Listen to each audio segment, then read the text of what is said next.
players with almost 100 big blinds, the short stack with 14, second shortest with 28. Yeah, sitting comfortable. Meanwhile, let's get an idea. I mean, Davis thinking, okay, he folded. I'm wondering what he's thinking with six deuce, but I think it was a graphical thing. Luigi will be looking for a shove spot, but doesn't need to find it right away. Yeah. Yeah, he's the one that he has to play completely chippy V normal because he's the shortest stack. So Yeah. the other ones have to be a bit more careful. The two big stacks don't wanna clash against each other, and the rest they kind of need to wait for Luigi to pass.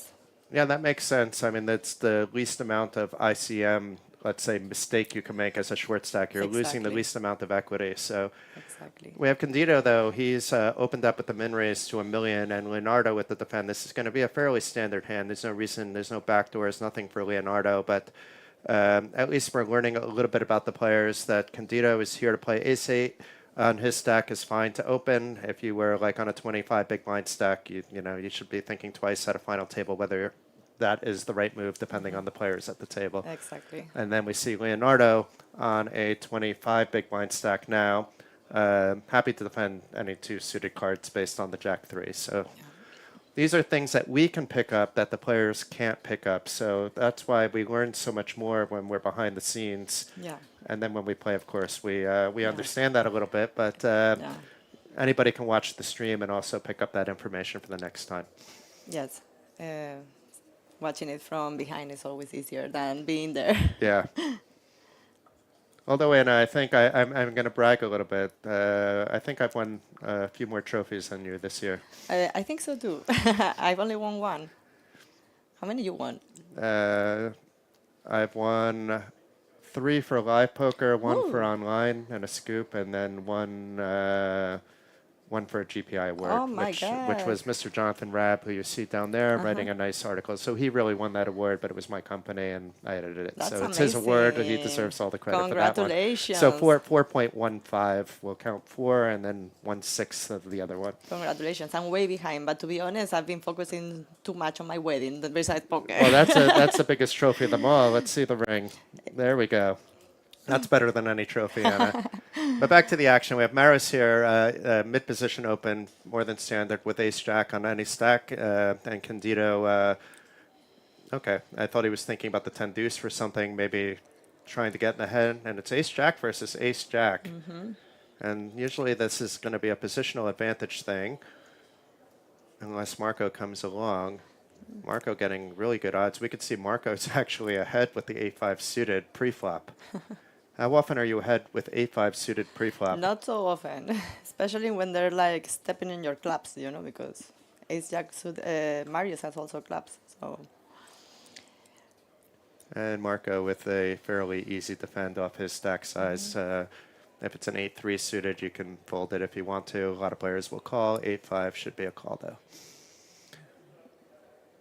He does not want to see clubs, even though this is what he wants to see. It's top pair. perfect board for He him. has some backdoors there, too, to the flush, which we just said he really doesn't know he doesn't want. And, of course, some straight possibilities now, too. But now, a 3-1 favorite against 2 players. And Maris, is he going to bet the backdoor? The cold call from the button may give him some reason to pause. But he's going right at it, not with a big bet. Nice, I think, sizing about what he would continue with if he had a set, let's say. Yeah, anything. Like being in a pot with 3 people, you don't want to make it too big, You want Yeah. And Marco should be going nowhere. There's no reason to really raise here either. And does indeed just make the call, hoping for some more low cards to come. The 3 of clubs being his Yahtzee without realizing that that's bad. 3 of diamonds is better for him, though. Yeah. Maris now, though, has that 5 out, so it's not as good as I was thinking. We can see one of the jacks is dead from the ace-jack offsuit from earlier, so it's 6 outs in his head if he thinks he's behind. And he had ace of diamonds. Yeah, that's the third But no way diamond. to continue once they bet on the flop. He may try to sell this story, though. He doesn't look ready to give up. Maybe he's He can trying put to his opponent on low cards, no diamonds. maybe he's trying to play, thinking of applying pressure. I will just be careful, especially having a short stack in the table. Using that time card. I did not check how many they started with today, so we can at least keep track that Maris used one.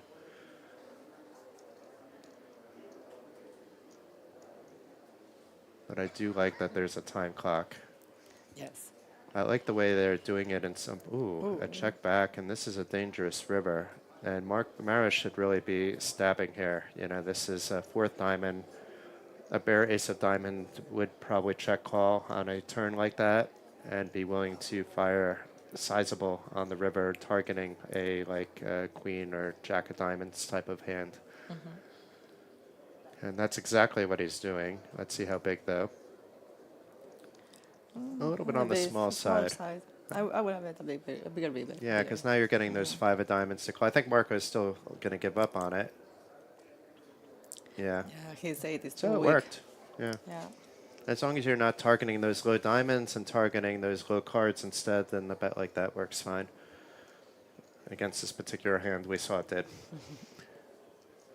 But interesting. I'm actually betting bigger there. I don't know about you, Anna. No, I agree with you. I agree with you. We want to make it uncomfortable for a small diamond to call, for example. And definitely a no diamond. Yeah. And the thing we don't realize, probably, to be fair, is that it was a really long day yesterday for these players. It was still a 90-minute clock.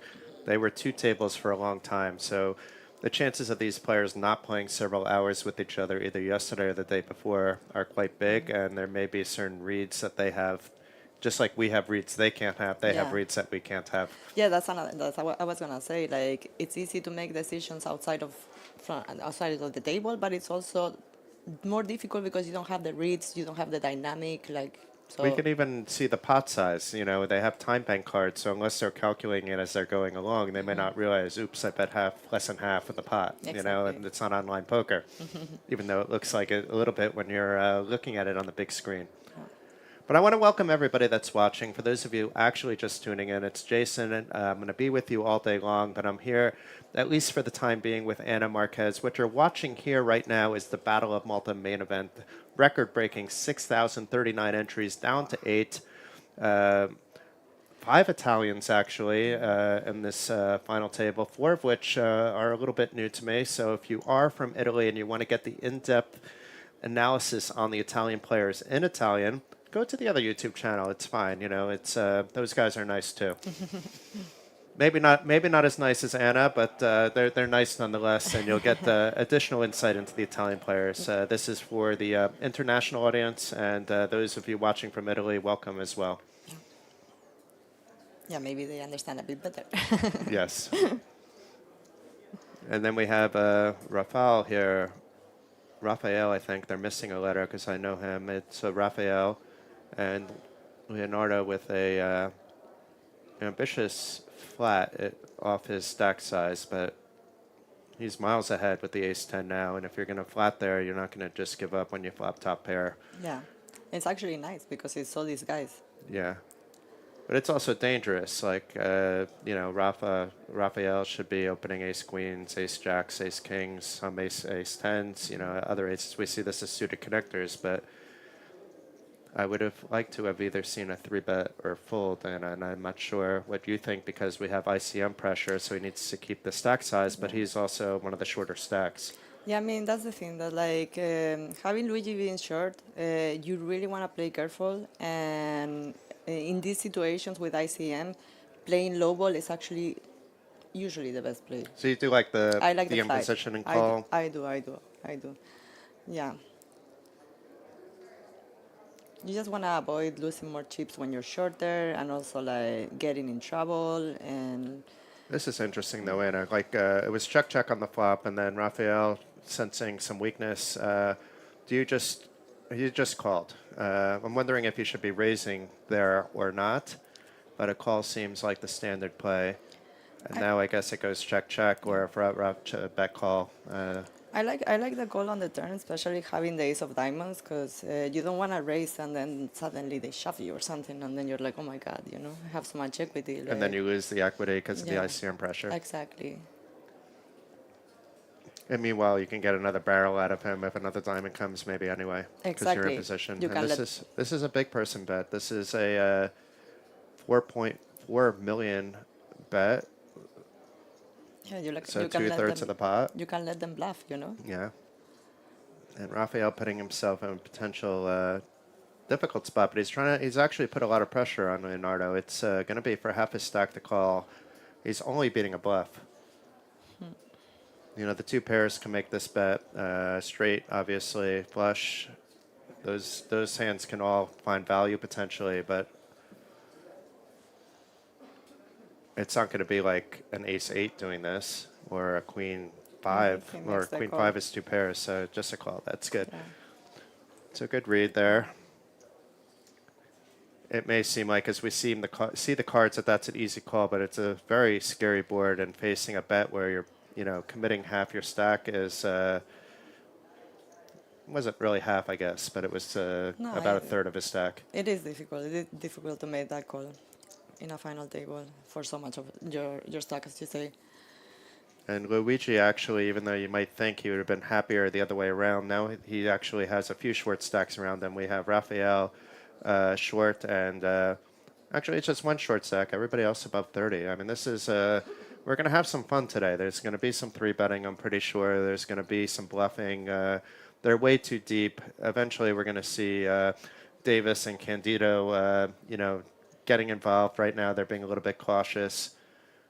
And if one of those 40 or 55 big blind stacks doubles, we're looking at, probably the biggest pot of, the tournament thus far. So Yeah.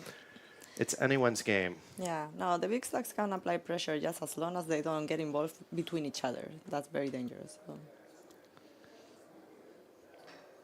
Oh, we're also live on Twitch. So we're live on Twitch. We're live on YouTube. And if you're watching on YouTube, you know what? Do me a big favor.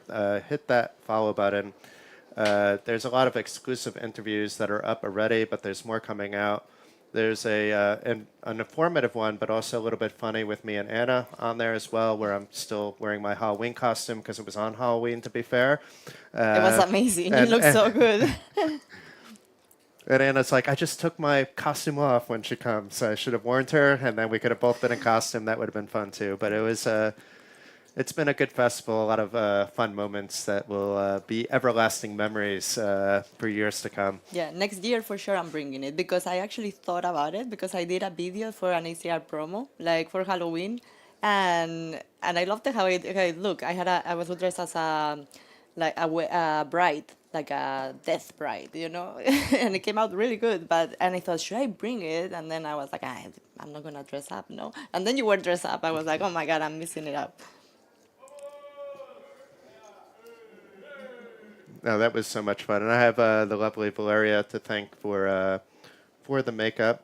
The person that could have helped me with makeup right now is in Rome. So, Chris, shout out to you. She's at a gaming conference there, which was surprising because she's not into gaming.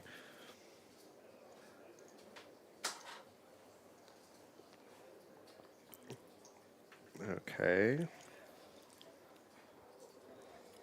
Luigi, by the way, folded queen 6 in the big blind facing an open from, I think it was under the gun +1 or 2, and getting lower and lower on chips. But Yeah. if you're not comfortable playing on a short stack post, you're getting such good odds sometimes. But it was an early position open. It's very borderline, I feel. It was queen 6 off, no? Queen 6 off. Yeah, I mean, in this spot, it's too thin to call there. We often see people just defending any 2, though, regardless of stack and these spots. I mean, you are supposed to call wider from the big blind as a short stack, but queen 6 off from under the gun or under the gun +1, that's way too loose. And we're still in the final table. I mean, he's still hoping to get some chips and ladder up, so... But we have Candido, a.k.a. Gabriele, actually taking the chip lead from Davis, winning a couple small spots, and the two of them may come to battle here. Now, they played for a long time together yesterday, so they know how each other play. So you may think, is this a little bit light what he's doing? But he understands that Candido saw that he wasn't playing any pots. There's leveling wars that we don't understand right now, but I'm just Exactly. trying to explain what they could be. So this is interesting because if he didn't three bet, if he just folds, he's probably not calling there. Based on the stack depths, Luigi is definitely shoving, and now Luigi's like, wow, disciplined. Yeah, Because there. he knew he had to be called. He would have been in a flip situation. Yeah. Candido probably gets out of the way. I really like his three bet because, as I said, like it's putting a lot of pressure on the bigger stack. They know they cannot get against big Yeah. pots against each other, And and if you're like four bet, you let it go. And if you're exactly, called, then you play in position and you see and what play happens. careful. Yeah. Exactly, yeah, exactly.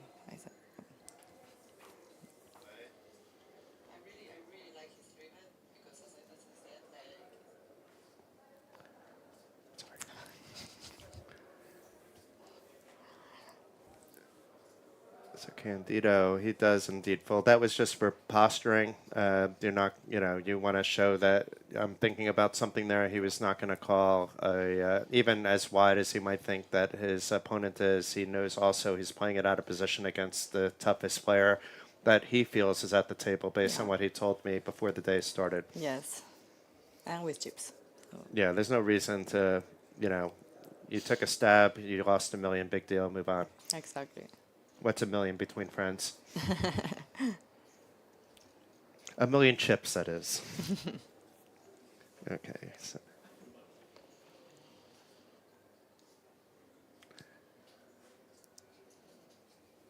So you have a flight back home today? Yes, Are you- and the driver decided to pick me up way too early. Is he coming to the booth? Can we introduce the driver? He should. Yeah, he was supposed to pick me up at like 5:30, and he told me, "Can I pick you up at for no? What did he said? 3:45." I'm like, what am I doing in the airport? I could be here with You could you, be with me. but I don't know. I'm also like a bit paranoid. I cannot miss this flight. Yeah, then Because, it's good yeah, actually. because I'm going to Thailand in 2 days. Oh, So yeah, rough life. honeymoon, final rough life. I Wait, should you got married in when? May. Okay. I, You should probably be the one in trouble. He doesn't travel as much as you do, right? So no, it's no, but it was because I had WSOP immediately, and then like more tournaments, and then family and everything. So then ACR, OSS, series online. But let's get back. We'll get back to this, Uh-huh. but we have an interesting one because Rafael was not opening light under the gun on a 20 big blind stack, sub 20 big blind, and Marco, with this suited ace, making a move, trying to put pressure, knowing perhaps that he has to watch out that Luigi needs to either double up or go out before he could really do something. But this is an easy four bet shove spot. If it was a player like Davis or a player like Gabriele against Marco, we haven't really seen him do anything yet. So let's see. And he knows he's probably going to be called. In this case, he actually might get a fold, but he should be thinking, I'm going to be called. Do I really want to take a flip right now? It's Or- definitely a scary spot, man. Yeah. Scary to shove there, like. You can't shove to open because it's way too many bigs. Uh-huh. And any other player three betting, okay. Maybe not any other player. And maybe these two already played together yesterday, so we don't really know if there were any spots that were paid attention to or even talked about between the players. I find it that I watched you play, and if somebody says hi, you'll be nice, but you're never talking spots at the table, and I always wonder why people do that. And I think it's good that I haven't lived in America for so long because I don't do that. But I never did that when I was playing cash games and whatnot. You can Yeah. always talk over dinner. That's Exactly. fine, but not at the table. You don't want to give away information of any sort. No. It depends. Like I'm happy if someone is showing me hands and they trust me. I say I can't show you now, but come to me on the break and I'll tell you. Yeah. Then I'll share. It's common courtesy in a way. Yeah, but not But in you don't front. have to. If I don't like the person, I'm not doing it. And not in front of the whole table either. Not in front of the whole table. That's foolishness. Unless you have a plan with that information. Sometimes you can, get in people's heads a little bit. There's a guy at the local for 3 years. He was calling me light because I showed one bluff in a big spot. uh, just to see the table's reaction because I was playing so tight until that point. Yeah. He took it so personal. Yeah, he took it a little bit personally. We're friends. He's an older gentleman. We're friends now, and he stopped. But it would be every time I'm going to He get still you. reminds you. Yeah, He yeah. still reminds you. That hand. Well, he won a trophy about a year ago, and after I came to shake his hand and congratulate him, he smiled and gave me a hug. And it was never that we were angry at each Yeah, other, but yeah. it was just like he wanted to get me back, Yeah. just Okay. compounding the problem instead. So Davis in action, pocket sixes from the hijack, easy open, and Maris is going to be three betting this, although there is a call against the chip leader that maybe you want to call from the button, but I think that the solvers, Anna, you would know better, would say three bet I would 95% of the time here. I will three bet. Yes, yes, yes. Too strong. And Davis is gonna be opening quite wide as well to apply Yes. pressure on the table. So All the aces. yeah. This, Did he just fold? Oh no, that was a time the bank time card. bank. Okay. That's the one thing you can't do here. I mean, you can do. It's your choice, but that I'd be shocked if you did. Yeah, I mean, with ace king, you're blocking hands, strong hands. So it's I like it. I like the It's race. if you run into aces, it's just a Yes, cooler, it's but cooler, yeah. you don't have to put 53 big blinds in this spot. You could three bet, and if you're four bet, reevaluate. I don't think Davis is four betting any of these medium stacks super light, but he's also a very chess level player. Like Yeah. I don't think he plays chess, but thinking a few steps ahead. In other words, so it does come in with the three bet that we expected. 7 big blinds. Sizing it up a little bit, but not so much. And Davis now, is he priced in? He's not even priced in for anything. It's just a fold at this stage, but he may decide to call and see what he can do. He may think he can pressure this opponent out of position post-flop. A 4-bet would be a bit ambitious, Yeah. and the fold is the most obvious of those plays. But he's also a cash player. He could still He's call. quite good, actually. He could set mine. He's not a player I want at my tables, other than we're friendly. But I would show him all the respect in the world. Yeah, for sure. Especially if like Marius hasn't been active playing around, because I'm guessing, as you said, like they've played before, Yeah. probably. There's another Latvian in the super high roller that I respect the same way. He's a poker coach, Mata Selmans. He's an OptiBet ambassador as well. Hope I should check up to see how that's happening. But they added a third day to the super high roller, so that's actually running downstairs. And for a little while they were waiting for the main event to start, there was more people watching the high roller than the main event. But it looks like a couple players busted. I'm taking a peek down there, and now there's a massive rail for the main event and 3 or 4 watching the super high roller. But here's a look at the updated chip counts. It's Sue, Luigi, hoping, praying that somebody goes out before him, and then he can go on his run. Rafael chipping down in the wrong direction, and Candido and Davis. These are the two names at the start of the day that were neck and neck. It was reversed order, and just 120,000 chips apart at the moment. Less Super even. than half a small blind. What a great tournament was the super high roller, huh? Yeah, let's see. We're gonna give an update quickly on that. So that started with 8 players. I believe Alex Wittenstall was in the lead to start the day. Your fellow ambassador Robert Yeah, Kuhn, he my was in teammate. third place to start the day. Matis Selmans, who I mentioned. Sorry, everybody else. I'm rooting for Matis. Just Yeah, friendship. I'm rooting for Rob. Yeah, I mean, if Rob wins, it's good. If Alex wins, that's all good. Any of these winners are valid, but it is down to now 6 players. It started with 9. Paul Johnston, also a nice guy, out in 8th place for 8,450 euros, and Bernadetto Sutera in 9th place for 6,200 euros. But back to the action. We have Luigi with a hand. Yeah. This is his spot. You have 11 big blinds. There's only one move, unless you're Dominic Nietzsche, and then the move is to limp. Limp. Or 3.5. Yeah. But yeah. But assuming that you don't want to do that, it's a shove or effective shove. So let's see. effective shove, leaving Yeah. 650 behind in case there's 5 all-ins in front of him.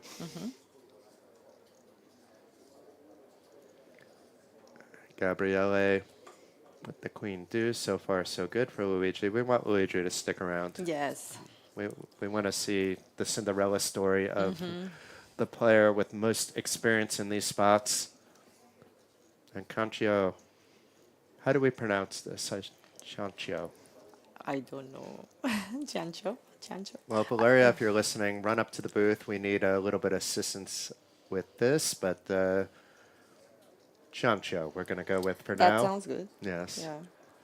I don't want to butcher it, so. No, and unfortunately, a lot of the Italian players, I came early to talk to people, but a lot of the Italian players, you don't want to pressure them. They have to be thinking about the final table, and it was Yeah. like a lot of them, it's not like they're ever speaking English. Yeah, yeah. Right, so it would be like me trying to. If an Italian meter came up, I know a few words. I Yeah. could probably understand what you're asking, just not know how to answer it. Yeah, you don't want to take that mental space of Yeah. the focus of the final table. Yeah, so I didn't want to pressure them so much. There's a few of those guys I don't know.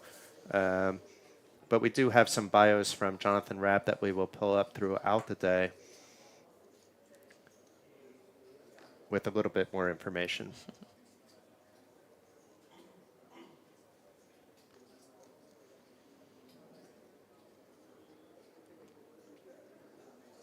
I think Luigi, is it on Luigi? Oh, he folded already.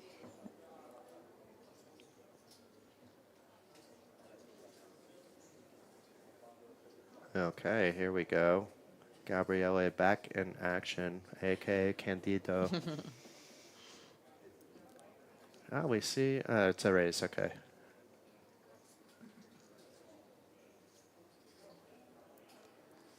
I didn't see him say raise and just saw the one chip come out. We could have like given telepathy. Dominic Nietzsche, limp, limp. Do you know anybody else like that has, let's say, that strategy, like that is a little bit less than what, let's say, the book says to do, or what people are more comfortable doing? I would say, because sometimes the book does say to limp, to be fair, but in those kind of spots with an ace jack off 11 big blinds, I'm always shoving, right? So, and that's the obvious play. But do you know other players that may think about, is a limp okay here? I mean, if we're talking cheap PB, there's limping strategy with short stack, like Yeah. 20 big blinds under.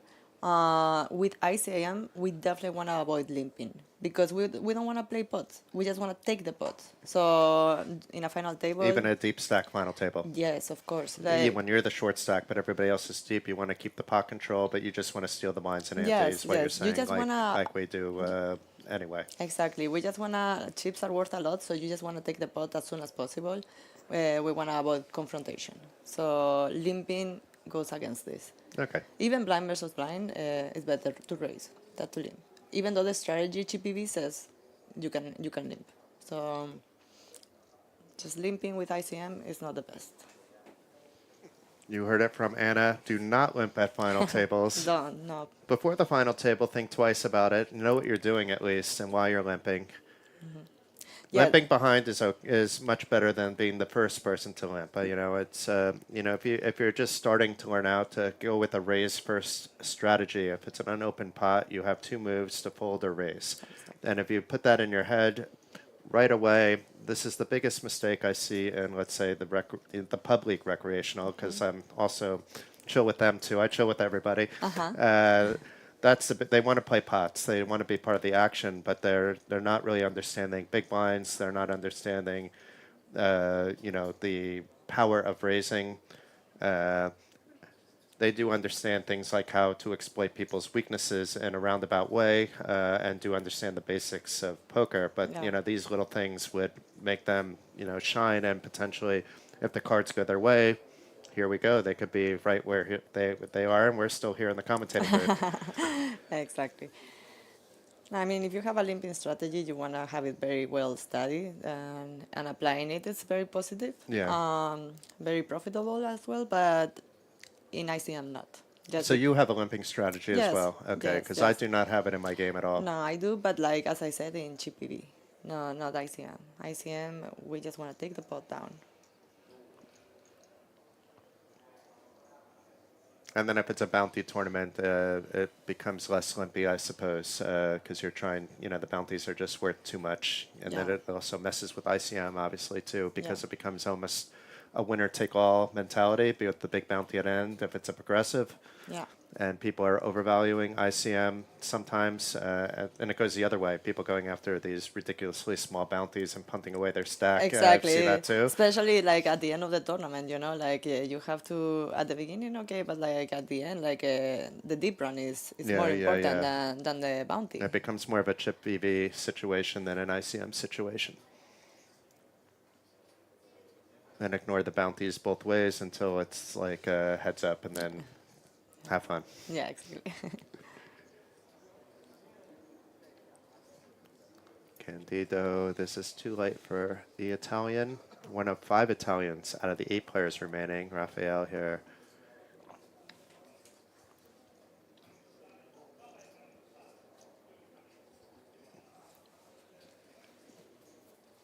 So speaking of opportunities to be at the next final table, while this hand is maybe never going to develop, come to Malta. We have another festival already announced. It's May 27th to June 3rd.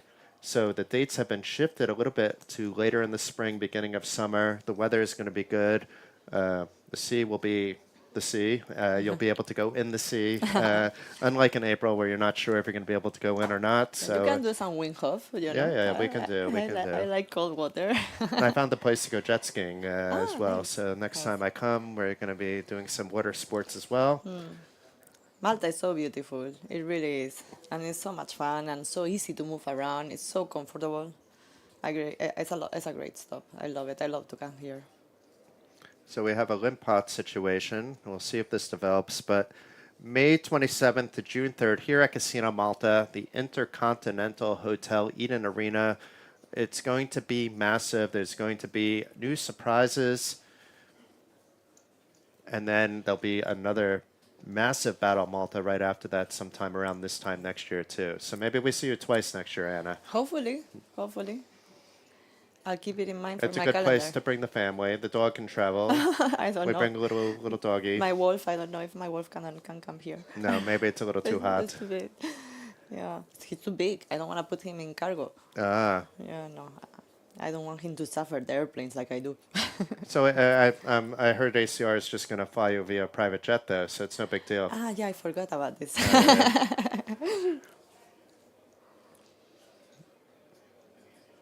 I think I just made about 5 people in your company looking at numbers. Did we promise this? How much is it going to cost the budget? By the way, if you don't have an ACR account, register with my with my promo code referral code market. Oh, I need to do these things. Sorry. You got to do what you got to do. I gotta do what I gotta do. But yeah, please referral code market. Did you enjoy the team? And maybe that'll be helping you get your private jet. Yes. You enjoy the team? Yeah. It's a nice group of people. Nice. Well, Drew will be coming in the booth later. Even Renee and Casey, down to earth, was they're nice amazing. to see. And Renee won the horse yesterday. I know. The guy on Storage Wars going, yep, or whatever it is, Yeah. 600, Yeah, and no. He's such a crasher. Like every time we go to Uruguay, because we have a tournament running in Uruguay, it's like in Punta del Este, he ships everything. He's so good.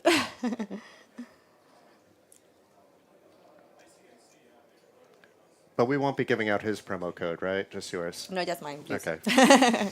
I'm sure he gets a lot of signups.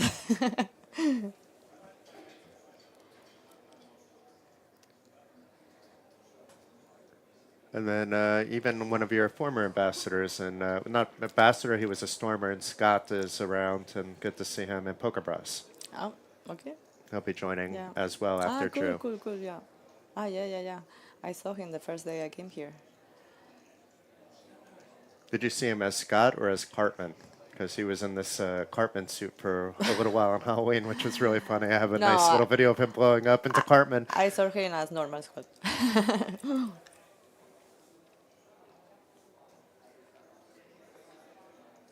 I barely did anything for Halloween. I was playing and then I went to my room. And I'm usually a huge fan of Halloween. I just got some disturbing news from those of you watching the stream. Now, I know there's like more than 100 of you watching at the moment. We have Anna in the booth, but yet only 6 of you have liked the stream so far. Oh, come So I don't think on. Anna's doing anything wrong. So I think I should take it personally, Anna. I mean, come on. Give it a like, you know? Yeah, just a like, a follow, subscribe. And then also check out the Facebook and Instagram. There's a lot of amazing stuff, record-breaking views, more than 500,000 views That's on sick. on social media, and probably after today it'll be close to 1 million. So check it all out. Glenn and Valeria, Rusne, all doing a great job. There's a couple of me as well filtered in there, and then head to the battleofmalta.com. Not only can you catch up on what's happened so far today, you can also read about what's happened throughout the 8 days. Jonathan Rabb and Christopher Carlin, fantastic job by both of them, and Igor taking those amazing photos as well. So props to the entire team. It's a pleasure to see them in action. It's crazy. It's amazing. Like, with so much. I was impressed, to be honest. I mean, I've been here before, It's not a but big team, but we're an but enthusiastic and a very enthusiastic, effective, like yes. really well put together. I loved it, to be honest. It's good when you know what you're doing. So this team knows what they're doing, Yeah. and it makes life very easy. And the players' party was so much Oh fun. yeah. I had so much fun dancing. There may or may not be evidence of me dancing, but we'll just say that I was very behaved, no dancing, just sitting in the corner on my phone, Yeah, yeah, not socializing. yeah, yeah.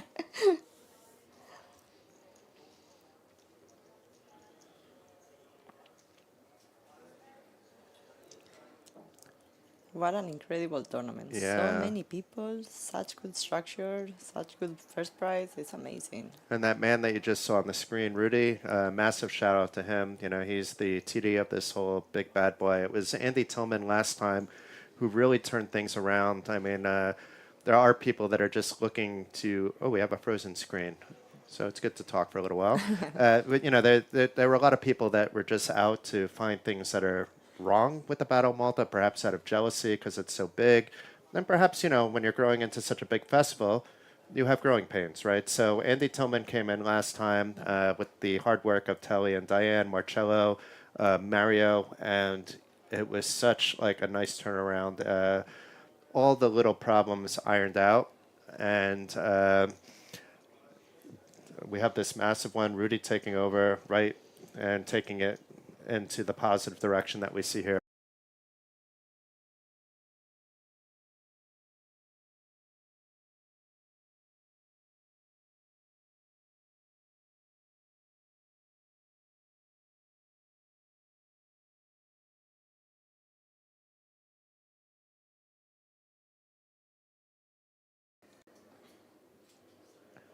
It looks like we're back on YouTube, but this would be a delayed. Yes. And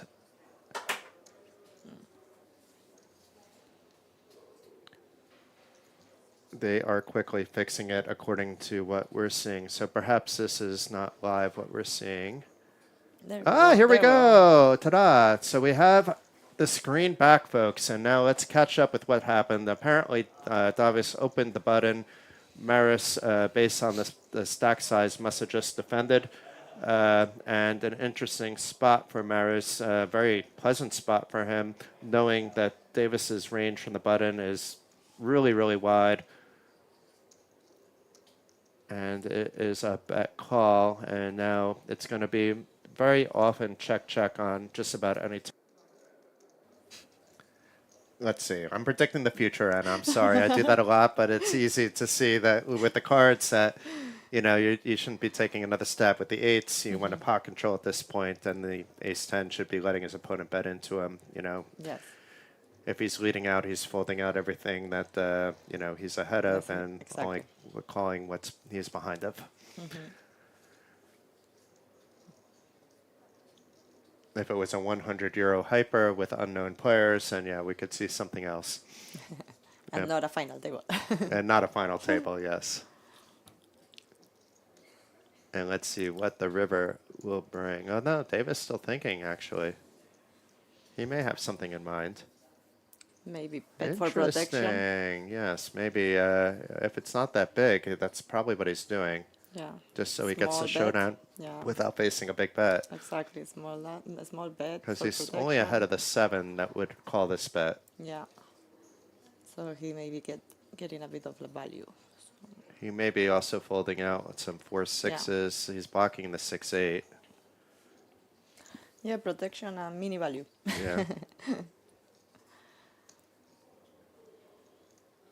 This is why we shouldn't predict the future. So let's see what Maris is going to do. I think it's just one move, Yeah, and he agrees. yeah, and then he has easy check on the river, and that's it. Yeah. He's taking full control of the pot. Maybe. I wonder if there's a third barrel, or if it's going to be. It's all going to depend on what the river is, actually, whether he bets again or not.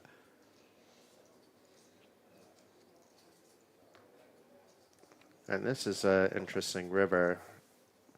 Now he should be kind of concerned, although how many kings are really just calling a flop and a turn bet? He probably knows his opponent has an ace or a 5 at this stage. There are some possibilities that he's going for a flush draw, even on a paired board, of course, too. The 6-8 wouldn't make sense, and the 4-6 is a little bit light at that stage to keep continuing once that second 5 comes out.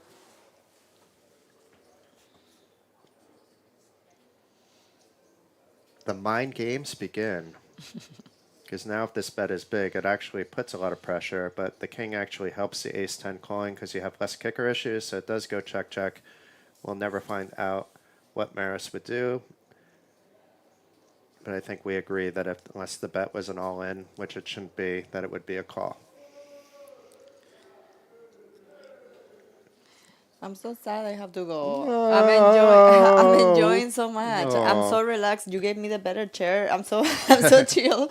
I really would love to stay. I'm so mad they made me go earlier. Maybe we can just have them pick up the entire booth. You know, like it's not that big. We can just put it on a trailer, Yeah, take us to the airport, wave goodbye to Anna, and then drive me back over here and put the booth back upstairs. But if not, then we'll have some fun, I hope, in the spring or in the autumn when you return back again. Yeah, if I come back, I will be back here at the booth with you if you allow No, me you're to. going to be on the final table. Exactly. Sorry, I forgot. Yeah. It would be more that I get to talk to you, but you can't talk to me. You can telepathy. Telepath. This is Telepath. what happens 30 minutes. No, but you're in the future. You'd be in the future, and I'm in the past. Ah, no. Okay, so thank you so much for having Yeah, me. thank you, Anna. And it was an absolute pleasure to see you this week. I had a lot of fun with you in the interview, and it was a pleasure finding you on your birthday and sneaking up on you as well.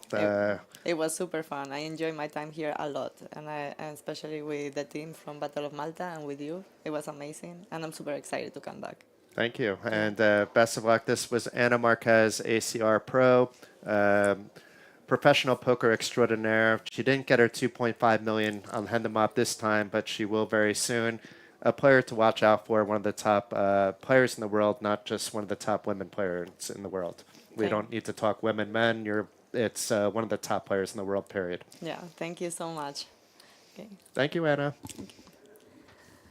Okay, so for a little while, I'll be commentating on my own, but we will be getting Drew pretty soon. And we're going to wish Anna a very safe trip over to Asia, I believe, for some little R&R with the hubby. A delayed honeymoon of sorts, but take care, Anna.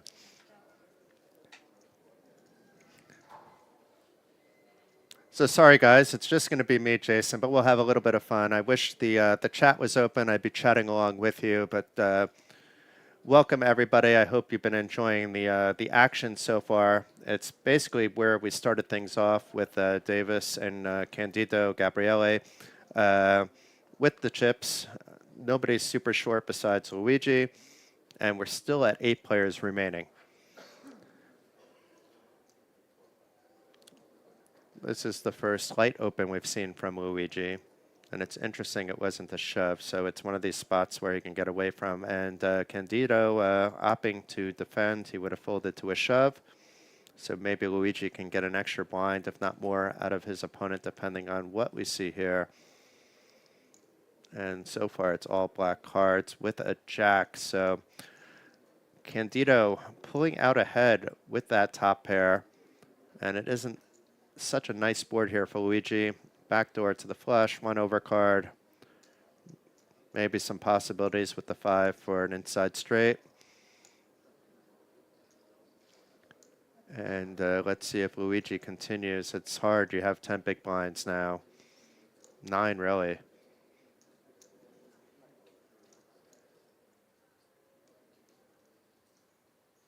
There may be a time bank card on its way out. Well, he's going to continue, but small. 675.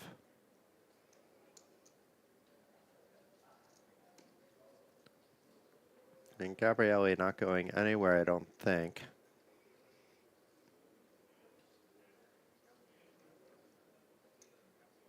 And is that a raise or a call?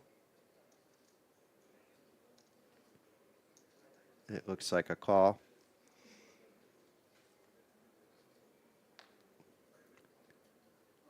Ten on the turn does not change anything for either player. Candido is still with the top pair. Luigi, his turn to act after the very quick check by Candido.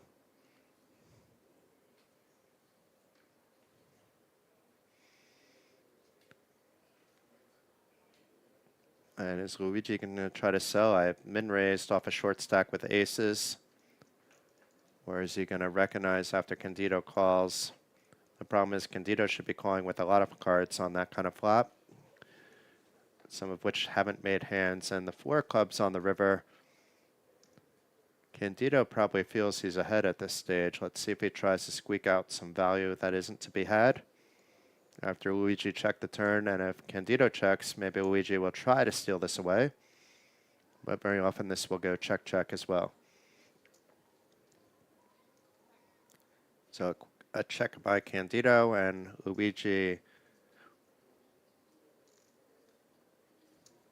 he has less than a pot-sized bet left in his stack.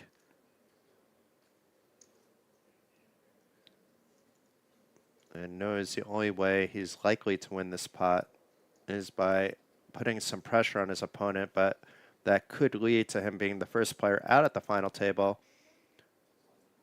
And it looks like chips are coming in. 3.2 million. So leaving him an option to still have chips if he is indeed called, and if he's raised, he'll get out of the way. It would be a big Cinderella story, though, to come back from 775. That would be 1.5 big blinds. And Candido, it doesn't look like he wants to do anything that quickly here. But off his stack, and if he's running through things, he may not be happy about calling, but I'd be surprised if he's not calling. Top pair is still pretty strong based on the way the action transpired. It did go check, check on the turn.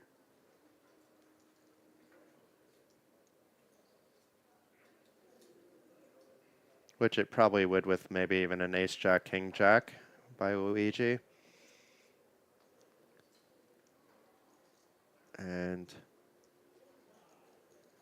wow, Luigi stealing this one away, getting Gabriele, the chip leader, to fold the best hand. Up to 16 big blinds, so interesting play.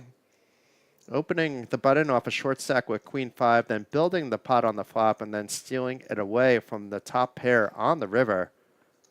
Very good awareness there by Luigi. It could have cost him dearly if he was called. He would have been down to 1.5 big blinds, but instead now we can see that he is no longer on the bottom of that chip leaderboard. It's Rafael here with the 7.12 million on the bottom. Candido still with the lead with more than 47 million. Davis with 42 million-ish. And we could see the rest of the stacks are between 14 and 34 million.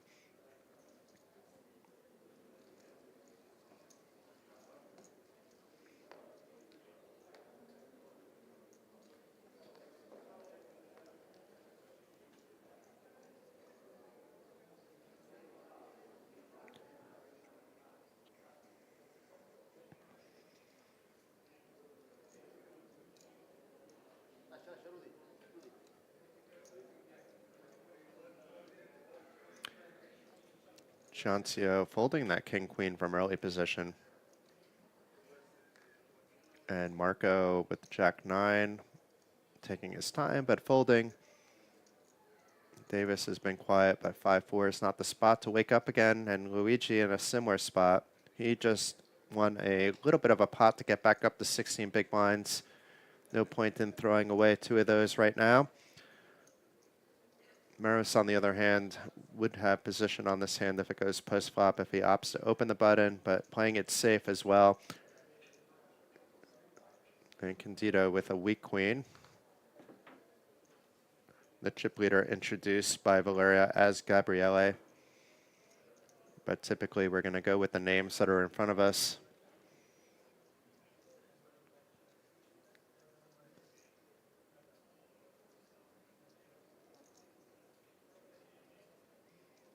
And opting to limp, and good for him if he did, because if he's raising, Rafael is shoving his short stack with the 7s. He may be shoving here anyway. It would be a 13 big blind shove, including the 500,000 he's already committed before the hand.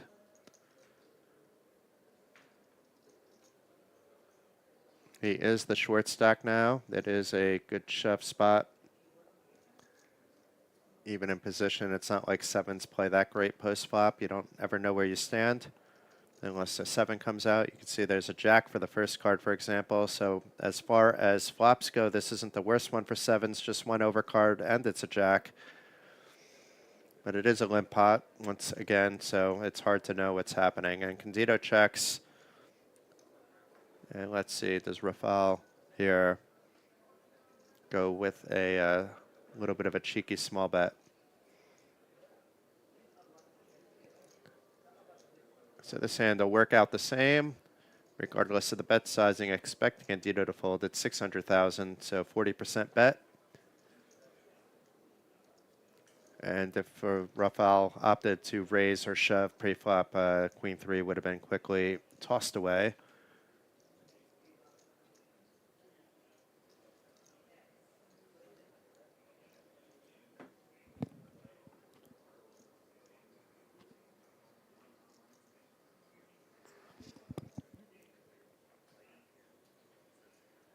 And the Candido call.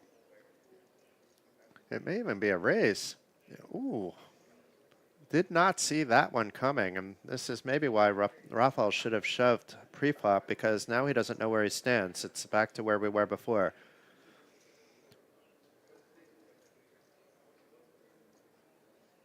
And if Rafael can find a shove here, he'll be picking up another 2 million chips than I thought he would pick up, but he might be folding here. Does just call. So 8 big blinds behind, and Candido ready to put the pressure on.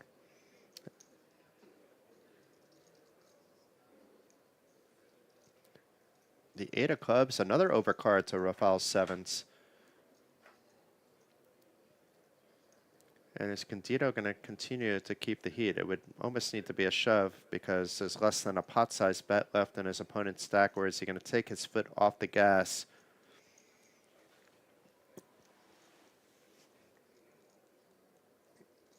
He would still be over 40 million if he shoved and was called, assuming no queen on the river, of course.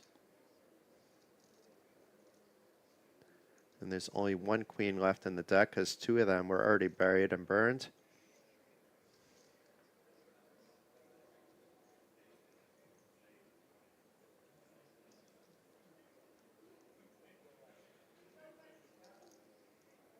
And he's back at it.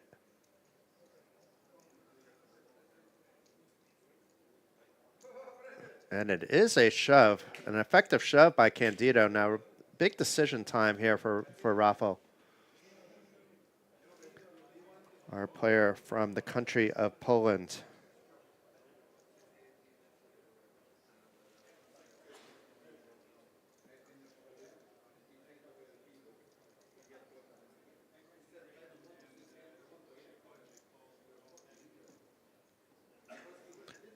And Candido, before the short stack, bullied him into folding, and this time he bullied the other short stack to getting shorter. And this is why I didn't really like the limp. It just puts you in these spots. You can just shove, take the big blind back, take your ante back you put in, grab the other blind from your opponent, and move on. It's less potential. And then if you're called, you're often in good shape. If you run into a bigger pair, so be it. You were the short stack anyway. But meanwhile, you can easily come back from 8 big blinds. We've seen people make nice comebacks over the years from much less. One event that comes to mind was one that I commentated actually with Anna, who was just in the booth back in either 2018 or 19. It was Steven Van Zadelhoff having Sergei Lisi down to 2 big blinds. Sergei just kept winning all in after all in after all in. They evened up. Eventually, Sergei took a decent lead. Then the Viking came back, and when they were evened up, they agreed, to even out the payouts a little bit. We were looking at a 6 to 8 hour heads-up affair between those two, with them both coming back from crumbs. Now that sets up. Now in other formats with full tables, we've seen comebacks here with 4 big blinds. So 8 is still plenty when we compare it to that. Eris with the suited dead man's hand. The ace-8 of hearts with the pitbull hat. And a raise to 1.1. And Gabriele, who just became the first player at the final table to reach over 50 million in chips, at least at the official final table. Opting to call with the king-jack suited. Rafael gets out of the way with a short stack with jack-deuce suited, and Chanchio pocket sevens on this 26 big blind stack, 27 including the big blind. Will likely be coming along as well. No reason to be squeezing there. Not with 2 stacks shorter than you. It's too much of a risk. And it's an ace-6 for rainbow flop. Ace-8 now miles ahead. And let's see if Maris continues, and for how much with that top pair. No diamonds about for Candido. And then Chancho would have a decision if we do see a bet by Maris.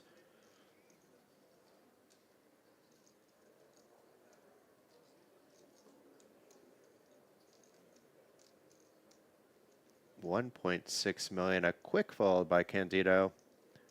And expect Chancho to fold too.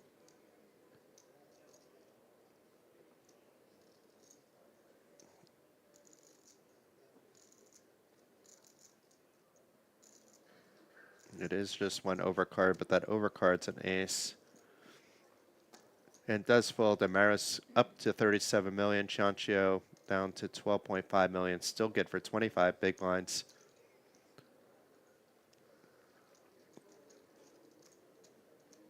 And Luigi having a little bit of a laugh there.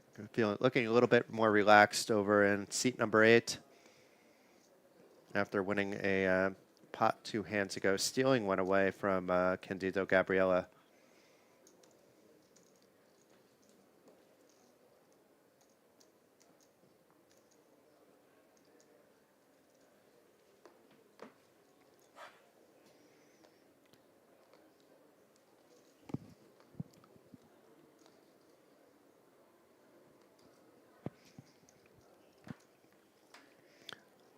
Hello, Marco. Ace Queen under the gun.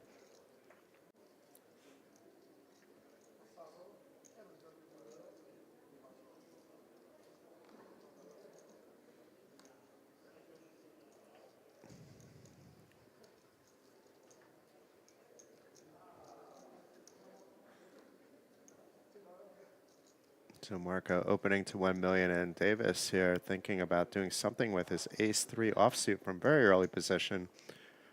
Immediately putting pressure on the under the gun opener. And Luigi also with ace queens. This is 3 aces in 3 players' hands for the first 3 players to act. And Luigi has that 16 big blind stack and has to be wondering what the heck is going on here. And I won't be surprised if he folds, but I think he's going to go all in.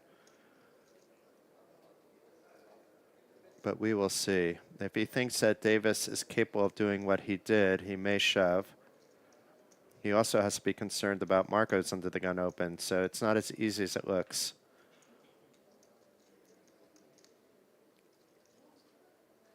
He also has 5 other players to act that can wake up with things.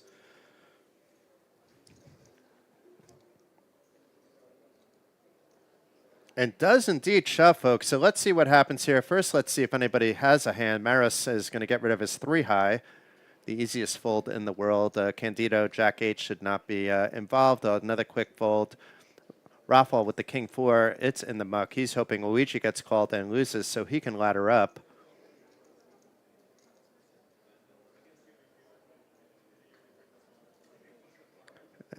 And my screen is frozen at the moment.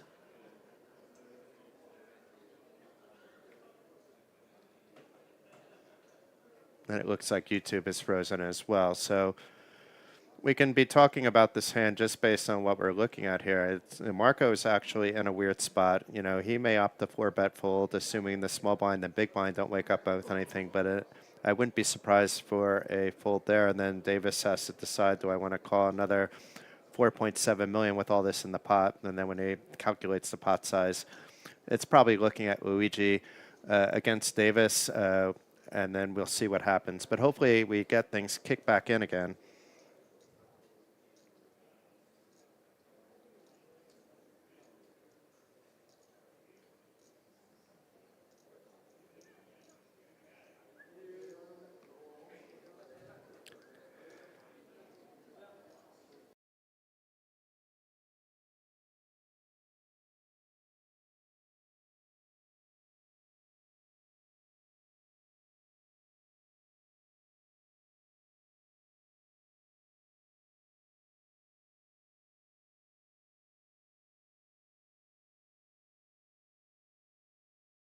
That it was a dry run out, and Luigi, who started the day as the short stack with 14 big blinds, now has 37 big blinds, up to 18.4 million. And Davis, who began the day as a chip leader, is now at the top end of the middle of the pack, a bit behind the 50 or so million held by Candido, who is the current chip leader.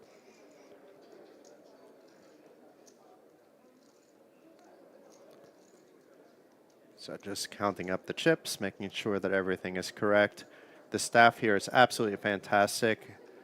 You can look around the room even when it's super busy. Most of the dealers should be well recognized. The floor is among the best in the world, not just the best in Europe. And the work done by Marcello, Milan, Michela, Martina, everybody, Daniela, Nino, everybody. Fantastic from across the board. And then the hard work by Telly, Diane, Andre leading up to this festival. That certainly didn't hurt to allow everything running smooth. Here's a look at the chip counts. Once again, Candido edging back to that 50 million. It's Maris and Davis right behind them, and then Marco, Leonardo. Marco not too behind them, and then Leonardo, Luigi, and Ciancio just waiting for Rafael to either double up or get out. You know, they can't be making moves unless they have premium hands at this stage, despite the fact that they're fairly deep.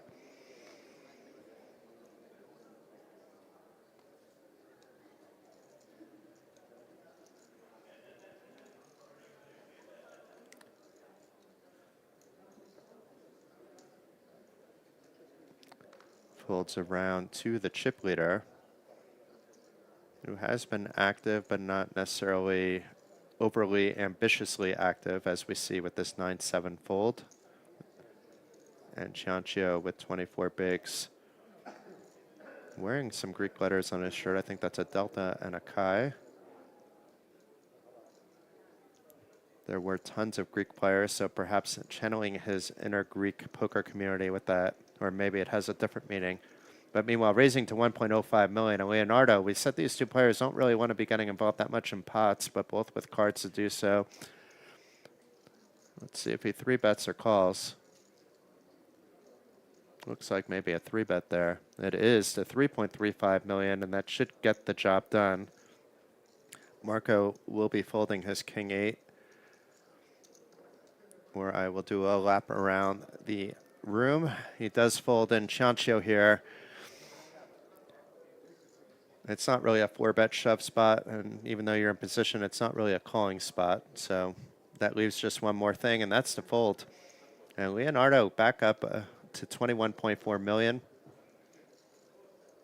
Two players having a little bit of laugh about the hand.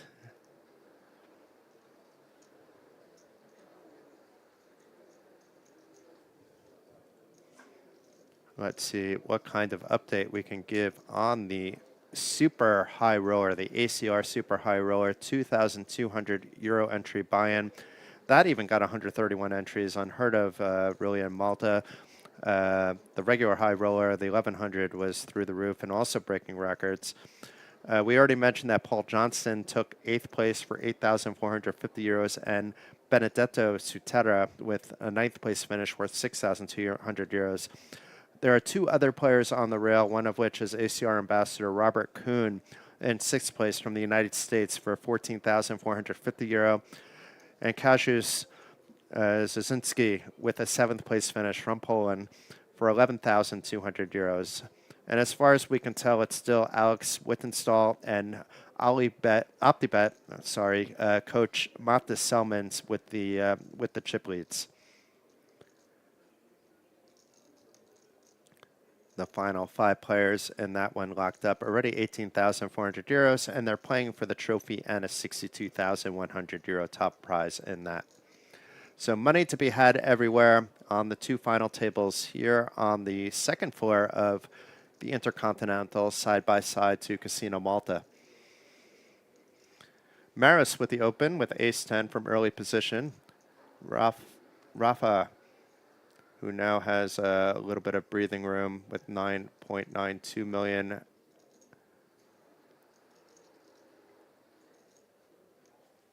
Won't be surprised if we see a shove or something nearby that. But he's taking a different approach, playing, keeping some pot control with just a call from the hijack, perhaps waiting to see what happens behind him as well, being in middle position.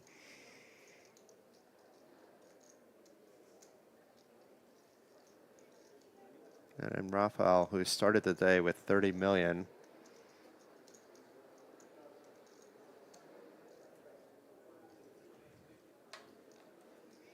Down to that 7-figure stack size. And, inviting those 5s to come in, inviting Davis to defend. So he doesn't mind that when he knows what they have. But going 4-way with 9s is not usually the ideal thing.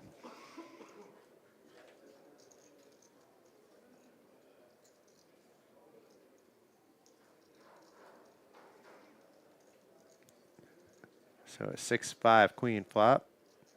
Very good flop from Marco. So Marco wouldn't have been in this pot if Rafa 3-bets or 3-bet shoves. And meanwhile, a beauty of a hand with that bottom set. Unfortunately for him, nobody else connected with the board. Maris may take a stab just because he was the pre-flop aggressor with everybody else passively calling.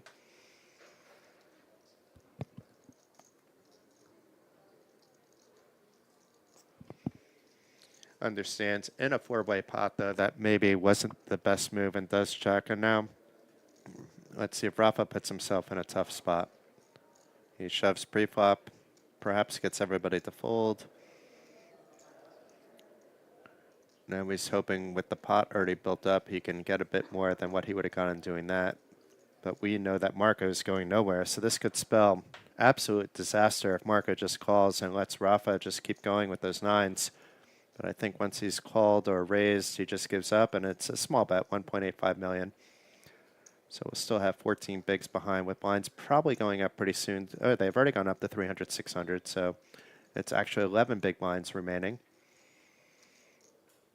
And Marco, with those 5s, does he raise on a fairly dry board outside of the 5-6 connecting, or does he just call and hope to get more people involved, maybe to get one of the players to try a squeeze,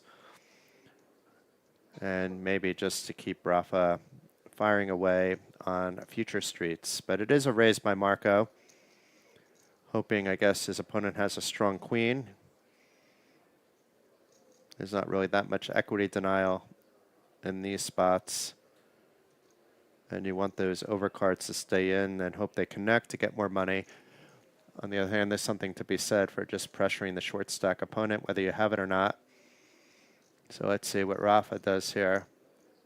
It should be an easy getaway for him, actually, not because he should be putting his opponent on bottom set, just because there were 4 people to the pot. It's not a pure heads-up situation where you can be really, truly leveling yourself. And he has no fold equity. Oh, my. So it does make the call. And maybe he'll get lucky with a 9 on the turn. A 7 or 8 will, give him some other possibilities as well to a straight.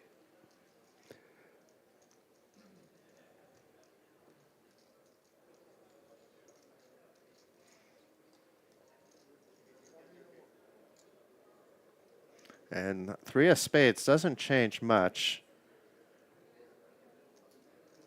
It would be the other way around where, like a 4-7 would have gone there that might be raised by Marco, but we see from Marco, he's the one that would have those cards, not the hijack open. And from Rafa's perspective, if he's just putting his opponent on like an ace-6 type of hand, I'm not sure what he'd be putting on. He'd be happy to keep going. But it looks like we're a little bit stuck because there's a bet. We did see a turn card come out. Okay, we're caught up here. 3 of spades and a bet of 1.95 million, I believe.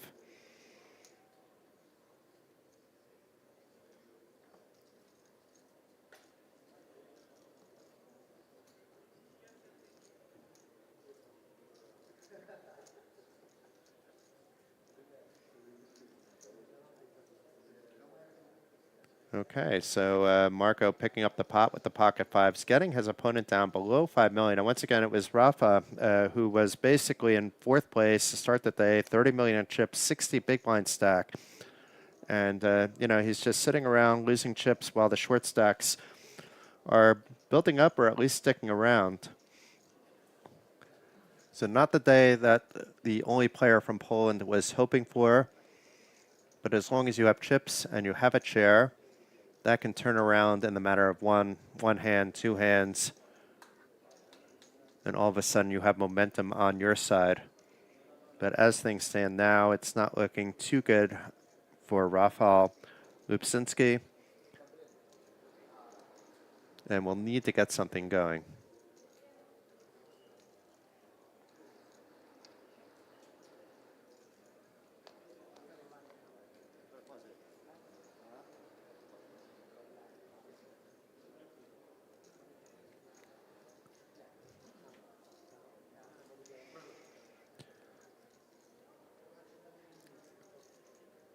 Maris with suited connectors, just a little bit low from under the gun. He agrees, and they go in the muck. Candido, Gabriele.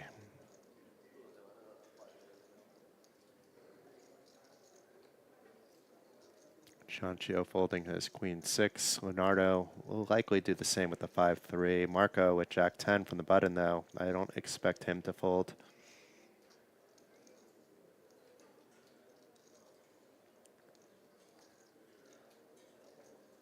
Maybe just making sure they're not suited.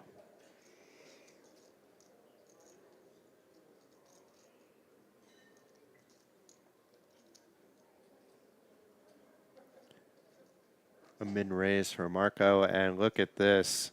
Davis, who got quiet after losing his chip lead and moving down to the top end in the middle of the pack. Is he going to play this slow or is he going to play it fast? It looked like a raise coming out.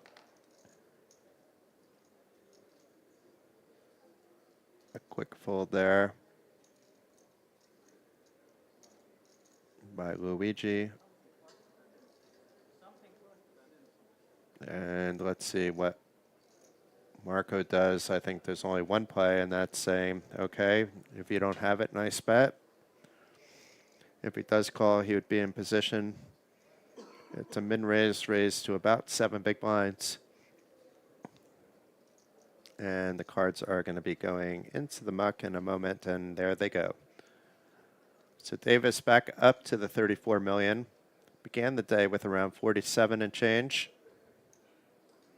And Marco still sitting on a healthy stack of 35 million himself, nearly 60 big blinds for both players.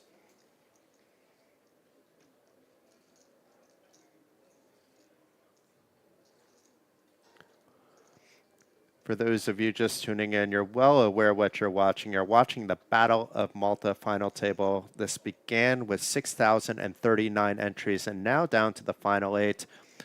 We can take a look at the chip counts. Candido, who was basically in the chip lead, tied with Davis, just a few chips behind, now has a clear chip lead with 49 million, and it's Rafael, who we were just talking about, in a bit of jeopardy with 8 big blinds, but can still make a comeback. Chiancho is the only other player, worried about his stack in terms of chips disappearing. Other than that, the other players can be quite patient with a 90-minute clock.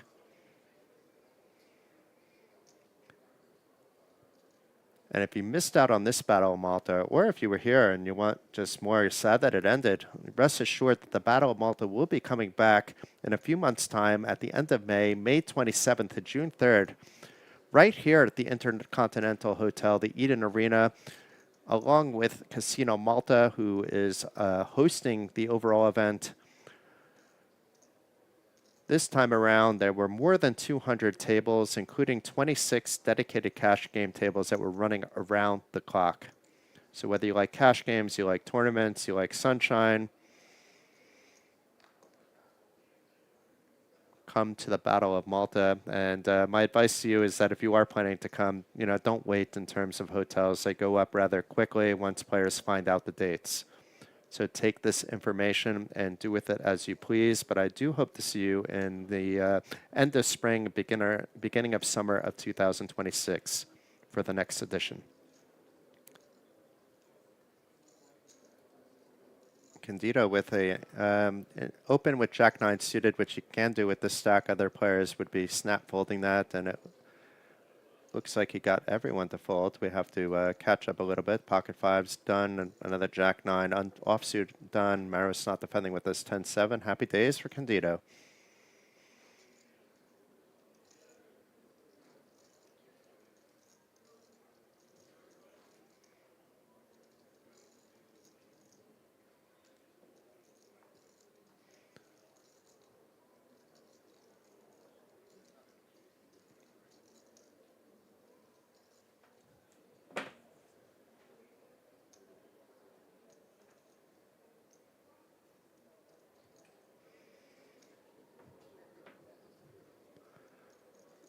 Okay, Rafael, who's actually at 12 million, so it showed him before at a bit less.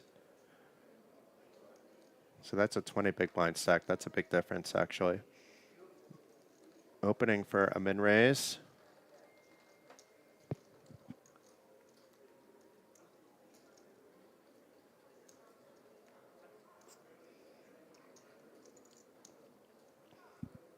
Min raise plus a chip, so it's to 1.3 million, and so far nobody waking up with anything. Queen 5 suited in the muck for Luigi. Maris getting rid of his Queen 9, and this may be another just, let's pass some chips around, deal another hand, but Candido is the chip leader. King 8 is a defendable hand.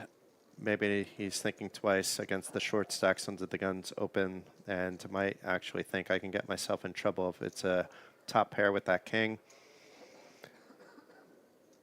His opponent has a lot of those kings in his range, ace kings, king queen, king jack, and that's why it makes it tricky unless you're able to navigate properly post flop to be defending with these hands. It can get you in trouble, but meanwhile, Candido looks like he has something else in mind. It's not a defend, it's a 3-bet, and it gets the job done, putting pressure on the under the gun opener, getting him to fold ace-jack. So Candido is out here to play. I can see why Davis at the beginning of the day is saying, this is the player I need to be most concerned about, is Candido, Gabriele. The two of them battled for quite some time, and then when Gabriele came in a short while later, he came straight to Davis and said, I had dreams and they were all about you. So I think the two are in each other's heads and there's a common respect. And we haven't really seen them go after each other, at least quite yet. That time will likely come. Davis was forced to slow down a little bit just because he lost a bit of his stack and handing over the table captain responsibilities to Candido.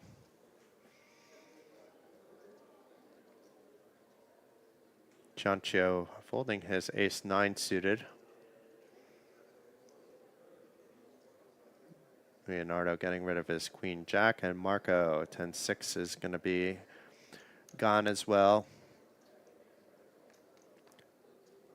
Marco seems to like to take a few seconds pre-flop if it's 10-6 or ace-ace, but Davis, meanwhile, will be opening. He has ace-queen, a very premium hand, especially from the hijack, trying to get an idea of the stack sizes of his opponents. They do not have to tell them, but they do need to make their stacks clearly represented in 20s for any player to take a look at to get a general idea what they're up against. So bumps it to 1.4, gets Luigi to fold his ace-5 off. He wouldn't mind that to come along. And Maris will do the same with 3 high. Looks a little frustrated there. And Candido, who just 3-bet with the king-8, will likely fold to Davis, at least, is open. And does with the king-4. And Rafael, decision time.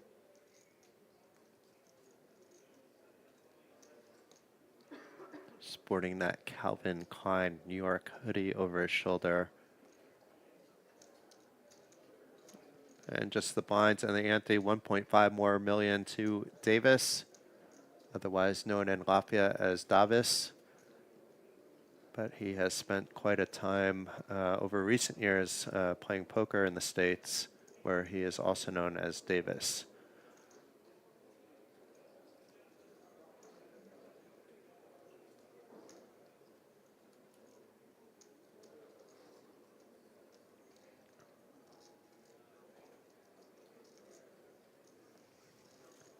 Taking a peek down into the live time poker area, but do not see Mr. Drew Gonzalez yet. Bet on Drew. He is scheduled to join us.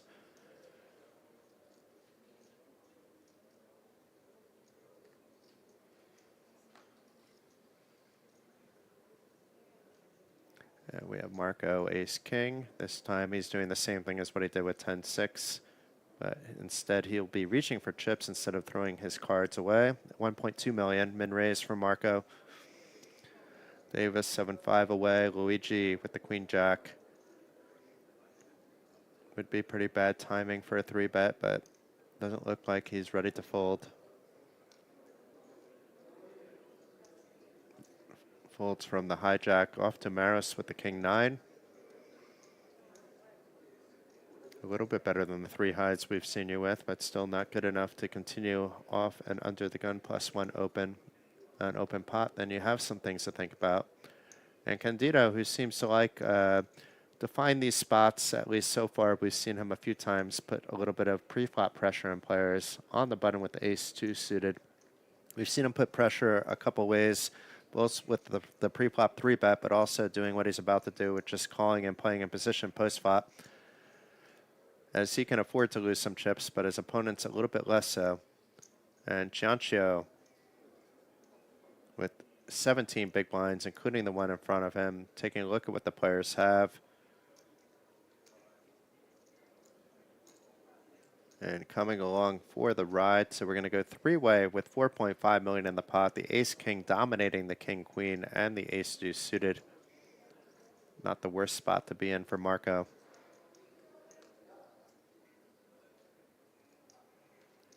Especially if an ace comes out. But look at this. There's a 2 hidden in that window. So it's Candido with the sneaky 2 pair there. Backdoor flush draw for Ciancio, but would be also disaster if it went checked around and the flush came with Marco having the nut flush draw. Nut backdoor flush draw, if there's such a terminology. And a check from Ciancio. Expect Marco to be continuing. This is a flop he should be quite happy with, especially having that king of clubs versus a king of hearts. 1.5 million is Candido going to raise? Is he going to call? And quietly calling there with this two pair, covering his neck and a little bit of his face with that hoodie wrapped around his shoulder. It looks like a few of the Italian players have that style. Oh my, full house for Candido. And such a bad spot here for Marco. I mean, it's going to be hard for him not to lose more chips, because how many deuces do you put your opponent on in this spot? And you still have ace-king. You're more afraid of an ace-8 than an ace-deuce. Obviously, pocket eights you're also afraid of, but you shouldn't really be afraid of much. Marco should feel he's ahead and does bet with that in mind, 3.5 million. And Candido, is he just going to string things along? Is he going to call and then decide, well, if it's check to me on the river, I'll try to get more in, maybe hoping that his opponent has two clubs and gets there on the river, and opts to call. And there's that club. It doesn't really matter, other than it'll likely slow Candido down a little bit, even with that king of clubs. Now there's a few other hands that can beat him other than an ace-deuce, ace-8, pocket eights. Slim chance for pocket deuces and pocket aces, of course. Pocket aces probably 3-betting pre, though. And we have a check from Marco. And Candido, this is your moment. How big are you going to make it? And then can Marco get away?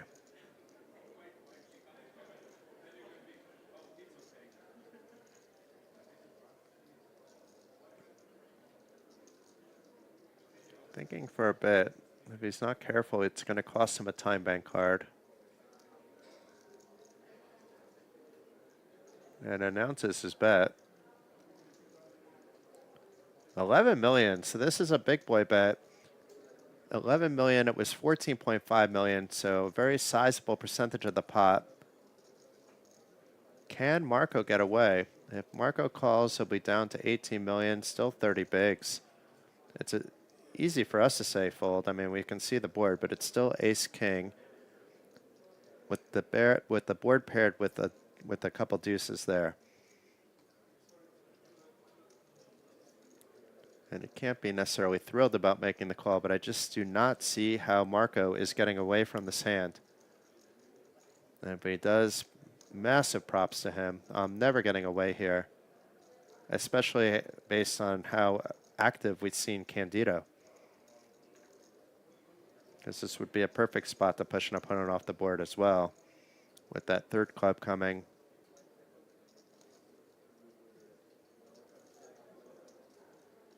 And that was either a time bank chip or a call. I think it was another time bank chip. So not only is it costing Marco some chips, but it is costing him those ever valuable tickets that you might want to use later in the deeper stages.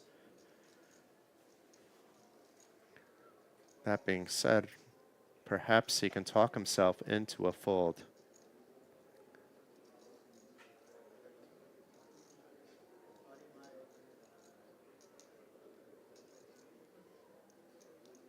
Is that yet another time bank token? Something happened with his right hand. Dealer is blocking what we can see on the table.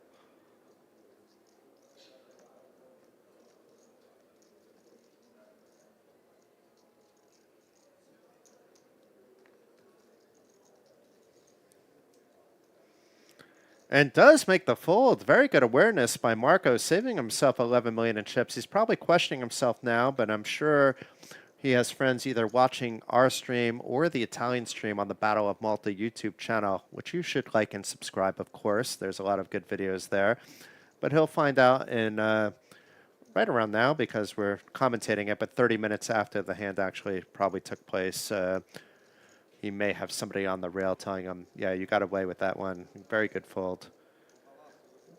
Very hard to get away from, so rather impressive there. And Candido still piling in a nice pot. Getting there with his ace-deuce with an ace-8 deuce flop against ace-king. Getting some value on the flop and turn. Wasn't able to get the big value on the river, but still with the clear chip lead. And now Davis with ace-8 from early position. He has a bit of a wider range than some of the other players at the table with his stack depth. Gets Luigi to fold the king-10.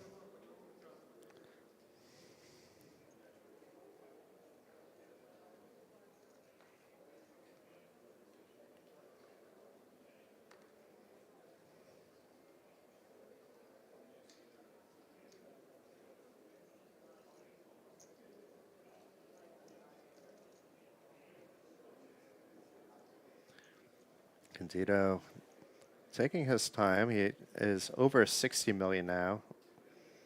So he's the first to get over 50, now the first to get over 60.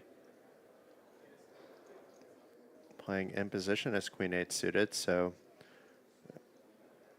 he's putting pressure now on Davis. So the two of them haven't gone after each other, but this is a spot where he felt, okay, Davis might be light from under the gun +1. He picked a good spot, even though we can see if Davis opts to continue the hand, he is far ahead. It's just hard to continue with ace-8 offsuit from out of position. So it's like a Candido trying to railroad the table to some degree.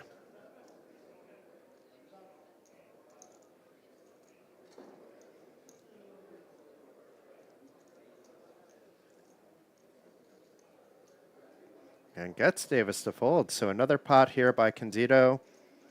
It's all Candido time.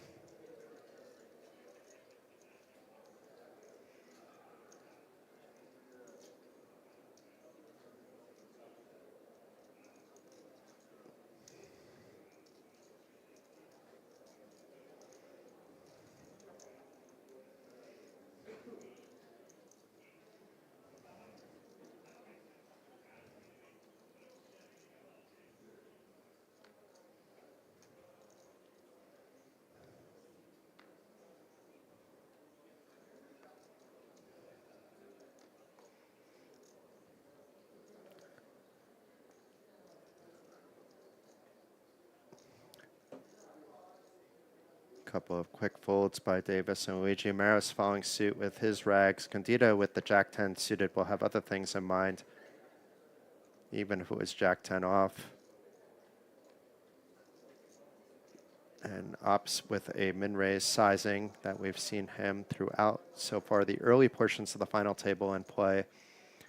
Rafael out of the way with this Queen 5 suited. Chancho, King 6 in the muck, 5 deuce in the muck, but hello aces, Marco.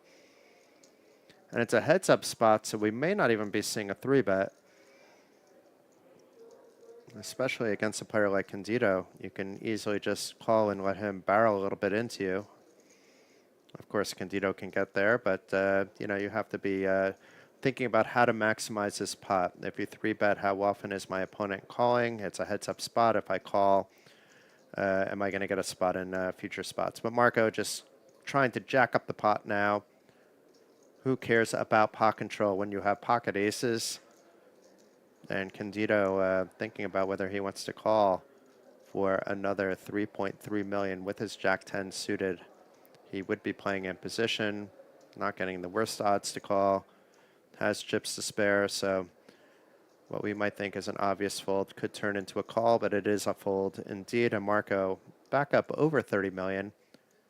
Didn't cost Candido that much, and still over 60 million for the chip leader.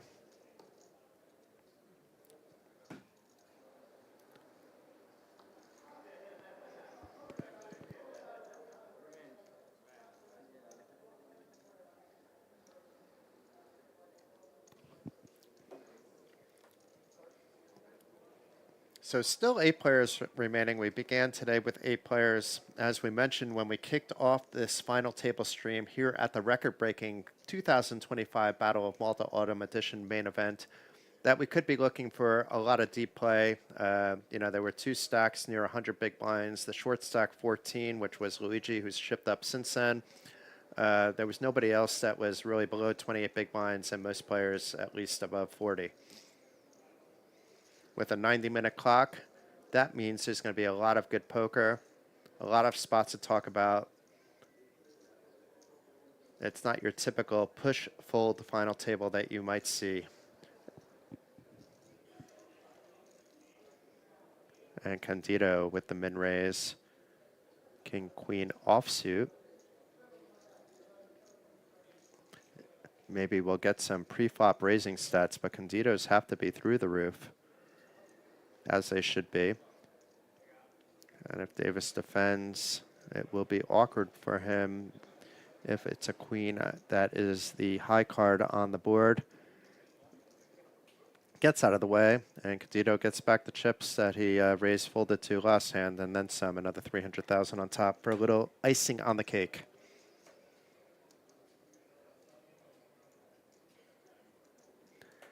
So I've given a lot of shout outs. I'm going to continue them throughout the day. It's a long stream, and I want to give now a shout out to the Italian media team.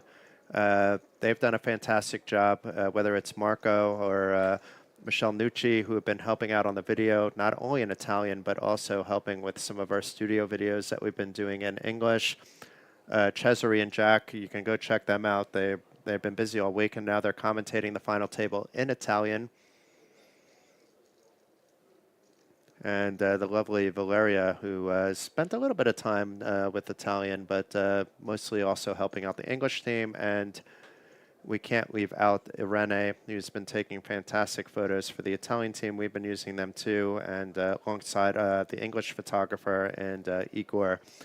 If you've been checking out the live reporting on the battleofmalta.com website, you can see not only Igor's photos, but the fine work done by Jonathan Rabb and Christopher Carlin all week long, including today following the action at the final table of this event and the 2200 Super High Roller.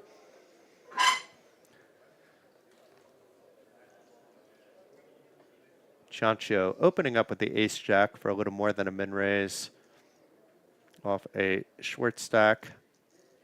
We'll have 13 big blinds behind. That was off a 15 big blind stack. And let's see what Davis opts to do. He just calls. And Luigi here should be calling as well. No point in 3-betting, no point in folding. Just gets awkward for him with a jack-high flop, but he doesn't know that quite yet. But maybe thinking of something else. A squeeze, you know, against the short stack, maybe a little bit ambitious. If it was against the bigger stacks, perhaps. But using a time bank card nonetheless. Luigi, one of the most experienced players at this table. We don't know full information about all the Italians. We know Davis is quite the experienced player himself. Understands ICM quite well, and opting to play it even safer, just to fold, letting Davis and Ciancio battle it out, with Luigi hoping that Davis wins this hand and either gets Ciancio onto that rail or at least a little shorter stack than he is. But that's likely not going to happen now. Ciancio flopping that top pair with the 6-ace-8 rainbow flop. Davis checking. There's no reason to really be playing around here. You would expect Ciancio to be betting. Indeed, he does. It doesn't really matter how much. Davis should be getting out of the way. A little less than 1.5 million. Quick fold by Davis. And we may be having another guest coming in right here, right now. And Mr. Poker Bras, Scott Kenyon, who's been with us all week long. He's been streaming over at the any table he's been playing at over at his Poker Bras channel. Recommend you checking him out, but you may also know him as Cartman because he was Cartman earlier this week, so it could be quite confusing. But welcome, Poker Bras. Oh, it's Cartman again. Okay. Yeah, super good to be here. Okay, but you're not dressed as Cartman, so what's going on? Is this Cartman all for is TV? always within me. Oh, always an inner Cartman. There's this guy that does these songs, and he looks a little bit like Cartman, like an older version of Cartman with a beard, and he got the voice down, and he's doing all these songs in Cartman's voice. It's worth checking out. I have seen that actually, and it's pretty good. So what have I missed so far? What has occurred? Give me like a little lot summary. Of deep stack poker. It was Candido and Davis starting the day with the chip lead. Davis with a slight amount more, and it's been pretty much all the Candido show. Oh yeah, Candido with 100 big blinds. Yeah, that's very workable. We believe he's known throughout the poker community as Gabriele, which is his second name because we heard Valeria introduce him as such. But it's possible, you know, in the heat of the moment that the middle name was read. So We're going back and forth with him until the break time when we can clarify that. Davies, I played a little bit of PLO with this week. Can tell you he's definitely fearless and accomplished. He's Yeah, a very good player. he's playing a lot in the States at the last couple of years as well, and obviously you've probably seen him around in Estonia as well. He's frequently making appearances up in Tallinn for some of the bigger events, including the Kings of Tallinn, which was one of the sponsors or at least had a booth here at the Battle of Malta. Yeah, very good series. Would recommend. But would you recommend coming to the next Battle of Malta on May 27th to June 3rd at the very spot we're here now? It's going to be like a springish, summerish edition. Yeah, I would. It was my first Battle of Malta. Overall experience was good. Couple of small things that I will sort of mention to the organisers. Yeah, I mean, I think overall, they used to even have a suggestion box, or they're very open to any feedback. But overall, a positive experience. I think they managed the numbers very well, I have to say. The one That's an understatement, actually. No, honestly, like for the sheer volume of players that they had to deal with, I think they managed that really, really well. At no point did I have a queue longer than sort of 2-3 minutes, which unfortunately I cannot say for another certain casino this week. So yeah, but we don't need to go there because it's not about that. I mean, this festival as well has had ridiculous lines over the years because when you're dealing with that volume of players, it is just so much you can do, right? I think they've managed the numbers really well. They've learned about how to manage those inflows when it's 2,000 people, 1,900 people, 990 people coming out to play Day 1G. Yeah, incredible. And not a single side event canceled or capped. You're doing something right, but you can't fault those that have queues. You see them at the biggest casinos in the States, even at WPTs, WSOPs, you see queues. Sometimes it's just a learning process, isn't it? And being that this is the 10th edition of the Battle of Malta, obviously they've had those problems in the past. They've definitely done what they've needed to do. Any place that's growing fast will experience that. It's natural. For sure. So that was a very positive thing, I think, to have so many big events. Even the side events were getting like ridiculous numbers. But yeah, that's the thing. That's even more like spectacular than even the main event in my head, because it used to be the main event. Yeah, that would always get numbers. The side events were not, let's say, as big of a focus as they were this time, and that's noticeable. Every side event breaking records, just about everyone, if not everyone. Yeah, regular sort of Hold'em tournaments, just getting 600-700 player fields in a one day. Yeah, it's very impressive.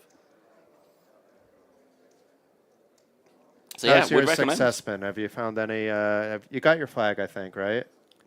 Got my flag? You had a cash this week at least. Oh, I've had many cashes. Okay. I don't want to talk too much about myself, of course, because we're here to watch the final table. But it's been a decent week. It's going to be a long final table. We have time to talk about you too.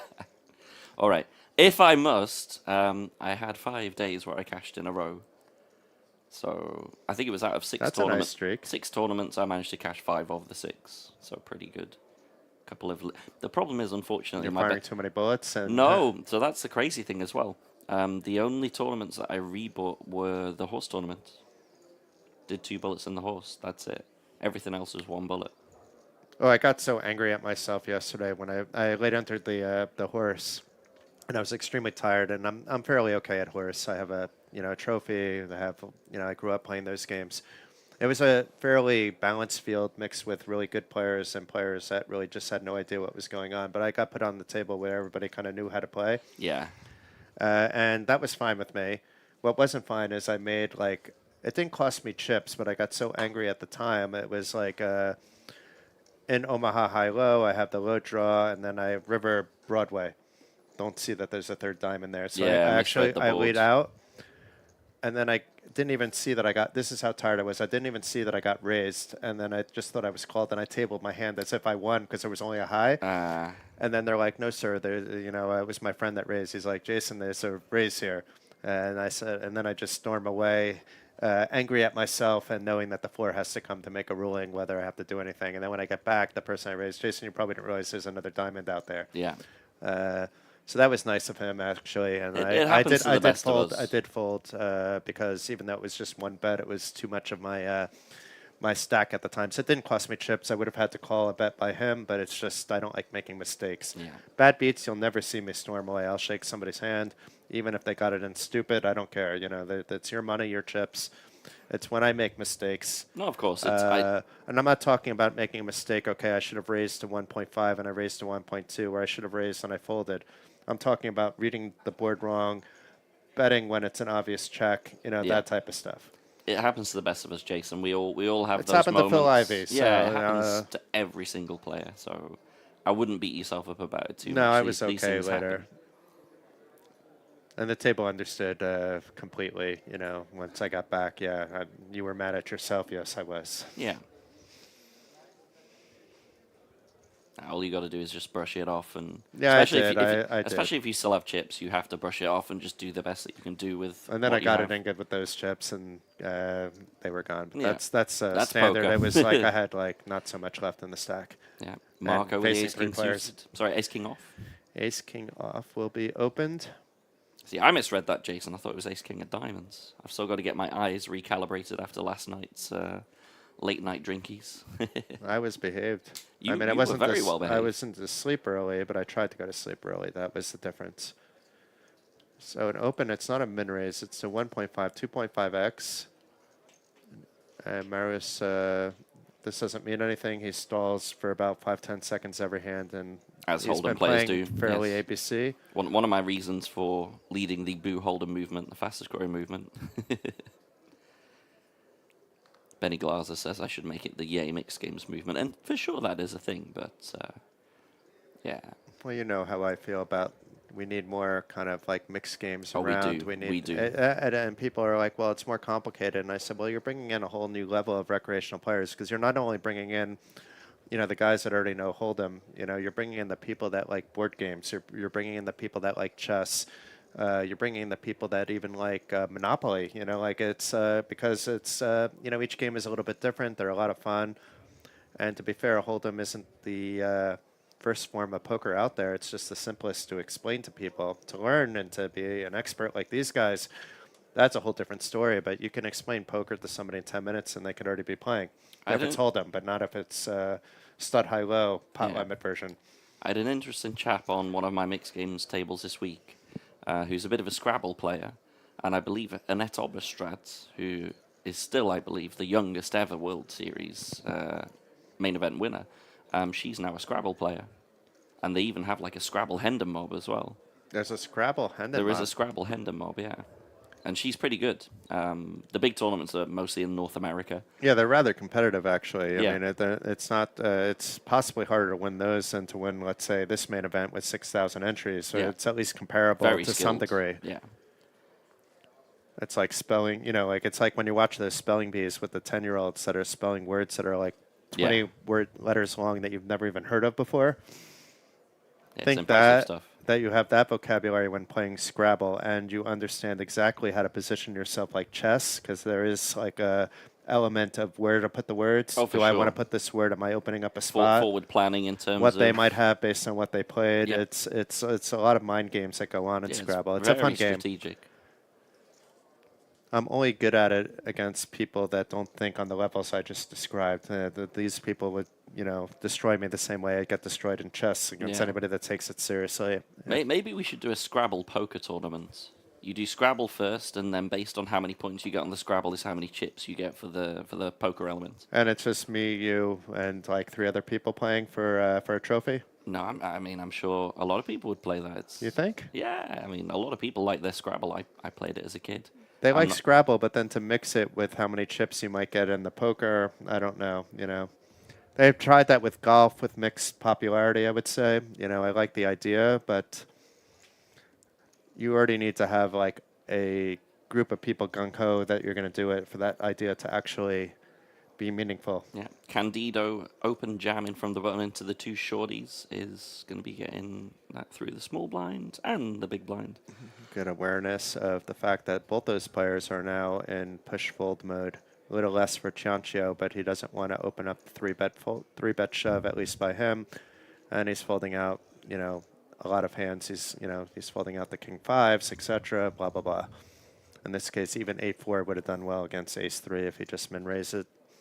8-4 is defendable off a short stack when it's suited, and then you never know. Yeah. Easier just to take 1.5 million, get those short stacks a little bit shorter. The shorter they get, the more pressure he could put on those medium stacks as well. Yeah, And he for seems sure. to have a very good handle on this. I'm can understand why Davis pointed him out to me before the start of the day. He's the player I'm worried about. Have we seen much 3-betting and 4-betting in general so far? Not so much 4-betting. We've seen some 3-betting, especially by Candido, a little bit by Davis, where it's been, let's say, less of an obvious 3-bet, less of an ABC 3-bet, maybe a solver approved 3-bet, but not, hands like King 6 suited I've seen, or is maybe the lightest I've seen 3-bet so far. So Luigi with 25 bigs finds himself with ace 10. Obviously, we have these short stacks out there. He needs to open. For sure, he's got to be opening. With his image, especially. Because he came in super short and has a tight image. Ooh, Marius with king 10 suited is not going to be going anywhere. I think he's actually going to be folding. Really? Yeah, he's been pretty tight. And Oh, has wow. players after him. Good call, Jason. I would not be folding that. But let's remind people that you're a mixed game player. You haven't been in too many of these big spots. You were on a final table in Hold'em this week, at least one that I'm aware of, so I'm not trying to diminish your Hold'em skills. Yeah. But these guys, they're all on a different level than we are. And, for sure. And I have a few trophies in Hold'em this year, and I still am giving these guys all the credit in the world. I'm not saying it's per se a bad fold. I mean, for sure, like with the short stacks out there as well, it's not really a spot If you think or a it's hand. a mistake, it's a better mistake to fold than it is always to For sure. lose more Absolutely, chips, for especially sure. with the short stacks. And there's a lot of ICM right now. Exactly. Yeah, You I don't think- want to find yourself getting to 30, and it's a king high flop. You don't know where you stand. Yeah, 50 bigs deep, plenty of shorties out there. I have no problem with the fold. I just didn't expect it. I kind of thought at least he might just try and see a flop in position. But certainly, yeah. If he was on the button, I think he would have called. Yeah. If you want to know, it was because he's in the hijack. Still 4 more players to act. That affects that quite a lot, especially if a flipped player card. calls behind and he's no longer in position. What's very awkward for him, of course, is that he has that huge stack to the left of him as well. Yeah. So he's really ICM handcuffed, let's say, having this monster stack to his left. Yes. One that's already 3-bet him at least once, lightly, maybe twice. Yeah. And it would be like a squeeze candidate spot, actually. Yeah. Yeah, definitely not the optimal seat for Marius there. Candido will be opening with the king jack. That much I can guarantee you. Yeah, I think that's safe. Yeah. Rafael folding the 6-5. Rafael started today with 30 million. So he's had a rough day. Yeah, he's hasn't had a good start, but he's keeping his composure, which is the most important thing. He still has enough chips to make a comeback. He just needs that first double up to get that breathing room so he can start open folding again. Yeah. Fun fact, by the way, in one of my Hold'em tournaments, which I think you were railing quite a bit of, I was down to 0.3 of a big blind with 50 players left and still proceeded to make the FT. So That's impressive. Yeah, it was quite the Ooh, a comeback. jack out of the window, but there's a 4, maybe a 3. No, it's another Oh jack. my. Candido should be able to get some value here, though. It should be an open continuation here by Candido. And JJ Hazan just dropping in the booth. I think that's to wave goodbye. And Oh, you're he's leaving waving us. goodbye. We have our PLO runner-up of the first big PLO that got 120-something runners, JJ Hazan. There's a video of him on the Battle of Malta YouTube channel. At least if it's not there now, it'll be there soon. And, yeah, we'll be catching up with JJ. He's running that PLO Masters. You should go to their website and check out if you like 4, 5, 6-card poker. JJ doing very good things for the 4 and 5 card game, Yeah, which he's we love spreading to the see. love. And Yeah, JJ is an Marco, old friend of mine as unfortunately, well. connecting with the flop here, but Yeah, that's why I Candido can't get connecting away. far superiorly. And the problem with having Candido being so active is just like it's so hard to fold this if he just puts in some little bets.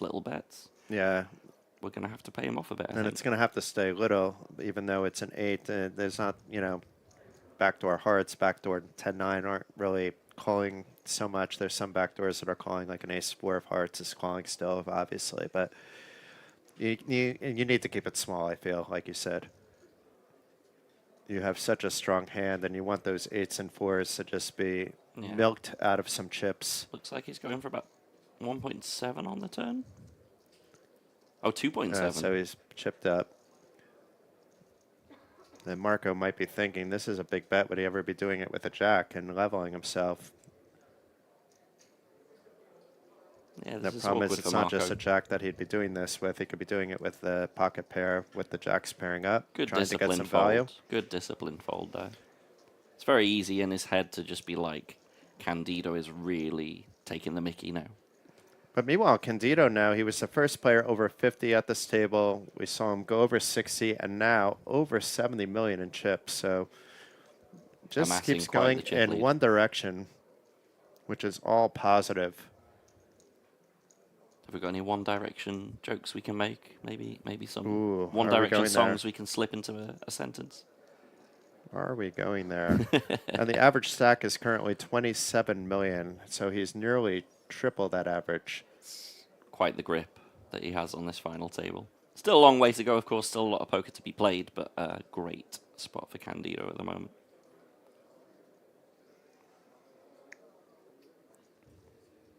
When do you go home, Scott? Tomorrow, I fly Okay. very, very early tomorrow. Back to Gibraltar? Yeah, so I have to fly to Seville, and then it's a 4-hour coach ride from Seville to Gibraltar. Is it on a luxury bus with like Wi-Fi, TV screens like we have in the Baltics? It is not. It is not. But I take You take can my ask own Wise movies. Guy how much I prop these buses. They're Yeah. amazing in the Baltics. No, I take my own movies with me. I have like But the it's seats are a comfortable tablet. and wide. It's comfortable, and I can lean it back. And then I have a tablet that I have some movies downloaded on. So A we'll fake coffee dispenser somewhere near the bathroom that you shouldn't touch, but you do I- anyway. I don't drink coffee anymore. Oh, that's actually. good. Yeah, how I don't drink coffee either because my cup is empty. But maybe we'll Well, get a that's another coffee on the story. break. Candido with the open with ace-5 off. Don't think that Davis is really going to get involved with queen-3 off.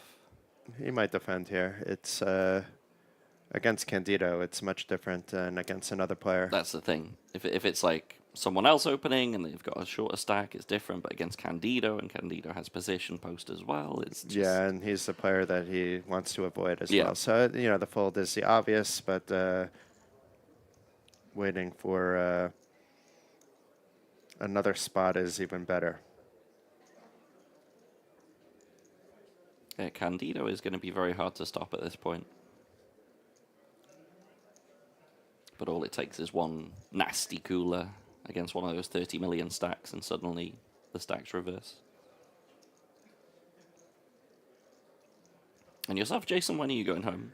I'm going home tomorrow evening. I have a direct flight to Vilnius. It'll be my wife's birthday while I'm flying home. So happy birthday to Yurgita ahead of time, who is definitely not watching me because poker is not her thing. Yeah. But happy birthday. Maybe some of her friends are watching. But that's tomorrow. So just in case I'm oblivious to the fact that my wife of 15 years is celebrating her birthday. It's good that you don't I'm forget doing it these now. things, by the way. There are certain, let's say, comedy greats who, on their show or whatever, it's like, oh, you forgot the anniversary, you forgot the birthday. So it's good that you don't I'm forget always these things. traveling on the big days, so that I need to avoid. But there was nothing I can do about this one. My wife understands how important the Battle of Malta is. Do you have anything nice planned for the wifey tomorrow? Well, and don't get home and I'll wake her up to say hi and happy birthday, but it'll be a little bit after her birthday when I come. So it's Yeah. more about the weekend. Nice. So Rafa finding a spot here. Rafa with a jam of 14 bigs, and so far so good. He does not want to call. He's not in worse shape against most players calling anyway, but this is just let's get 1.5 more million in our stack as soon as possible. And he will be achieving that.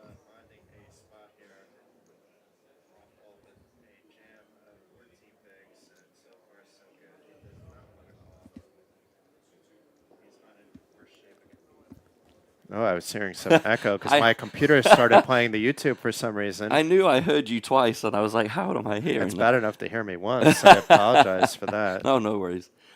I was more confused.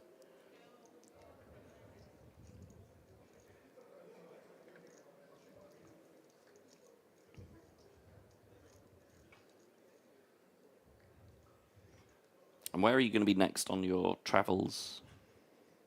Back home, I'm going to Vilnius, and I was in Tallinn for 2 weeks leading up to this. Yeah. Shout out to Teddy for his 50th birthday. That was a lot of fun. And then before that, there was another festival, which I'm not going to mention. And then, not that it's competing, but you know what I'm saying. Yeah. And yeah, it's going to be nice to get home. I mean, I've had such a brain refresh here in Malta, Oh, believe it or not. But Ace King versus Ace King, we can talk about me later. We're going to have a shove here, I believe, or something similar. Well, that's not similar. non It's all going to in, be you like a say? half stack 3-bet, I think. Yeah, a little bit less than half. So finding a sizing off his 15 big blind stack, but I think it's going to result in the same. Davis do. should be getting out of the way. It'd be a bit ambitious to 4-bet here. So, do you prefer the suited combination or the double suited combination here? The suited, obviously, but you Surely have 2 flush draws are better than 1. 2 is better than 1. Then you should want, instead of Ace King, you want 5-10 offsuit because you also grab all the straights as well. This is true. Straight blockers. Yeah. 2 flush draws and all the straight draws. But we have an all-in call, so it's Ace King versus Ace King. Chances are this is a chop pot unless we see a bunch of spades or a bunch of red cards all in the same suit. I'm betting on red. Red, and we're going to go clubs. 2 clubs on the flop because there's nobody with clubs, so we're playing percentages. 1 club, there we go. 2 clubs. Ah, boring. How about that? How boring. And a spade. Oh, Perfect. Oh, but a We have a spade gives backdoor. Chancho a chance. No, no Chancho anymore. No Chancho. No chance for No Chancho. Chancho anymore. So Ace King versus Ace King. Everybody loves a chop pot, except for the other short stacks. I would have loved to see some carnage with 4 hearts or 4 diamonds. It just feels rather anticlimactic, eh? Everyone else on the table begging for a ladder, and then you see Ace King against Ace King. Boring. As you know, I've done my fair share of reporting over the years. A lot of you probably have seen me around. I've had to put the pad and pen down now, getting older, running teams and running a company. Still miss it, but you know, during those times, you always save it. You can only use it once a day, or it's too much. And even once a day, everybody loves a chop pot title. The old ones are the best ones sometimes. As you can imagine, the more creativity that I'm given liberty to use as a writer, I do take advantage of that. But normally it's fairly serious reporting. Here there's a nice combination. You're getting all your facts and figures, a few jokes. You know, Jonathan has got a good sense of humor. Christopher as well. They're doing a very nice balance. Yeah, And you if got you're a good- just tuning in, you got a can good even team. catch up on the final table here by going to the blog, battleofmalta.com. Click on live blog, check them out. And if you're missing some of the audio-visual, I would say check out the Facebook, Instagram. There's some stuff on YouTube. You can like and follow the channel. You'll get all the updates as they happen. But there's no shortage of material, that's for sure. And No, we weren't a massive team, and I want to give everybody on the team massive props. Yeah, for sure. I had The to- Instagram, for example, I like didn't I sub in was for anyone shocked this with trip. how much they were posting every day. It was incredible. Yeah. So yeah, I really mean, I good came effort. to run the team, but this team ran itself, more or less. And if anybody got sick, I could sub in for anyone's job outside of the people actually doing video editing. You saw a little bit of my fun editing skills yesterday. I did have Yeah. fun editing, but that's not professional editing. That's just Jason having a little bit of fun editing. I thought I looked quite buff in that deep fake that you posted. That was And then the one of Valeria, they didn't even. That one was really good. I don't know if Yeah. you saw that one, I where she haven't turns seen that into an one. angel. oh wow. So Marco opening with a min raise, Candido with the stack to defend that 7-5, and we'll quickly get out of the way with a scary flop such as this. Marco with his top pair with the dead man hand. You never know where you stand, but against Candido's range, you should feel fairly good that you're standing strong with your top pair. Yeah. Pretty clean flop, and he doesn't need to bet big. Goes 1 into 3.3, and that is going to take it down. So Marco playing a little bit of polo up again above 30 million in chips. Marco. Polo, Marco. polo. Fish out of water.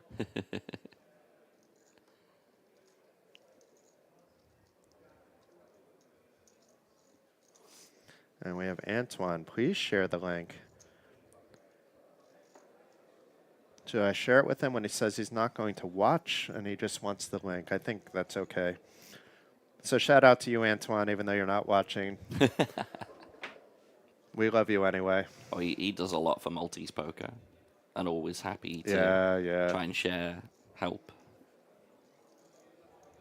Antoine is a guy that will have my respect, and we will, he's a good friend, but you may once in a while see us in a little bit of a heated discussion when we don't see eye to eye on topics, but it's because we're both passionate, people. It's going to happen. We walk away every single time with a hug, and sometimes I come around to him. He's freaking stubborn. He'll never come around to me, but at least he'll understand my point. Yeah. That's it. He's a good guy. Does a lot, as you said, not only for Maltese poker, but for the mixed game poker community as well. Yeah, for mixed games in general, he's always very passionate to try and bring people in and get people involved, so that's really good. Good representation for Maltese poker, that's for sure. Candido will be opening with the King 7 off blind v blind. How deep is the chap in the big blind? Looks like about 10 million. He might just shove this, actually. It's going to be a shove, most likely. Yeah. Yeah, A little bit of shove on the button as well with King 7. The other stack's not that much different. We see Rafa with less than 15 bigs. It was a little bit more because the big blind was in front of him.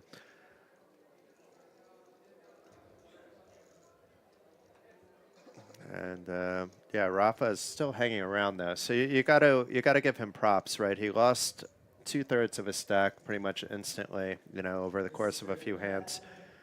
And since then, he's stuck around, right? So it's very easy to just tilt off at that stage. Yeah. But if you're feeling that, it's hard to do on a TV table. What I recommend to people, the second you feel tilt, I did it yesterday. I was tilted at myself. I stepped away from the table, and if I missed something, I missed something. I didn't miss anything in that case. But you'll often see me walking around, and I say, I got to get back. I'm, now away from the table too long. But I stand up to keep my head fresh. Sometimes you would need to walk off that negative energy. Better not to vent it at the table. Even at a final table. When it's 8-handed, yeah. you miss a hand, and that means that your head's in the right space, For sure. and it's worth it. Much more plus EV to get your mindset back where it needs to be rather than sit there fuming and let it squeak into your game somehow. I like how we can peek down into the real action. I saw Telly Bartolo, the man, the myth, the legend, with him and Diane and Mario, Andre, really working hard to make this happen. I thought maybe he was going to be running up the stairs to where we were, but we will have that honor perhaps later. I know Telly likes to join us, but we'll be thanking him and Diane and the others throughout. Maybe he was looking for Mr. Glenn Brown, because I see him now with Glenn and Rusney in the background, who, as we mentioned, we're doing a great job with the social media alongside Valeria and Andre. This could be quite interesting. So Candido. Rafael's Queen 9 suited is going to have some excellent equity. Yeah, but you still have a lot of ICM to consider. Yeah.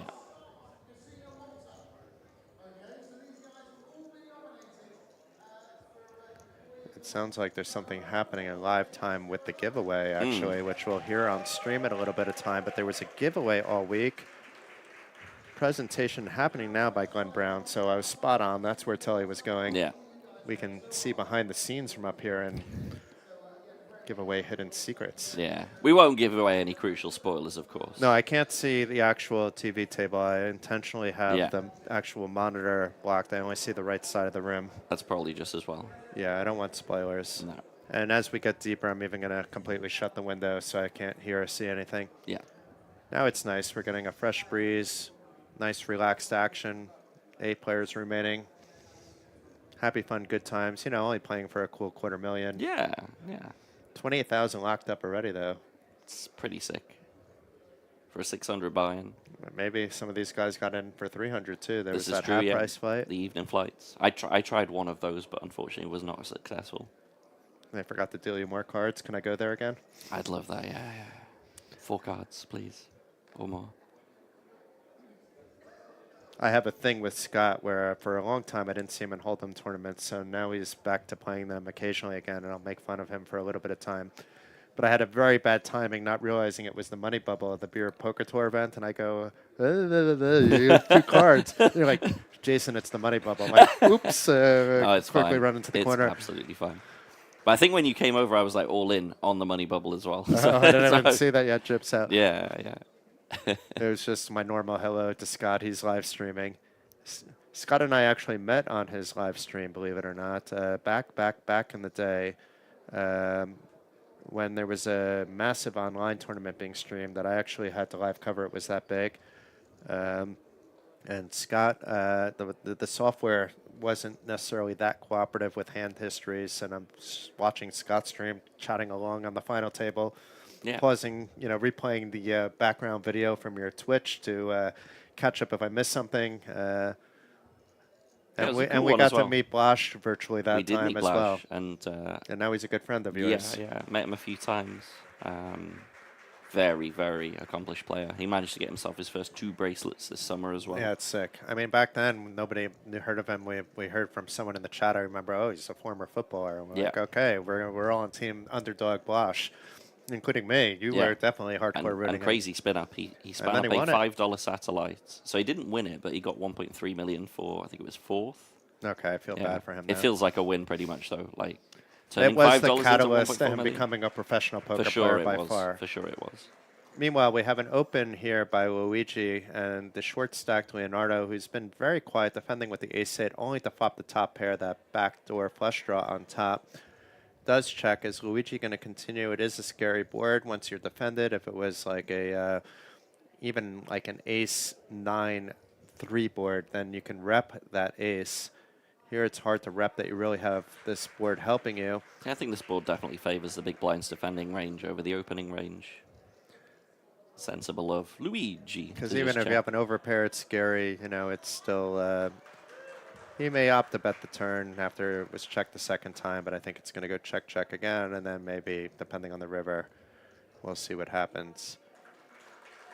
He's But I'd like to see unblocking- almost Leonardo get punished for this check after it went check on the flop, only for to pair the board on the turn, and for Luigi to bet and then get a king or 10 on the river. Yeah. But he does check it back. That's the most obvious spot. And Leonardo with the check mark. Now, with that last club coming on, it's a check call for Leonardo, but maybe now he's thinking, I'll try to get value out of something. But what are you getting value out of? The 9-10 would have gone there. I mean, you shouldn't be even afraid of those hands because they maybe would have been betting the flop or turn. A flush draw might have bet the flop. Probably would have checked the turn at that stage. Yeah, I think Leonardo's just sensibly Yeah, going it's in a sort of check check call. call mode. Unless Luigi just goes apeshit and overbets the pot, then you can actually get out of the way. We've seen such a situation where we've seen top pair already folded in a similar spot. It wasn't even an overbet, it was just a big bet. Where Candido was putting pressure on one of the shorter stacks. I mean, Luigi's here we 10 is go. relevant. Luigi's 10 has some relevance with blocking 10-9. Not when it's 3 clubs out there. Yeah, but still you would be going for value with a straight here, as played. I don't think we're too worried that our opponent is having flushes But if here. you're the under the gun, +2 opener with 9-10 and you're not betting that flop, then what are you doing? Agreed. Yeah, it doesn't really make much sense. You're going to be happy against the other short stack to, I guess you don't want to deny equity. If you're raised big, you have to fold your 9-10 maybe. I guess you With just try to rep a ICM. jack, but yeah, it seems a bit thin. It's like a jack or nothing. And this time it's nothing. Leonardo is going to be taking that one down. Yeah, it's a easy call by Leonardo. The bet wasn't big enough to scare him away. Yeah. I'm not sure what that bet was supposed to represent when it was checked over to you. What's folding out that King 10 is behind? I think he's just trying to represent that he has a jack and maybe hoping in that his opponent has has some king high, queen high that has to fold. Queen high obviously we're beating at showdown king Yeah, high. that's what I'm saying. There's no king high. Yeah, even, it's- like there. it's a weird one. A king jack, a king queen is really the only hand. You Yeah. know, because even a lot of the aces are just going to call on that bet size that didn't hit the board. Yeah, I A lot think of them are folding. It depends on the opponent, but it just it's either you check it back or you bet think bigger. I think he has to bet pot or close to pot if he. But it's if he Luigi really, who has nearly 1.5 million in cashes, so there's probably something we're not understanding either, Scott. oh, for sure, for sure.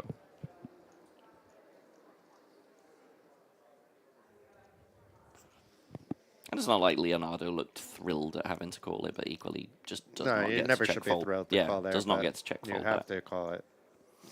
On that sizing, you have to call for sure. 120% of the time if that such exists. In scenarios where you think that's what the situation is for that other 20% in case you're misreading boards like I did last night. Yeah. Davis with the Jack 10 off, open from under the gun.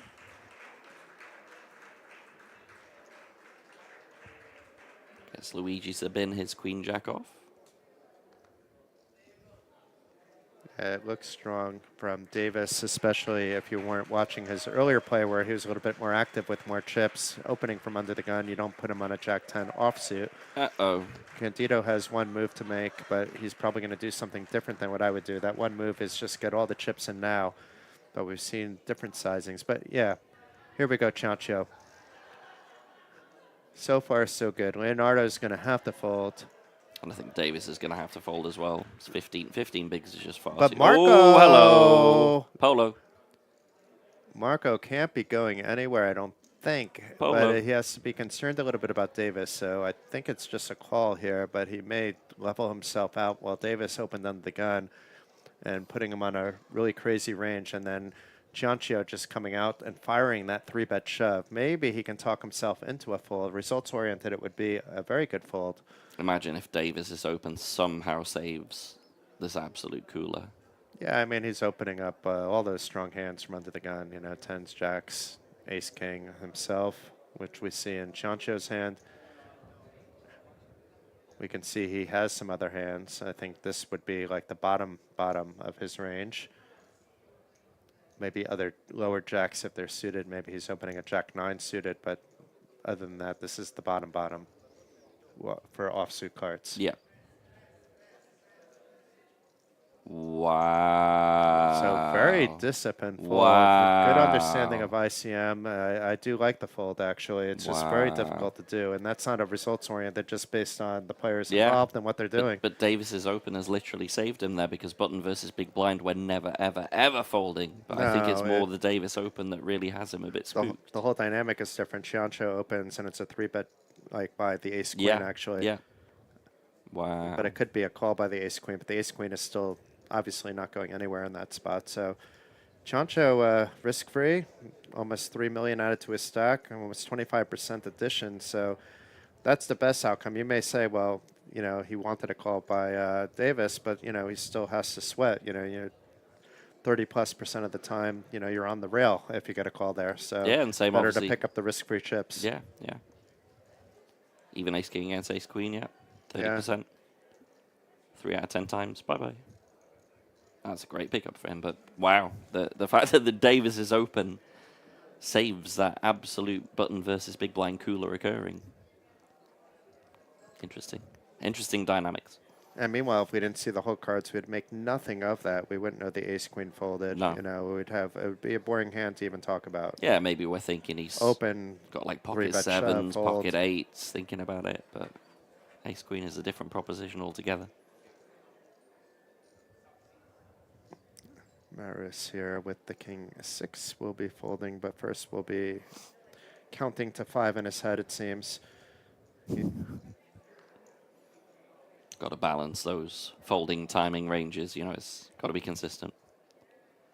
I mean, anybody that thinks that there's pre-flop timing ranges on players hasn't really watched enough streams. You know, it's sort of like post-flop, yeah, of course, where if you're facing a 3-bet and you're snap folding all the time, and this time you're thinking, you know, it's maybe some kind of tell, but you're going to wind up be playing that pot anyway. So the only tell is that I'm thinking about playing this pot, right? Yeah. So I think people overlook it. I don't mind as much when people are covering their neck, and they're, because even if people aren't picking up the tells there, if it's helping you gain that confidence or the worrying about being self-conscious about people picking up tells, that's much different than a timing tell pre-flop. Yeah, if you have to fold, boys and girls, just fold. Don't sit there for 10 seconds and fold. Nobody likes that. Especially in a hyper turbo. I wouldn't mind it in this. It's 90-minute blind levels, to be fair. That's an extra 5 seconds per hand. Yeah. So we got button versus blind here. Leonardo opened, Davis defended with 5-2 suited, all perfectly fine. Would imagine a small c-bet from Leonardo is going to get this one done. Yeah, it should be around 1 million, a little more if he wants, but Could even be less, like paired board. It's very hard for Davis to connect. Oh, he doesn't even see yeah, that. it could be less because you still want actually those 8-9s to call, for example. But it's good that if he bet, then he would have to slow down anyway. So now he has 2 straight backdoors. Not that he needs them, or gut shots, I guess, on the turn, and then Davis not opting to try to steal this away, checks it. And Leonardo, is he going to deny his opponent equity? That's what this bet would represent. And that's what he is doing here with, it looks like a small bet, 1 million. which we could have seen on the flop with the same outcome. Davis, no reason to get cute, but if he wants to raise, it doesn't need to be at least an all-in sizing. Calling would be silly, though. Yeah. And We have the folding is the most zero obvious showdown. place. Yes. Pick and choose your spots wisely. Wise words from Jason Glatzer.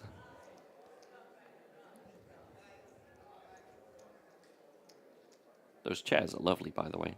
I happen to have one of those at home.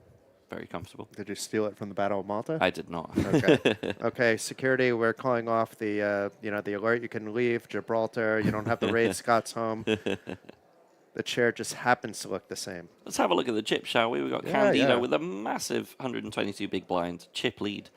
4 of them in the sort of middle of the pack. Marius at 51, Marco 49, Davis 46, Leonardo 39, and at the bottom end of things, Luigi with 21 bigs, Chancho with 20, and Rafael with 14 big blinds.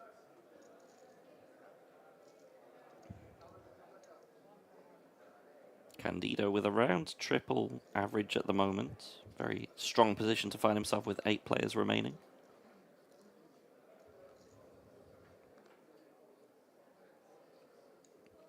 Marius with the King 10 suited under the gun is just going to keep on folding those nice looking hands, but troublesome spots that he could potentially find himself from early position, particularly with that huge stack to the left.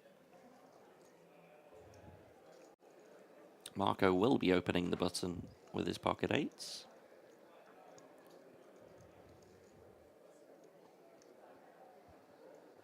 Starts the hand with 50 bigs. No need to do anything other than just a standard sort of 2.5x open.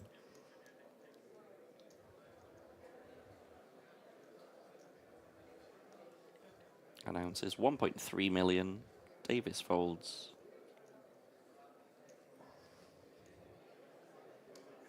Luigi looks interested. What do we have, Luigi? Oh, he is not interested. 6-2 suited. Going to be getting out of the way.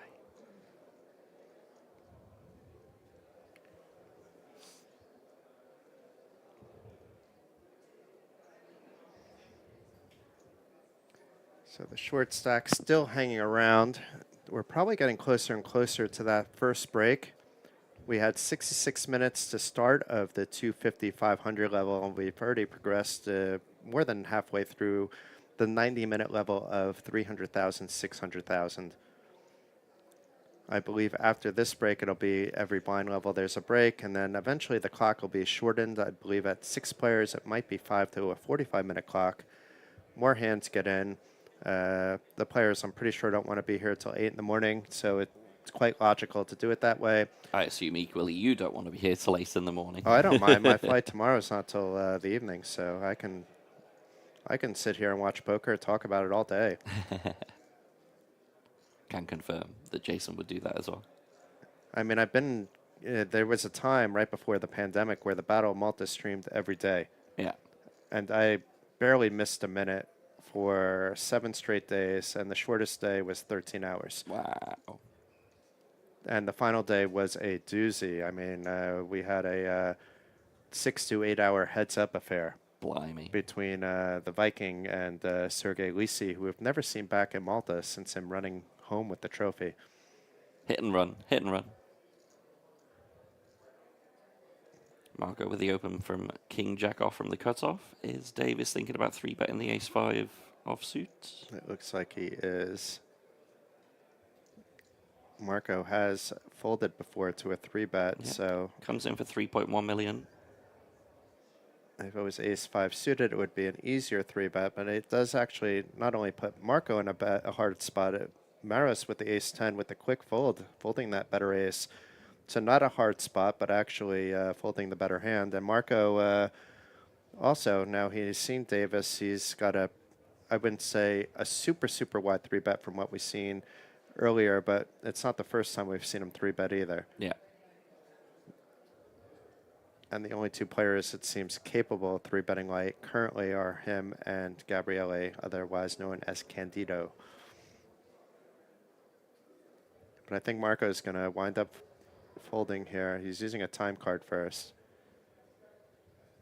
I really want to know more about the time cards if they get more each break, because it seems like players are wasting time cards in spots that they don't necessarily need to. Yeah. You know, you shouldn't be wasting. This is a non-all-in situation pre-flop. If you played a lot of poker, you should be able to make this decision and save your time bank card, because that becomes strategic later. When the pay jumps are massive, you may have a little bit of a blurry head because you've been playing poker for so long. And if you run out of time bank cards, you're going to feel rushed. Yeah. So even if you never use them, at least you can feel relaxed that you have time to make the right decisions. And as soon as you run out, you're in a spot. And the best example of that isn't in a time bank situation. It's more like if you look at what happened to Will Kassouf during the WSOP. I mean, he just lost it. Yeah, I mean, let's not get into that. It's more about that he was penalized so much that Yeah. he was on a 10-second clock. Yeah. And watching him in action with a 10-second clock, even without him talking, you know, there were a few spots where he definitely was affected by that. Oh, for sure. Even if he can play fast, you know, just mentally knowing I always got to act in 10 seconds, and I'm used to talking, I'm used to wasting everybody's time. Throws you off completely. Throws it off, yeah. So I'm not sure it was fair to do that. I think penalties are fair, but I think, you know, you give somebody a penalty on time, you know, 10 seconds is a bit ridiculous. It's a tricky one, though, because I understand, obviously, that was at day 6, day 7, right? Yeah, so then you... So, obviously, these antics have been going on for some days, and... So then you give him escalating penalties that don't involve when he's at the table, right? I believe things had sort of escalated from various stages of penalty. Then you say, now you're out an entire blind level. Yeah, yeah. And if he comes back, then he's out 2 blind levels, you know, and eventually disqualified. Yeah. You know, that's the natural progression. Someone like Will now can walk into any casino, and probably if it's a major tournament, the TD is going to come up to him and say, hey, we don't want to put you in that spot, but these are the rules, and if you don't follow them, instead of that, you're going to be 1 warning, and then after that, you're not going to be welcome back not only at this event, but you're going to get a bigger ban. Yeah. You know, that's a better way to handle it than to affect the actual gameplay. For sure. Luigi with the jam from the button for 15 bigs with the pocket 4s. Oh, and Candido wakes up with ace-jack in the big blind. I believe we are going to be seeing a call. He's how thinking much? it through. He asks how much. I don't think folding is a consideration here. He's just checking Luigi that it's... should be jamming like a lot of aces here. Any ace, really. A lot of kings. A lot of ace-x, a lot of broadways. You know, obviously he could be behind, but he's ahead of the range. It's he can afford the chips. It's a chip EV spot more for Candido, and he has a chance of taking out one of the toughest players in the field. Now the flip side of that is he may not want to double up the toughest player, and maybe he doesn't know how good Luigi is because Luigi has a short stack. He hasn't been able to show very much. You don't want to actually double up Luigi, so that might be coming through Candido's head that, you know, I have a control over this table. Maybe I just skip this spot and go back to what I was doing before. So yeah, there's certainly no shame in that as well. I don't actually mind the fold if that's the rationale. Yeah, from a chip AV point of view, it's a clear call. Yeah. With FTICM, and like you say, with the dynamics, with him feeling that he is already ruling the table, certainly we don't have to take this spot. I think he's going to take the spot, so I'm with you, Scott. But the more he thinks about it... There's certainly no shame in not. There's certainly no shame in not. I think, like you say, he has control over the table. Why risk 10 million of your chips when you feel like without doing it, you're already in control? I wouldn't hate it. I really wouldn't hate it. Now, the flip side of that is that, you know, a lot of these players have friends watching the stream. So if he folds the ace-jack here, all the players at the table are eventually probably going to know that he can fold a a premium hand to a shove, even though it's not a 3-bet. I thought it was a 3-bet, but it's an open shove. And Yeah. so it doesn't really give away that much, but you But could again, say, there's no what, I could shame in shove a that. little bit lighter against Candido than I thought I could. Yeah. And does fold, so Luigi picking up an 1.5 million risk-free. He found another spot with a bluff before, so just finding these spots. I think the other spot was against Candido as well. So Candido not wanting to chip up Luigi, it I seems. like it. I really like it, actually. For the reasons that you stated, he's already gone from 50 million to 70 million with no risk. Absolutely no risk. He's just cleanly chipping up, taking these small pots and accumulating a lot of chips. So why take that risk for 10 million? Why take that chance to double him up? You don't need to do that if you're in control of the table already. I think that's some really smart ICM play there. Yeah, because once you get Luigi with some chips, it's a different player at the table that you have to keep your eyes open. Right now, he can just keep going as he is. I think that is an incredibly thoughtful, disciplined, and very looking at the bigger picture of things, rather than just looking at those two cards and thinking, oh, I have to call this, looking at really the bigger picture and seeing how valuable it is to just keep putting that small applied pressure on. I use this phrase a lot for people that are writing, especially reporters that are just focused on one, let's say, singular event, and when there's a big festival going on. Sometimes within that event even, and certainly with the festival, you have to look at the forest and not just the trees. So you're busy with the trees all day long, like these players have been battling out. It's sometimes hard, so it's good that he took the time. You know what? Let me think about this a little bit. I'm not sure that's what he was thinking about, but, at the same time, I'm sure he was thinking bigger picture. I'm sure. I mean, again, if he's just looking at his two cards... Because otherwise, how is he folding now? Yeah, if he's looking at his two cards, it's just obviously a call. But really looking at the bigger picture, seeing how the final table has gone so far, seeing how smoothly he's chipping up without taking any big risk. Scott, I don't mean to interrupt you, but we have something here. Oh, hello.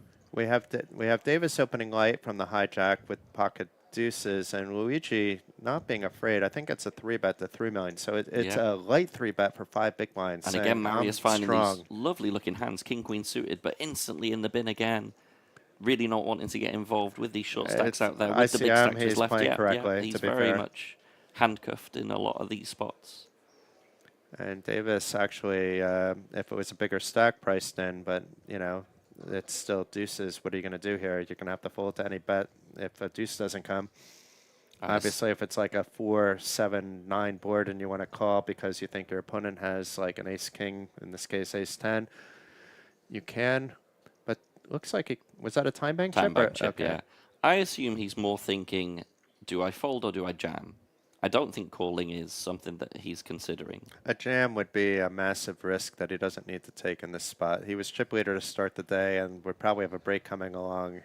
If he snapped off, he's going to be among the short stacks, and mentally that's going to affect him, even though he is a very disciplined player. It's going to affect any player that you come in with a chip lead and I got nothing He going. is going to fold, and I like it. Yeah. I like it. So Luigi finding a couple of spots already. Yeah, Jamming nice little fours 3-bet and a cheeky little 5BB 3-bet. You can tell he plays online just with that 3-bet sizing. In fact, I usually go a little bit bigger myself, but it's around, like 5.3, 5.5 I do. Plus, if they're not been raising a little bit more. It's a very flexible sizing because he still leaves himself enough room with all options available. Yeah. On the stack sizes and the pressure that you're putting on a final table, it's actually the perfect sizing. It's just hard for me to think that way when I'm at the table. It's easier to think that we can actually micro-analyze every single spot here in the booth. The players can't do that, and when you're at the table, you can't do it either. Sometimes smaller is bigger, in a sense, because that smaller sizing looks all the stronger because it's smaller as well. And if you're called, you're building up the pot, you lose less and you're in chips when you position. get jammed on. Yeah. So Marco finding a hand he can open with, King Jack suited. Did get an ace to fold, I believe, week one. Candido, he said, I haven't played a hand in a little while, but you're not playing this one either. Rafa, easy fold, getting shorter and shorter. Meanwhile, Ciancio, what you going to do? And it looks like players are about to go on break after this hand, too. Yeah. I think given how early position this raise is, we don't really need to get involved with ace-deuce. Yeah, and he is going to fold. So we still have 8 players remaining, but meanwhile, we will be on a 20-minute break. I'm not sure. Scott, are you going to be back after the break, or what's the scoop? Are you busy? I've got a quite free day. I'm flying early-ish tomorrow, but I've got a sort of chill day today. So So it might be Scott back, it might be another guest, but it's not going to be, I think, myself and alone until a little bit later. But come on back in 20 minutes, or better yet, stick around. There's going to be some videos going on during the break for you on the stream. See you soon.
Welcome back. This is Jason Glatzer here at the Battle of Malta, the record-breaking main event, which received 6,039 entries. We are down to the final 8, the same 8 that we began the day about 2.5 hours ago.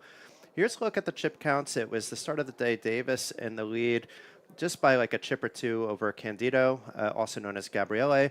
Gabriele, meanwhile, has gone from below 50 million to over 50 million to over 60 million to that 71.7 million we see now. Meanwhile, Luigi came in as a short stack, managed to chip a little bit during before the first break, and Rafa from Poland, he began the day with 30 million and now finds himself in a bit of hot water with just 6.9 million. So it lists the blinds at 300,000, 600,000. We just played that level, so it should be up to 400, 800 now, making Rafa really at around 8 big blinds. Here with me now isn't Poker Bras, but another special guest instead, none other than the promised guest of Bet on Drew, Drew Gonzalez. Welcome, Drew. Thanks for having me, Jason. This is exciting. This is a very deep final table, it looks like. A couple of short stacks there, but probably an interesting dynamic with that chip leader. Yeah, and keep in mind that we just played the 300, 600. I do believe we're looking at the 400, 800. I don't think they have a cheeky 300, 700 level mixed in there.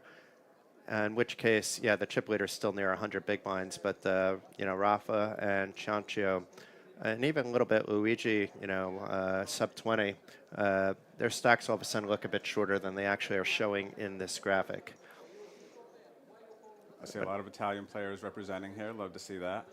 Yeah, and a lot of new Italian players. Luigi's the only one that I'm really familiar with. I've seen him around the circuit in Europe, nearly 1.5 million in cash. I've met him a few times here in Malta. I'm not sure if he's a local or not because he seems to be here every festival.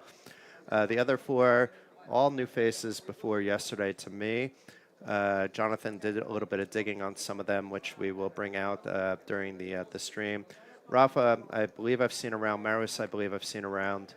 And Davis and Latvianets Davis, I know, being living in Lithuania, probably have seen him play for about 7-8 years now. Not sure I played with him, but certainly have reported or commentated events with him in the past. I do believe I played with him once, but it was for like 15 minutes before we switched tables. But on to the action right away. So 400, 800, that is the level. And Davis... it's not under the gun folded, but we'll be folding likely the 5-4 offsuit.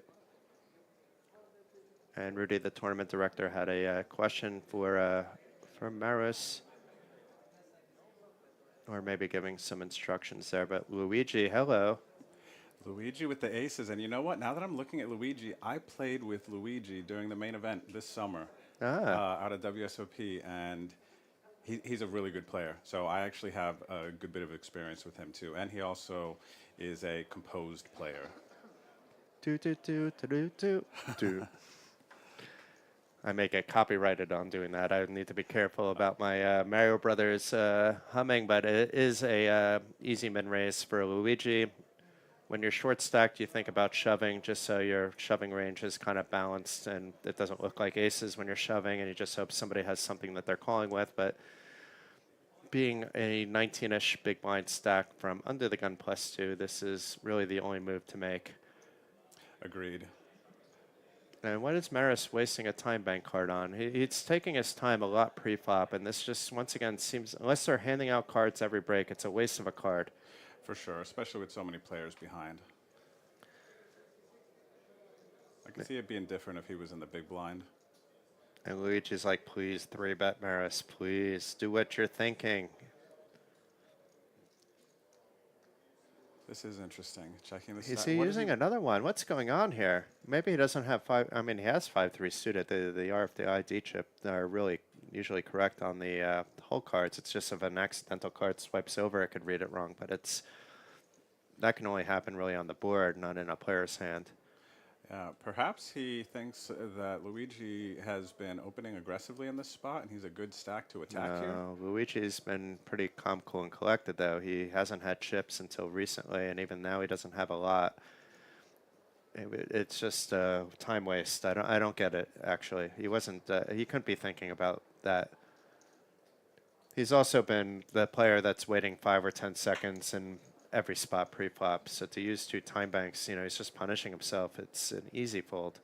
Yeah, especially later in this final table, potentially they could come into play, be useful in some more valuable spots. Just having us a security blanket, even like I'm the type of player that doesn't use time bank cards. I play enough online poker where I can process things fast. But if I'm in a spot like this, I want them just sitting on the table so that if I do feel I need them, I have that crush and I'm not going to ever feel rushed in any spot. Makes sense. And it's too early to be wasting it on nothing.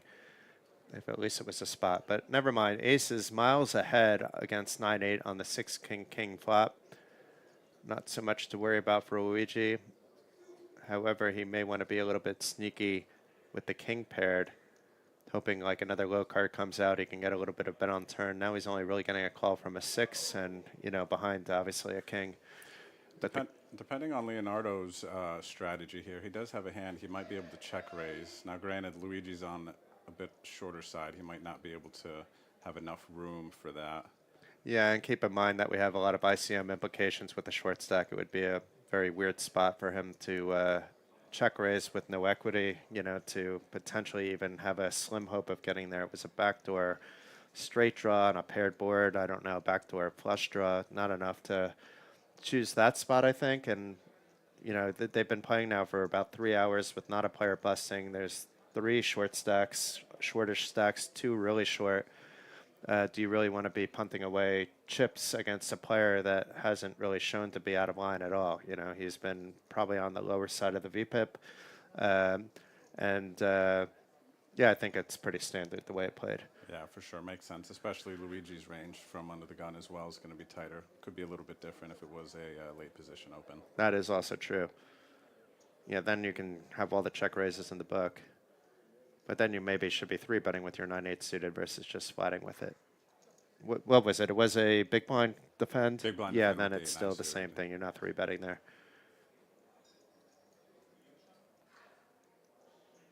Davis looked like he was in pain folding his 7-5 offsuit. And meanwhile, Luigi likely to open in back-to-back hands. This time it's a pretty hand, but it's not one that he wants to be 3-bet on. It sounds like he mouthed out 1.6. And indeed, that's what it is. And Maros with a dominating king-jack suited. See, now, if he was using time bank cards in this spot, I would respect that a bit more than what he did before. Yeah, now it'll be interesting to see what he does in this spot because he's got a fold, actually. Yeah, it is a tough spot to have it here. And yeah, I don't understand now what happened with that last He can't be 3-betting from under the gun +2 and to flat. It's just inviting way too much. Even if you think you're ahead of Luigi, there's so many more players after you. I'm confused. He made that decision very quick, and the last one. Yeah, that's what I'm saying. It was a complete waste of 2 time bank cards before. Complete. Unless he thought he had pocket 5s or something, and then he's just thinking, can I do this, not do this? That if he misread his hand, I get it.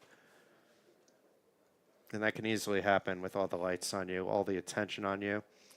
A lot of pressure in this spot. Big payout here. Marco with the baby suited connectors on the defend, and it looks like there's at least a 3 out there. Indeed there is, along with 2 spades. What a flop here for Marco. He's not going anywhere. Bottom pair, flush draw. He may even be check raising this flop if Luigi continues. Yep. He does cover him.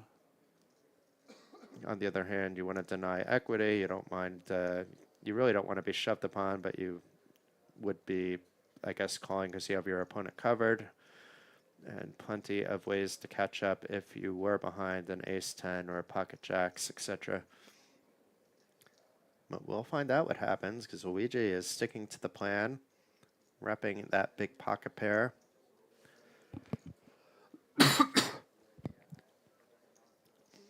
And Marco is likely just to call, but I wouldn't mind seeing a check raise like you wanted to see the previous hand.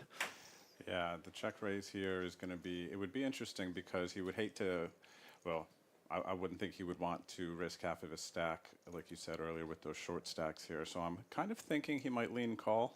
Yeah, it looks like playing it safe, a little small ball. Meanwhile, the pot is up to 7.2 million, and certainly now he's got to be not afraid of much. He has two pair and the flush draw to back him up if he's worried about a set. But this is a spot where if you're bet into again, I think you just raise it because you want to be getting those jacks, queens, kings, and aces to stack off now, thinking that, okay, this guy's just doing it on a flush draw.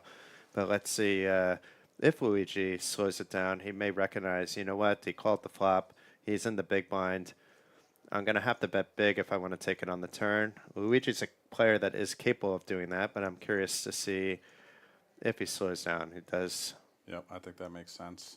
Board's getting really sketchy there with the big blind range and Marco. Dream. Question is now, Marco, after seeing Luigi check turn, how can he get value here on this river, right? He's not going to, but he needs to try. I mean, just checking is not going to get the job done based on the check back on the turn. Of course, there's tons of players checking back on turns and then firing big on rivers, but you don't really want to take that chance here. See here, Marco goes with a bit bigger of a size. I think when Luigi checks turn, the hands that Marco's targeting are going to be some ace-high hands, and I think that sizing might not really accommodate those calls from Luigi. But he does take it down, so nice hand there, Marco. Yeah, and that particular results-oriented spot, it didn't matter if you bet one chip. And, Yeah, you know. yeah, exactly.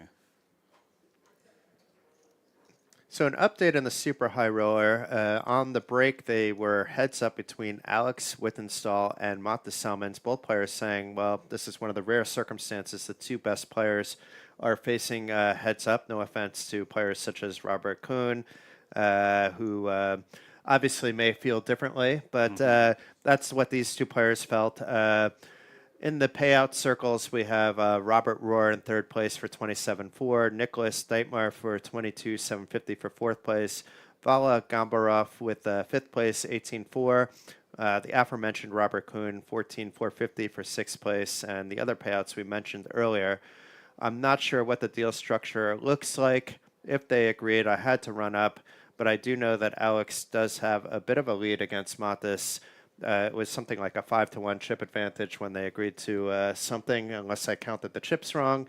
But meanwhile, they will be at least playing for a trophy, even if they agree to a deal. So as soon as we have a further update there, we will let you know.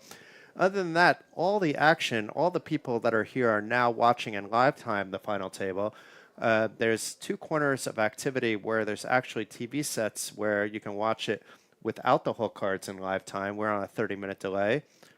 I think I have to pause my speech here for a second because we have some action. We have Candido opening with Jack-9 for a min raise. And Chiancho, you know, this is a shove spot, I believe, for him, opting to just call off a 17 big blind stack with 10s. And Marco, you know, maybe it's good. He'd be flipping. Marco now is likely going to squeeze here. At least he should be squeezing. I just don't know for how much based on all the different dynamics. It's interesting because what is Cianco flatting here on? It actually looks like he's maybe 12 or 13 bigs, huh? Flatting Yeah, to it's a very 1.6 strange million. flat from, let's say, a typical play perspective. But on the other hand, you want to switch things up, I guess. I think the only really horrible play is folding. If he wants to call, you know, I would prefer to see a raise, but I get it. And Marco, oh my God, it's so lucky he didn't shove. Look at all this.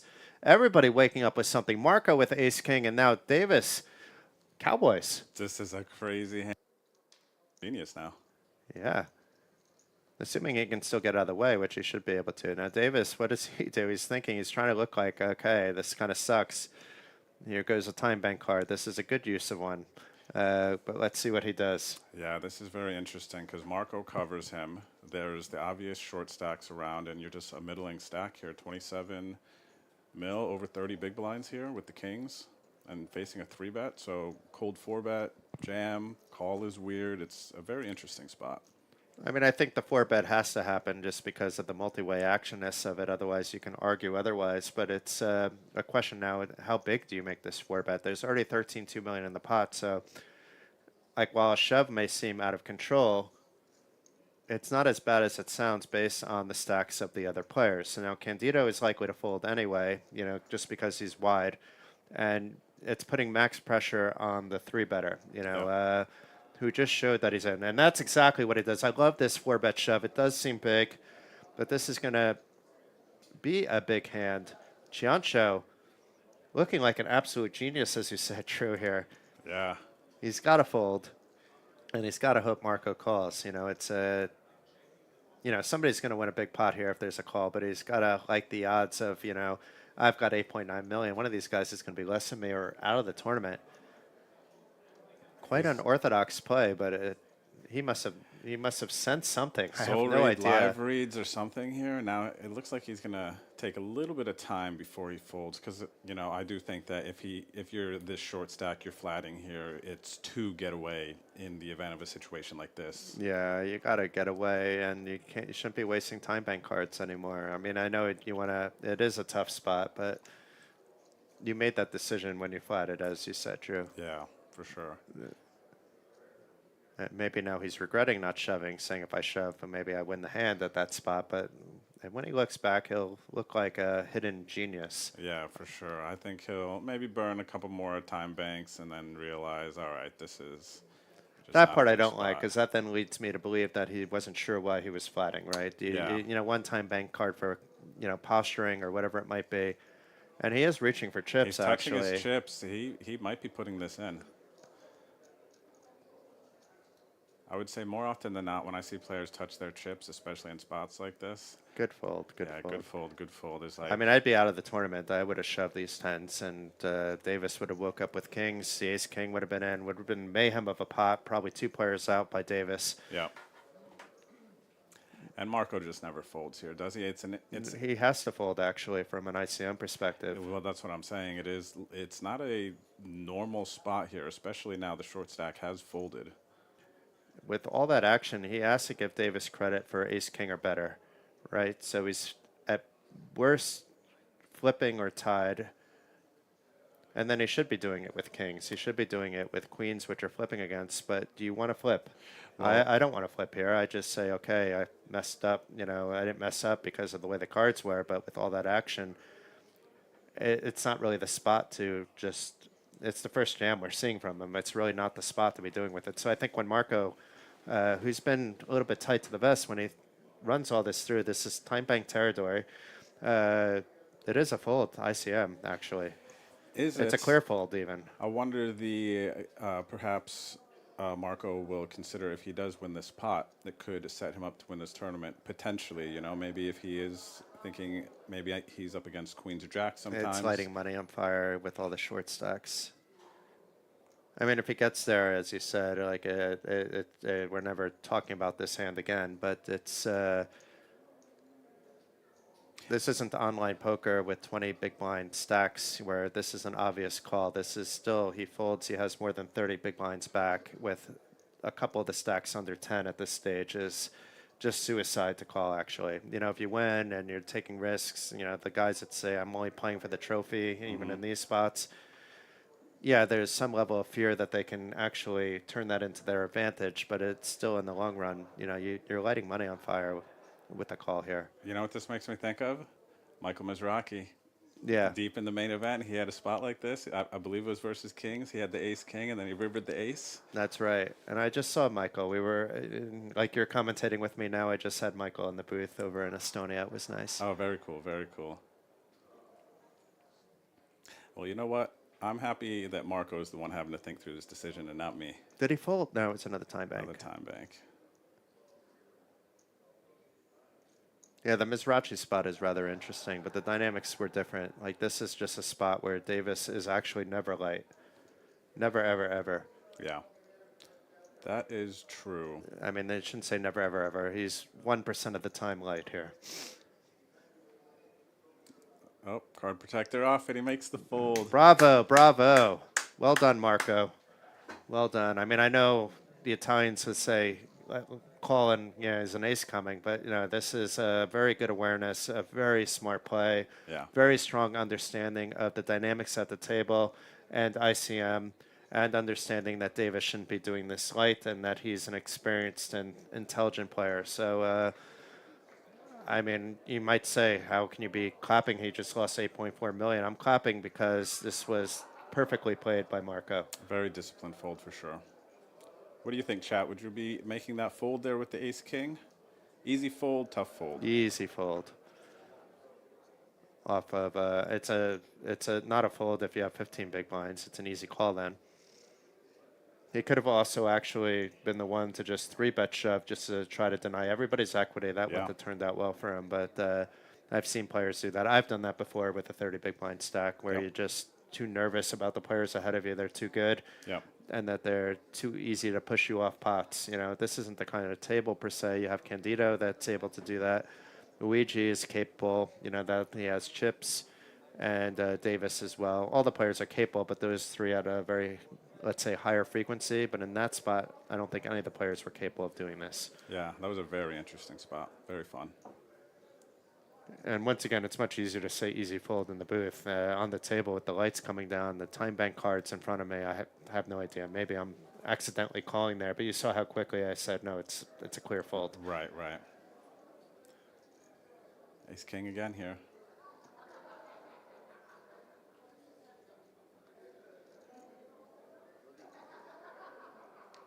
Ooh, Speaking of, Ace King versus Ciancio. Queens. We saw him flat the tens, right? It's he going to do the same with the queens. This is amazing. Back-to-back hands. We get to see, you know, he flatted the This tens. time he hopes somebody 3-bets him if he does flat. But I mean, you just got to be happy. You're getting 3.6 million if nobody calls. You just get it in here. There we go.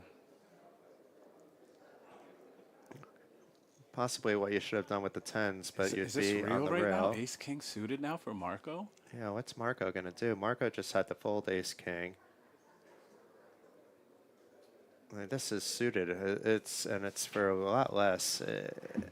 Marco's like, I And hate he's on Ace the King. button, and Candido opened. I think it's a shove by Marco. Yeah, it's a much different spot. Yeah, he does shove, and now it's actually a fold for Candido.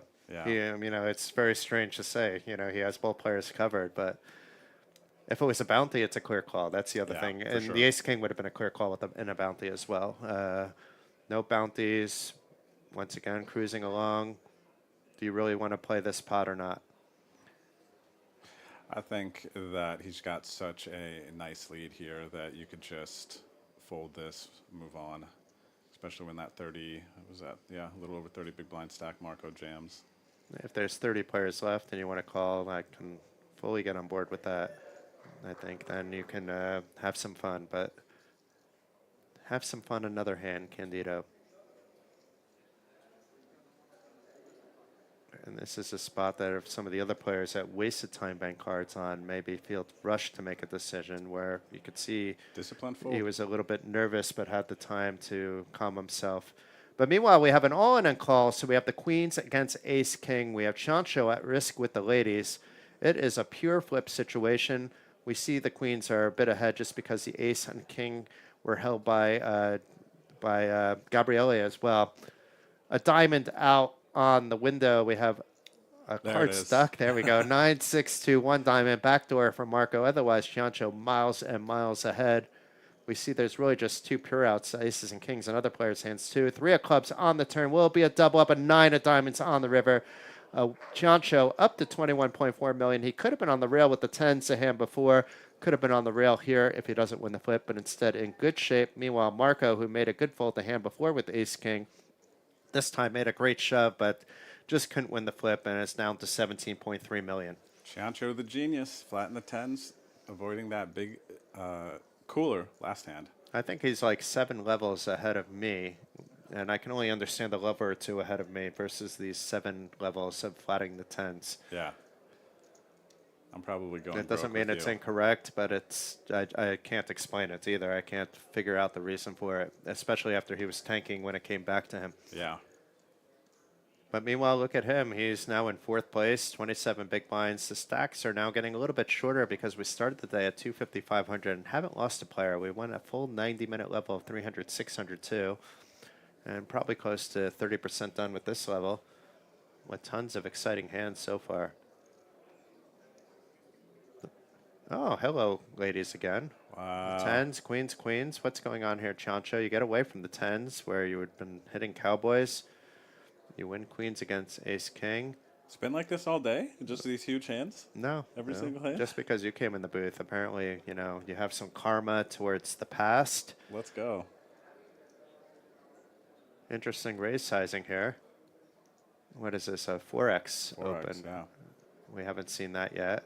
It will be counterproductive, though. I mean, Davis is likely to call the button based on what we've seen before with Forrest, which you want in there, and instead you're forcing out those middling hands that you actually want in, and all you're doing is keeping in the premiums. Once again, I'm not quite sure about that, but he must have his own reasons for doing so, and everybody approaches the game differently.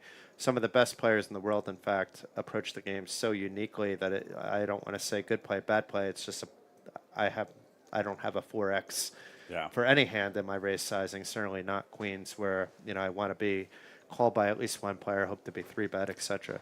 For sure, it's definitely a deviation from standard theory, and I think from what I've seen before, whenever I see players opening to 4x, it's typically a hand that is strong enough to raise, but it can be problematic to play post flop, and I think that a lot of the time players are just trying to avoid that awkward situation post flop when they open to that sizing. In the meantime, all they wind up doing is bloating the pop. Hello, Rafa.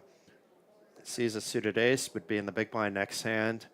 He's keeping his fingers crossed that everybody folds. Even Marco, you pick up so much. You pick up 2 million off your 6.9. You don't really want to call. You want to call from an ace 4 maybe. But Luigi's not going to call with ace 4. So we'll see. Maris will be folding the jack 3. So it's up to our chip leader, Candido. King Jack, actually, this is really close. I think it's actually a call, but let's see. How many big blinds is it? It's 8 bigs, a little bit more. It's really close, actually. Yeah, for sure. And Candido has the chips to make this call. His situation isn't going to change much. How wide is Rafal jamming? I mean, King Queen is a call. I'm not sure about King Jack. King Jack suited is more borderline. Even, I think, is also borderline. Mm-hmm. This is the border, though. Yep, we are right there. King 10 might be thinking the same. So he folds. He decides, once again, going with, I'll find my spots. Yep. I don't need to be taking risks, even these small ones. It could be a momentum changer. I'll be down to around 60.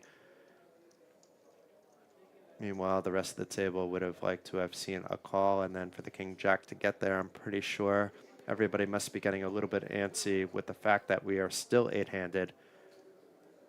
Yeah, I'm really surprised it's still 8-handed. It was so deep to start today, though. I mean, Luigi was short to start today with 14 bigs. Nobody else was under 28. Pretty much everybody was above 40 outside of 2 players, and 2 players near 100 bigs to start today. So I would have expected to see 1 player bust, but it's nice to see some good poker. Rafal happy to pick up another round of blinds.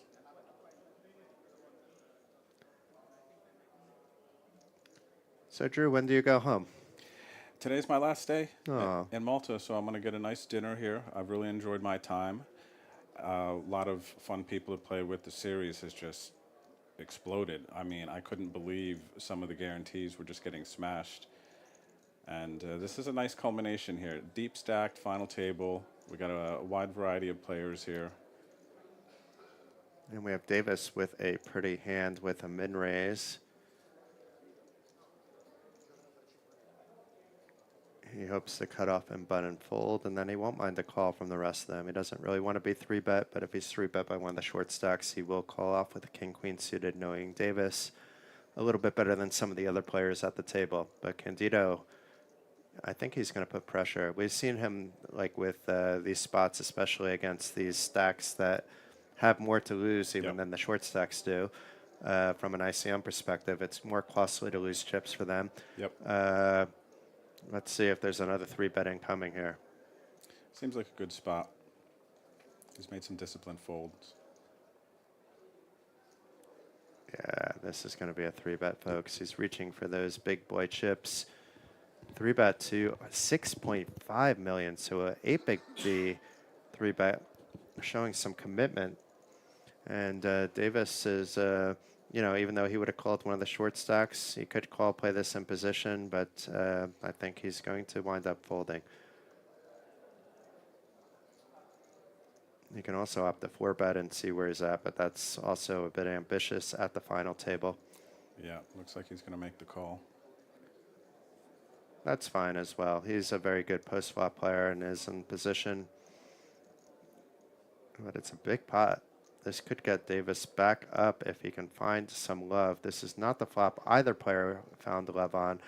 8, Jack, 4, backdoor flush draw for Davis. 2 overcards. Candido, though, still ahead with that ace high.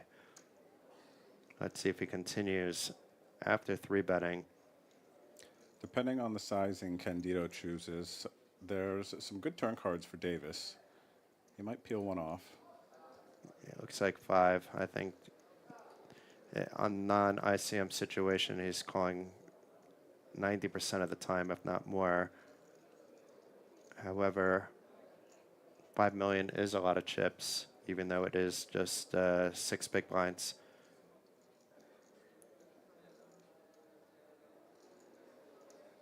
It's about 15% of his stack, though.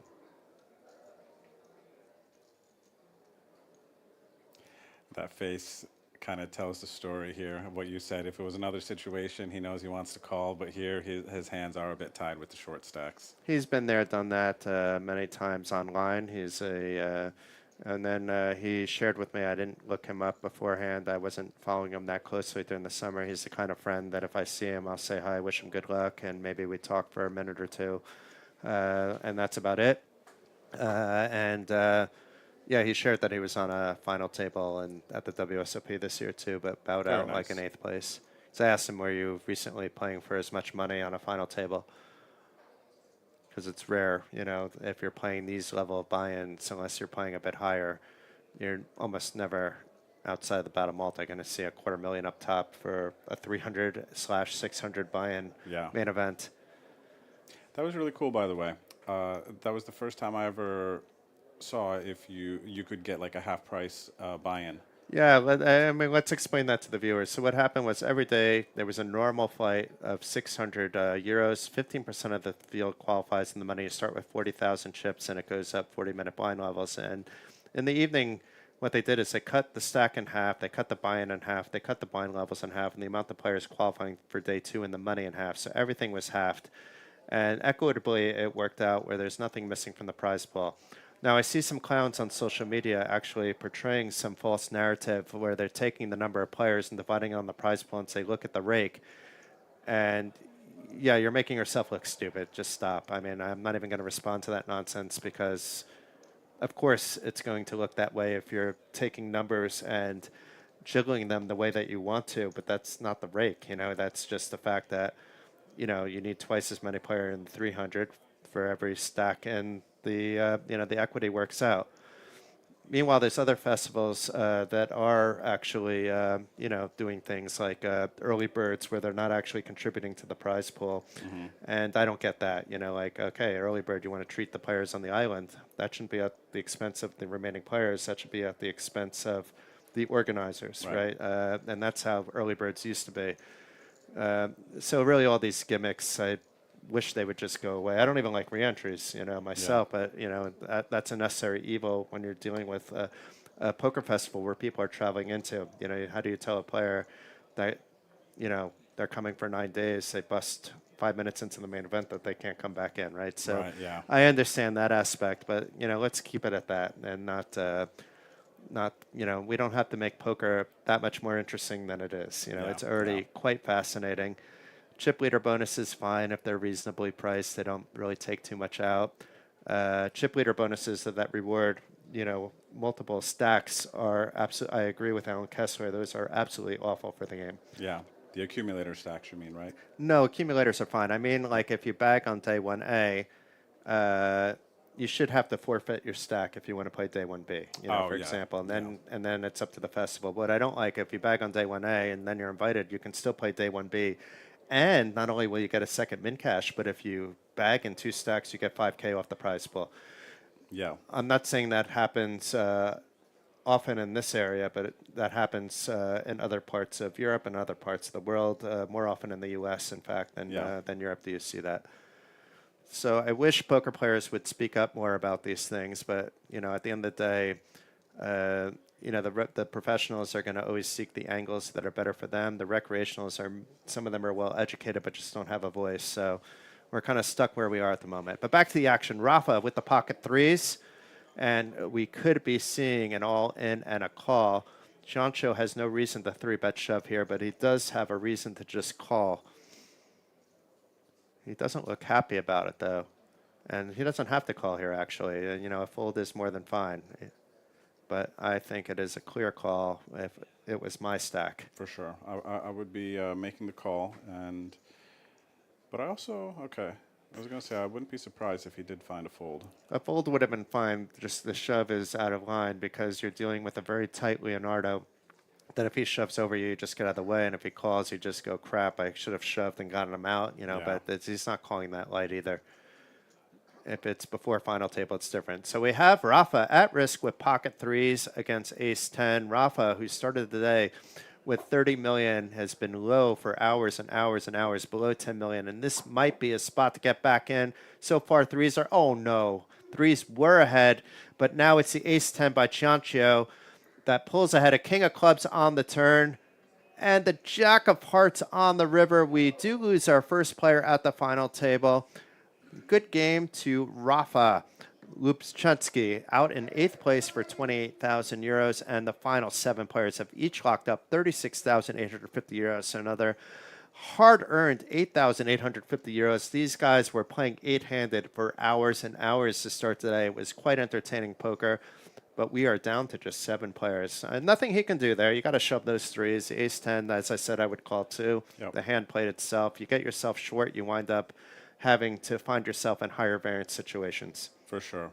He was probably pretty excited to get folded 2 on the button and then see a pocket pair. So it was a good opportunity. Unfortunately, he just didn't win the flip.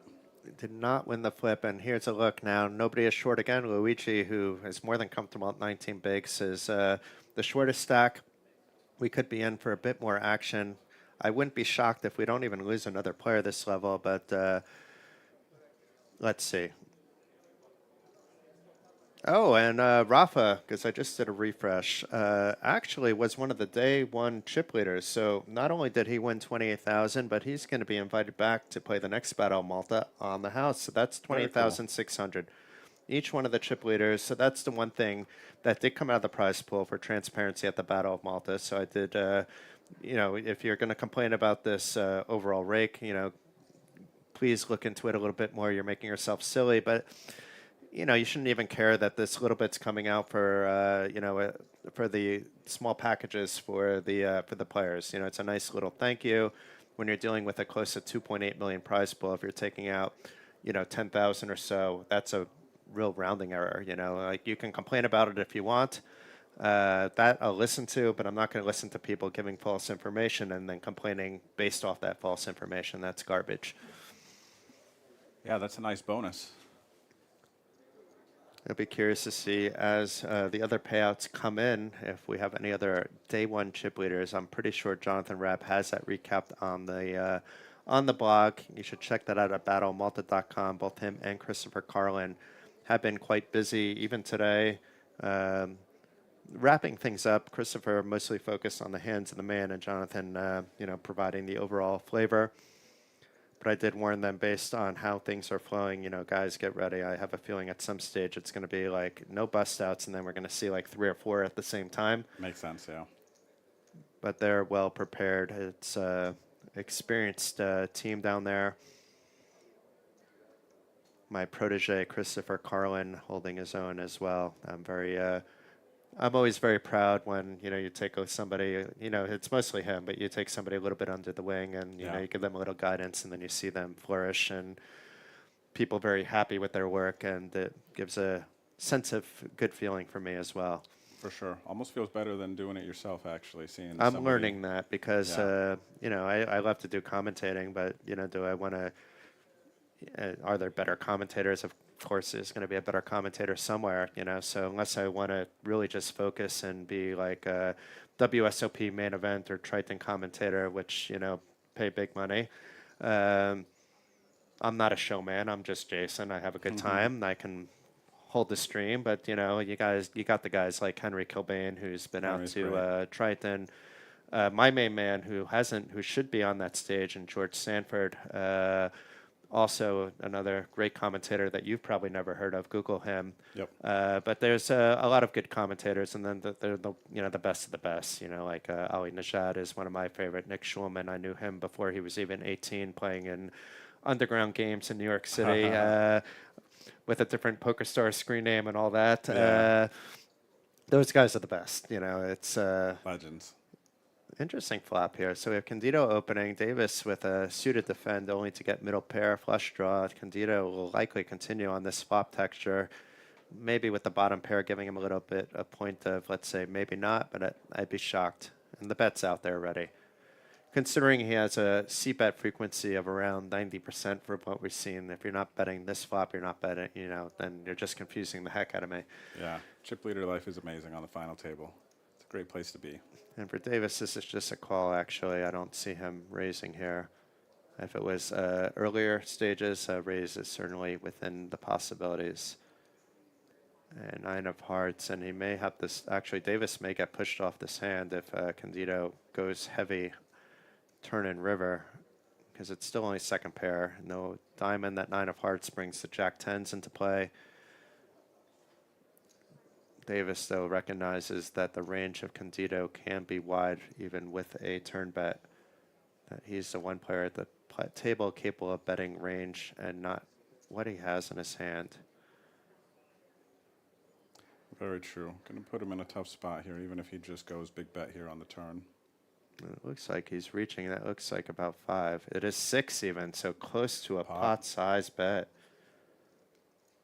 And Davis, I mean, if it's in another spot, he could be check raising here with a high level of frequency in this spot. If he's putting his opponent on that king, or even worse, that jack 10 or a set, he could be folding. But he does take it anyway. Well done, Davis. Wow. Fearless. You got to respect it. You love it. It's an ICM blow up kind of spot. If you're called, you're just kind of potentially in killing your event that you started off as chip leader to go out in 7th. However, instead, for the first time in a very long time, Davis is back above 40 million. Candido is fine, 66 million. He's putting pressure, but still keeping, his risks on the smaller side, I have to say.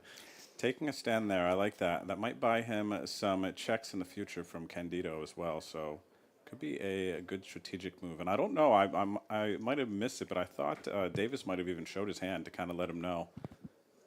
Oh, that would be interesting. Yeah, hey, slow down here. The two of them played for a very long time together yesterday, according to both of those players. I wasn't on the floor for more than a few seconds, letting the actual reporters use the media badge as it's supposed to be used.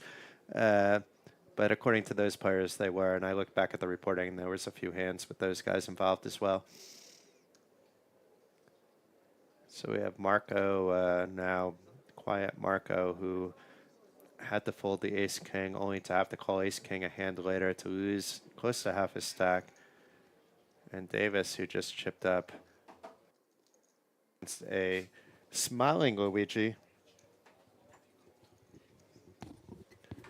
Hold your horses. I'm going to leave you with Drew for a hand or two. There's an urgent situation, so hold on.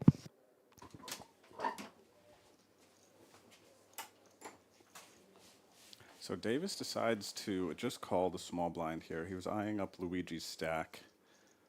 Potentially, if Luigi was a little bit shorter, he might have just put him to a decision. Luigi with the jack 3, going to see a flop here.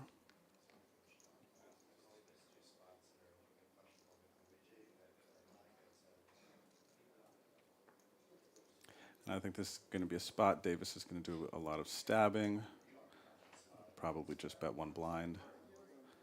As we see, and Luigi lets it go pretty easily. And it looks like he did just bet one blind. A very common strategy these days. Call small blind, bet one blind. It's easy to do against the stacks that you can apply pressure to as well. Efficient, very efficient.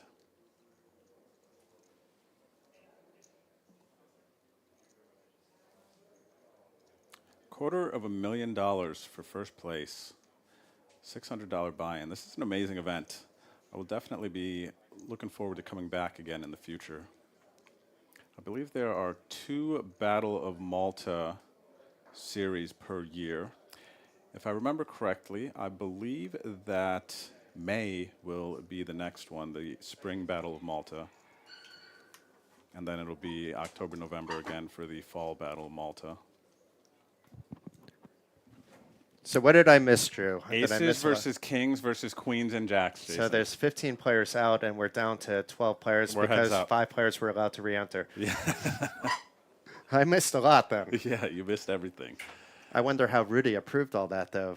Rudy is by the book. Now, Rudy, who is TD, fantastic job, but there's one little piece of information not too many people know, so I hope I'm not giving away too many secrets, Rudy. When do you think Rudy last TD'd, based on his experience? Do you think he TDs all the time? Would you get that impression that he's a TD? Yeah. Okay, so Rudy has not been a tournament director for 7 years. 7 wow. years. I mean, it was Andy Tillman first that did an amazing job, the WSOP TD. Rudy took Andy's philosophy. We have great floor. We have a great organization. These are the problems that we need to address. These are the problems that we potentially can have. Let's plan ahead. Fantastic job by Rudy. You know, Nice. really stepping in very nicely. And for those of you looking to further, you know, Rudy's movement, I'm not even sure he's looking for more TD. I know he's very happy as a floor person as well. You know, give him a shout. He's done amazing. Let's go, Rudy. Now, if he did a bad job, I probably wouldn't point that out, but I wouldn't be calling him amazing. I don't. I call a spade when I call it. Yeah. Ooh, and we have Mr. Glenn Brown, who you will be seeing on Instagram everywhere, not just on the Battle of Malta channel, delivering me a hot beverage. Coffee time. It is coffee time, and we'll get Glenn in the booth in a little while, I believe. Catch up with him. We're gonna keep Drew for probably, I think, till the break. Is that good, Drew? A few more, yep. Yeah. And then I know Scott wants to come back in. We need to get Christopher Carlin in. We need to get Mr. Glenn Brown in. What we're going to do is if any of the high roller players want to join, they can be welcome, the ones that busted. But anybody that was on the main event final table, I'm not allowing in the booth, Okay. regardless of whether they busted 3 hours ago or not. I will ask Matthias and Alex. Cool. Ciao. Enjoy. Ciao. Good to see you. Ciao a tutti. That's what I'm learning Italian. Oh, okay. So He does it all. it's Italian Glenn Brown delivering coffee. So this coffee is probably going to be better than the usual. It's got to be. It must have been hand pressed by Glenn now that he's Italian. I believe it. But meanwhile, a defend by Maris, not the worst spot for him. Not the best spot for Marco opening either. It doesn't hit his range nor his hand. At least if it hits one, you can fire a bet. But he did fire anyway, and it might work. Maris, and really, you know, he's playing things tight to the vest, as I pointed out. We saw that with the, I think, very good ace-king fold. Yep. And then the second ace-king, you know, you can't get out of the way of. But here, it is actually, if you're thinking outside the box and on the final table, a very fine check raise spot. Check call is okay once you're on the final table, and that's what he chooses to do. And gets rewarded with the jack. Big turn. And I think it's going to slow down Marco quite a lot. I don't see why he would be continuing the line. With other cards, yeah, but I mean, the 9-10 gets there. Your opponent was already there, unless you think you're betting your opponent off like a 7. Yep. Exactly that. Probably going to be seeing a check here a good bit, hoping to catch up, especially on his stack. And what we know about Marco as well, that, you know, he's not aggressively, he's valuing every single chip in his stack. Yep, makes sense. For a second there, I thought he was putting the chips in, that movement. There's the check. There we go. The expected check back, and the river is a 2. It does not get rewarded, but Maris, meanwhile, is going to have to try to squeeze some value in now. It doesn't need to be big. You want to be able to your opponent to call, so you're not going to bet it big just because your opponent has 12.3 left. 3 million is enough. For sure. 3 million's definitely enough. Maybe even a world where he just decides to control the pot. looks like 1.1 million. This is just super like, do you want to see my cards or do you want to wait 30 minutes to see my cards? Yep. Or saying, please raise me, but you don't really want that. You don't, Maris definitely doesn't want to raise. So it's a very cheeky bet sizing, but I think it's because of the 12.3 million Marco has in his hand. It's rather interesting. For sure. Targeting ace high.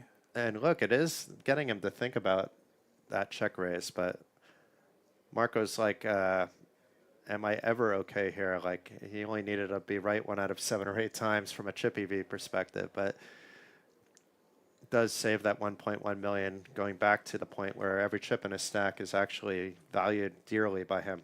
For sure. I like that sizing.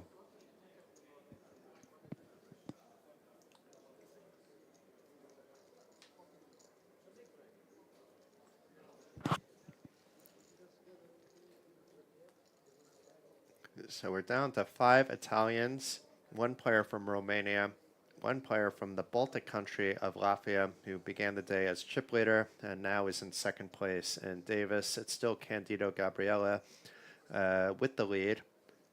He was basically leading after the 2nd or 3rd hand, only began a few chips behind Davis.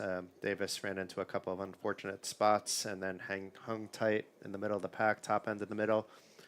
And then when Drew joined, we saw him ship over our hand with that Cowboys to send our Polish friend to the rail. Yep. Huge hand, huge hand. And there could have easily been other players. We saw a very good fold with top pair, bad kicker on a very scary board with that Jack Deuce earlier. Leonardo, first hand I'm seeing him play today here. Raising the 5s. And Luigi, is he going to respect his opponent well enough that his ranges kings are better? I doubt it. It's going to be a 3-bet. For sure. And Leonardo's not that tight, as we can see if he is opening pocket 5s. This would actually, it's a strange one, considering he's doing 2.5x. And from early position, well, we haven't seen him, as you said, play very actively. So it does look much stronger than it actually is. And Luigi not caring, he's just going to jam the button with that ace-king, saying if you have the kings or aces, okay, I might cry myself to sleep, but let's put some pressure on you, Leonardo. And it's going to have to be a fold now by Leonardo, which is why, you know, you can't be shoving off that stack, but a min-raise is fine, and a fold is also fine. You know, I would just be instantly folding those 5s from under the gun +1 on a final table of this caliber. For sure. Luigi happy to pick up those chips as well.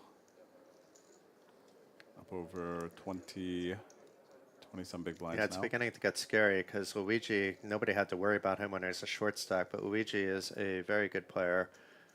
You have Gabriella, who I think right now, if I'm rating the players just based on what I've seen today, is the best player. But Davis is, you know, I know him for a long time. I don't think that I can make that judgment outside of a vacuum, you know, without taking into account Davis's history. Yeah. In which case, I would say, you know, you have the 2 of them and Luigi from, you know, a comfort zone, you know, the way that they're appearing at the table and just, you know, a general understanding of everything.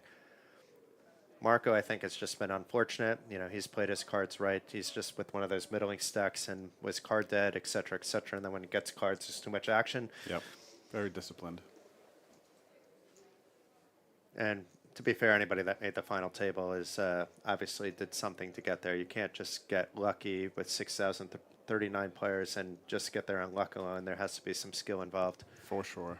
Even though it's making fun of the legendary Jamie Gold, I would say you need to rewatch what Jamie did. It was a brilliant display. You know, I hate when people hate on. You can hate on Jamie for other reasons, just don't hate on him for winning that main event. He deserved that 100% of the time. So, yeah, it's okay. Dinner soon? Yeah. Yeah. So it looks like Drew is being pulled away for what, dinner? Dinner reservations. Dinner reservations. Can we bring the booth? Where are you going? Well, maybe we bring the booth there. Paganda? No, they're not going to allow a whole studio set up there. It is by the ocean there. You know, maybe we Yeah. could set this up on the beach or something. Yeah, that would be sweet. Maybe next year we set up the whole final table there and we just get Italian food delivered to the booth every, 30 minutes and sounds like different a great idea. appetizers, some pizza, some wine, Mm-hmm. instead of this lovely coffee that I'm drinking. Yeah. But Drew, it's been an absolute pleasure to see you I think for the first time. I mean, we've known of each other back in the Pocket Fives days for probably like 12, 15 years Yeah. now. Super nice guy, exactly what I expected when I met him, and obviously knows his stuff at the poker tables. You should check out his stream, Bet on Drew. I'll probably be tuning in, although Scott's probably angry at me that I no longer come to his stream, but I'm not really watching too many streams, and Scott is on the top of the list when I do. So check out Poker Bras, who's going to be coming in, and thank you, Bet on Drew. Thanks, Be Jason. sure to check him out as well. Cheers, And it was looks great like you have a being here. website too, betondrew.com. So that's even Betondrew.com. easier. Find them there. Forget about Twitch. Just go Yep. to his website. Everything is there. So I appreciate the time. It's been great, Jason, and I'll catch up with you later. Thank you, and enjoy your dinner. Say hi to the big boys at your dinner, and girls. I will, of course. Thanks. And tell Anna she was amazing. Oh no, Anna's already at the airport, so she's not joining you at the dinner. Cheers. Okay. So I think Scott is joining us, but I think we'll grab this hand alone because it's rather exciting with the 10-6 open. But it's a button open by the chip leader, playing position, and Conchio, who has chipped up a little bit. He was low. He doubled up with the Queen 8 suited. We can't really put his tanking on anything based on what he's done in the past. And 10-6 versus 10-5, it's going to be a fold. So let's get Scott in the booth. We know what's going to happen here. Poker Bras beginning to sit down. The headset is about to come on. He's a little jealous that I was promoting Bet on Drew's stream, so we'll give the Poker Bras, the man, the myth, the legend, Scott, a little bit of love here. Welcome back, Scott. Listen, I'm never jealous of Bet on Drew. He is a legend. He is, as you say, one of the nicest guys in the game. Very much not jealous. You can shout Bet on Drew at any time. And I don't mean to make you jealous. It's not that I'm cheating on your stream to watch other streams. It's just, I don't really have as much time to do that anymore, unfortunately. Like understand. when I'm home, I'm super busy with family, and Yeah. then if I get a chance to play online, maybe I have a stream on in the background. Oddly enough, what I like in the background is going to sound very counterintuitive. I will watch some slot streams sometimes, like I do actually, yeah. just because it keeps me awake. Like Yeah. I'm not even watching it. Just once in a while, these guys get excited about something. I don't care if they win or lose. I don't even know if they're playing with their own money. So I it's don't funny, care. It's funny you mentioned that. I have actually quite a few slot streamer friends who are mostly Swedish but live in Malta. So even while I've been here a couple of times, I've been on their stream. And so it's not the classy beef group. They're No, Norwegian, let's so it must give it a be. spin. Let's give it a spin. Let's Oh, give it a yeah, I spin, like yeah. those guys too. And then there's Casino Daddy, which is all it's Swedish for the most part as Yeah, well. yeah. But no, so I'm good friends with Those are Hampus three good groups. I don't know how they go about the finances, what they're playing with. I don't want to. So I can tell you 100% that Let's Give It a Spin is real money. Yeah, those guys, yeah. Yeah. But, even if it's real money, right? When you have certain companies giving you like millions to just go, of course they're expecting you to gamble that, right? So Yeah. however you phrase it, is it real money or not? No, so the that's way another that- debate, but Yeah. I'm in there for the entertainment and for the, 2 a.m, somebody screaming on the iPad, it wakes me up for a second, Yeah, the last time I came here a month ago, I actually had a little sweat in one of the Let's Give It a Spin bullets, and they managed to take it to cash out land, so I made a little cool profit from that as well, which was nice. I've commentated one of the guys, Kim, Yes. before, and I've played with Kim in another city before, too. He's come up to Estonia. Yeah, so so he he's a was nice on High guy. Stakes Poker, actually, a few years ago. He's not a bad player. It was a cash game stream. No, it was a sit and go. He's a decent player, Yeah. actually. He's going to be outclassed by anybody that's playing poker for a living. Luigi with the pocket jacks. Fish hooks. And it's another min raise by the Italian stallion, Luigi Shehadeh. So I see since I've left, A, we have lost a player, and B, Luigi is up to around about double where he was when I was here last. Yeah, it was Rafa. He started the day with 30 million. I'm not sure what happened, but he lost 2/3 of his stack kind of weirdly. Yeah. And it was down around, 10 million for hours and hours. And then finally push game to shove. And ace king against kings, I believe. It was something like that. It's been a long week that I can't remember the first bust out hand. That's something. But Ooh, now, do we maybe have something here? if it was Marco with more chips, it would be a different story. So now Marco, and it's an under the gun open by Luigi as well. Yeah, but he only has 13 bigs. Is there anybody else around his stack size? Because if there's nobody else, I see a shove. If not, I don't even mind. He's just going to flat. This is interesting. I was going to say I wouldn't mind a fold. And a flat, he's just doing, I guess for pot protection, but you're out of position with eights where any flop is going to be bad. And if it's a low flop, you're actually going to be in trouble, but he doesn't know that. But he should be ranging Luigi, not with Jack 10 offsuit, which he could with a guy like Davis or Gabriella, but with a premium hand. Davis is getting a good price to call. I'm kind of surprised that he goes with ace 8 because I feel like particularly three ways, it could be very tricky to navigate post flop. Yeah, with but I such a think hand he's three not ways. going to commit heavily to it post flop. If there he can maybe even be pushed off this ace with nobody else having one, but we're never going to find out. It's actually going to be a very difficult spot for Marco. This why looks you like don't disaster. 7 high board, two spades. But meanwhile, it's Davis reaching for some chips. Huh. So this might actually save Marco in a really weird way. Because he checked, Davis bet, Luigi's going to have to raise this kind of board. And I like Davis's bet because A, big blind range, this should be all over it. B, he's obviously not winning at showdown, so the only way that he can win is actually taking the lead. Creative, but I like it. I haven't studied enough donk betting. I just avoid it because I don't understand it. It's very rare that you'll see me leading out from the blinds unless I 3-bet. It's all about obviously what your range is and how your range interacts with the board. So Davis clearly recognizing that the 7-4-2 is massively hitting his range over the other two players. Because small blind also has to call quite tight. A, because of the ICM implications. B, because of the player to act behind as well. Small blind doesn't really get too much out of line pre-flop here. Yeah, I'm not sure the small blind should have a flatting range on this kind of spot, to be fair. But as played, it's now Luigi with a player behind him that just flatted. And as you said, that might be what he's more worried about. But I do not see him doing anything but raise. Yeah. And And then it will looks be like very interesting to see what Marco decides to do. Now he can get out of the way, actually, because Davis is involved. This actually saved Marco. Like, there's no reason for Marco to continue here, like with ICM and all that.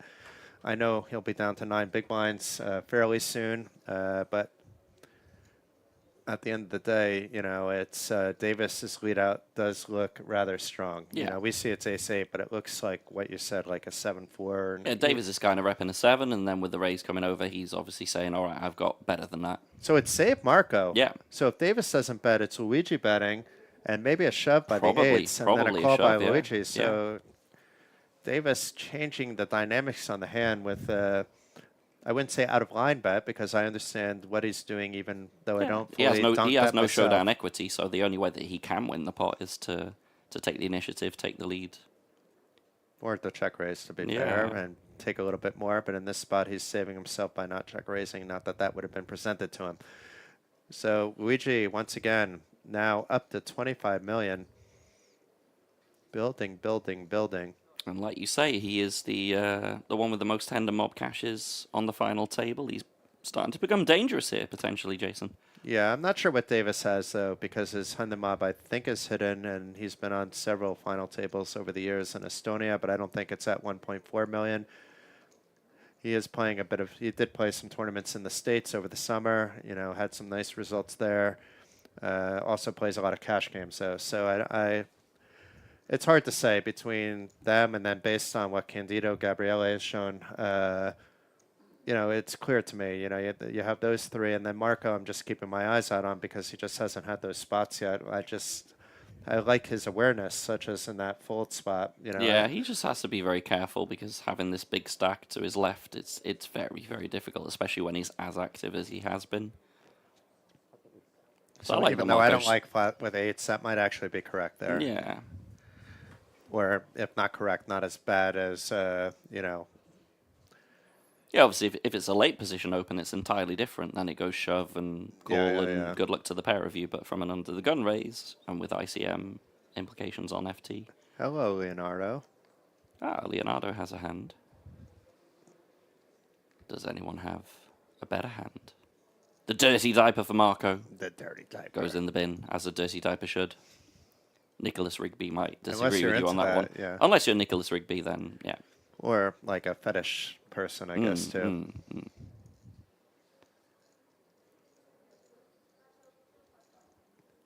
Is Davis cooking something up here? He's thinking about it. Decides not to. And Luigi will likely be Luigi. folding. Do, do, do, do, do, do, do. Where is Mario when you need him? Mario's with, I think, Telly right now. We have a Mario. But we actually have a Mario in the building. He's Lovely. a fairly big boss. He's helped out a lot, on the Italian side, bringing in players and helping with the organization. It's not just two people running it. It's just two people spending, like Telly and Diane deserve a million miles of credit. The amount of effort they put in, the amount of heart, the amount of care they put in. But of course, you can't pull off a festival like this just with two people. So No, for sure not. Mario Big shout out to is all one the of dealers one of and the big shots here. all the floor staff. Like it's a huge team to make this tick with so many players. And of course, this doesn't happen without the so many players. So each player is important in his own right. This is very or true. Her right. This is very true. Candido has been a little bit quiet lately, not because of any other reason, because other players have gotten cards. Is back in action.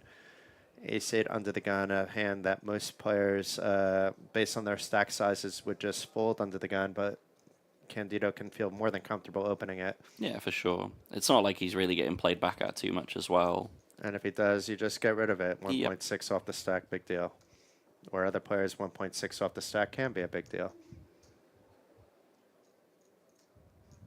Davis seems to really want to play hands. He didn't look happy about He looks like folding he's Jack itching, 6. Yeah. itching to get involved. But again, on the final table, you got to be a little bit tighter.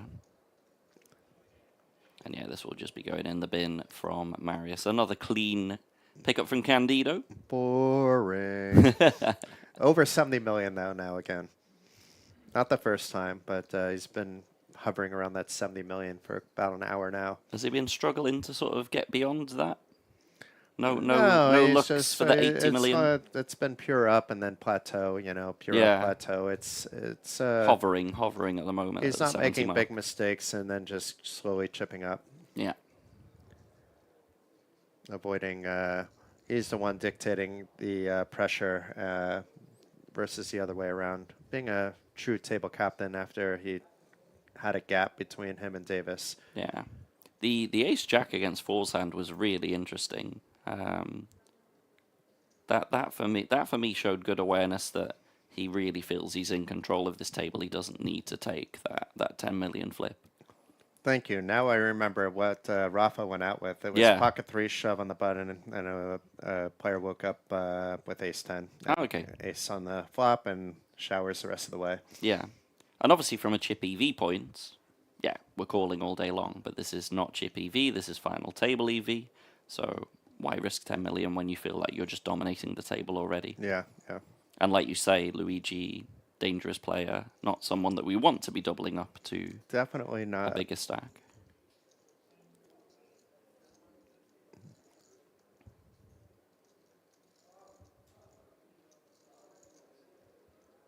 Marius with the Queen 9 should be doing something. Whether that something is limping or raising, entirely up to him. He should be raising here, actually. Bit scary though, because we got that big stack. Oh, that it's Candido. that big Yeah, yeah, bully. yeah, you got it. That big You're- bully you're- and the big blinds.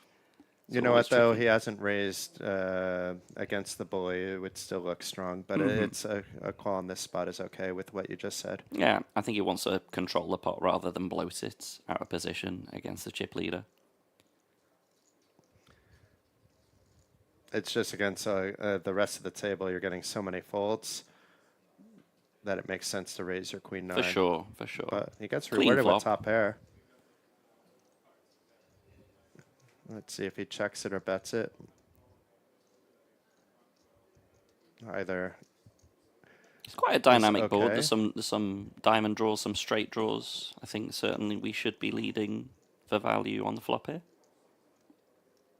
Try and build a pot, try and deny our opponent some equity. Yeah, it's also the second part that you want to get those overcards to fold. Wow, he checks. I don't mind it. If he's playing small ball and wanting to do the pot control by limping pre, then Maybe he's just going for 2 streets you and could check call. wants to bet turn, bet river. I don't hate that. He was hoping that Candido would bet, I'm pretty sure. Yeah. And now Candido has a backdoor, but otherwise the 7 doesn't really help. We And even have if the to 6 bet comes, here. it's not even We a good have backdoor. to bet here. Maris floats by his own rules, so let's see what he does. Don't be scared, Marius. Just put a Milski in. No. And Candido, I thought he checked behind, but I think he just said, "Can I see your chips?" Does Yeah. check behind now. And now he may actually, if he bets, he might actually get a call with Candido hitting that second to bottom pair with that 4 of hearts on the river connecting with this 4 of clubs. Now I think you have to check because you don't want to be bet off it. You know, like you check call, you know, it's fine. You know, it's scary. A 6 you're behind. It just goes check. Yeah, very, very small ball. That made sense on the river anyway. No reason for Candido to bet. And Maris, if he's raised, he's put in a weird spot where he's very often ahead to that raise. But He is, but the thing is, if you you have to believe fold. that you have the range advantage, we have to go for value over being scared to get raised. On the turn, yes. On the flop, I think on the river also, No, on the river. because he's calling with many worse 1-pair hands as well as raising with the straight. But we have to try and extract value from those 1-pair I think hands. Candido would be, if he's facing a bet, he's raising or folding. He's never just calling with the 4 there, I don't think. You know, but maybe he might actually. there's some though, players though. that are, but I think he would understand that I can use this to my advantage. Yeah. Or he would give his opponent a credit for the 6, not for the 9. You know, like that was the problem. Is there were a few straights on the board there.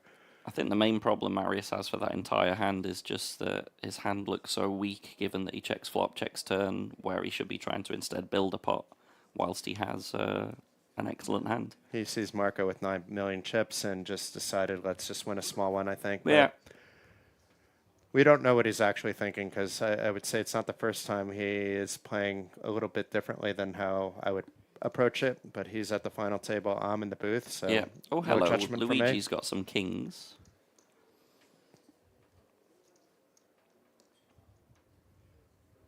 What would Mario do? Mario would probably flat and let. No, you can't plat here. No, I know. I jest. No, Luigi's definitely 3-betting this. It's just 'Cause what you have size? I think it'll be Candido like 4, coming along. 4.5. You want to be heads up here. Yep, 4.4.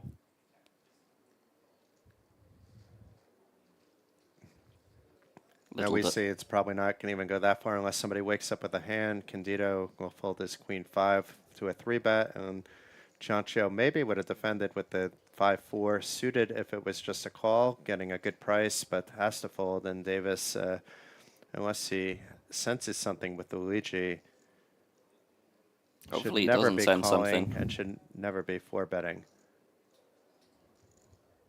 It was a bit ambitious with Jack 9 off to begin with. That you just say, okay, hand in the cookie jar. Here's my 1.6 million. Next Here's hand, the thing, please. though. When I was in the booth last time, Davis also was 3-bet a few times by Luigi. This is not the first time, and maybe it's just getting in his head that is this guy just... Yeah, but then you have to have something to back it up. Yeah. You know, like this is enough. If it's even Jack 9 suited and you want to be a little cute, that's a bit different. And even that's still an But extra you know 4% what I mean? Like equity. if the same player keeps 3-betting you again and again, occasionally it gets in your head, and maybe you're thinking, oh, is this guy just really after me? Maybe I should push back. But then you have to plot that a little bit better than Jack 9, I would say, when you have the stack right next to you with 9 million in chips left. But sometimes you got to play the man, not the cards. You know, if he really feels like this guy's I get after it. me, I get it. But when I talked to Davis this morning, and he's the only player at the table, he pointed out that's the one I need to avoid. Yeah, Or not necessarily avoid, but be concerned about. yeah. Of course, Luigi was very short at the time. He maybe would have mentioned that maybe he didn't play with Luigi yesterday. He played a lot with Candido. Yeah. The two of them had very complimentary things to say about each other. that they both, Candido said, I had dreams last night, He was and dreaming about Davis. he was dreaming about the final table, and Ah, apparently okay. Davis was part of that dream. So let's take it a step back.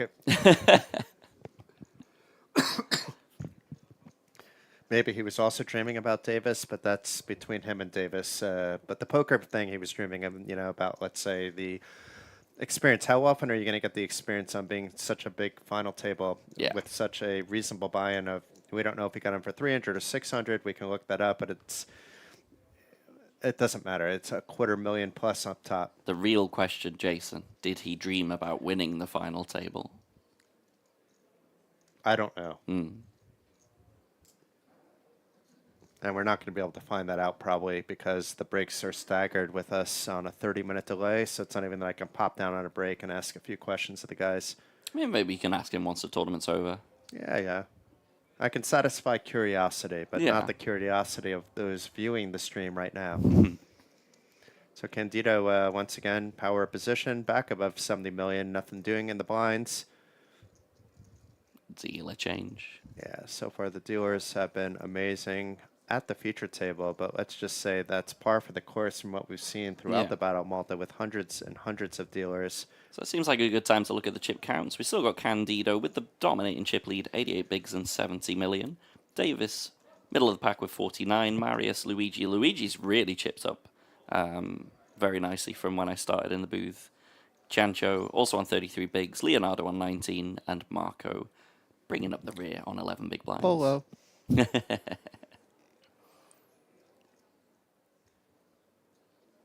And for those of you, there's a lot of Italians on the stream. As much as Scott and I love having you around, you may feel more comfortable listening to this in Italian, in which case, head on over. Jack and Cesare are right next door doing the commentating in Italian. It's on the same YouTube channel. If you're stuck in the Italian channel, I have no way of signaling you to get the heck over here because you probably have no idea what those guys are talking about. They talk 50 miles a minute, especially Mr. Jack Monaro. That guy can talk. I mean, he's a professional journalist. He does a lot of EuroLeague, avid follower of NBA. All the love in the world for Jack, but yeah, he talks fast Okay. and without breathing.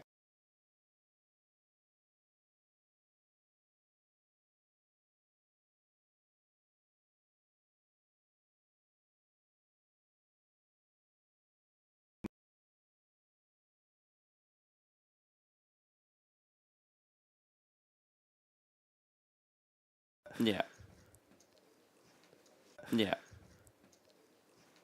But let's avoid politics and let's stick it to was not poker. to get into politics. It was more to tell people, watch South Park. It's amazing.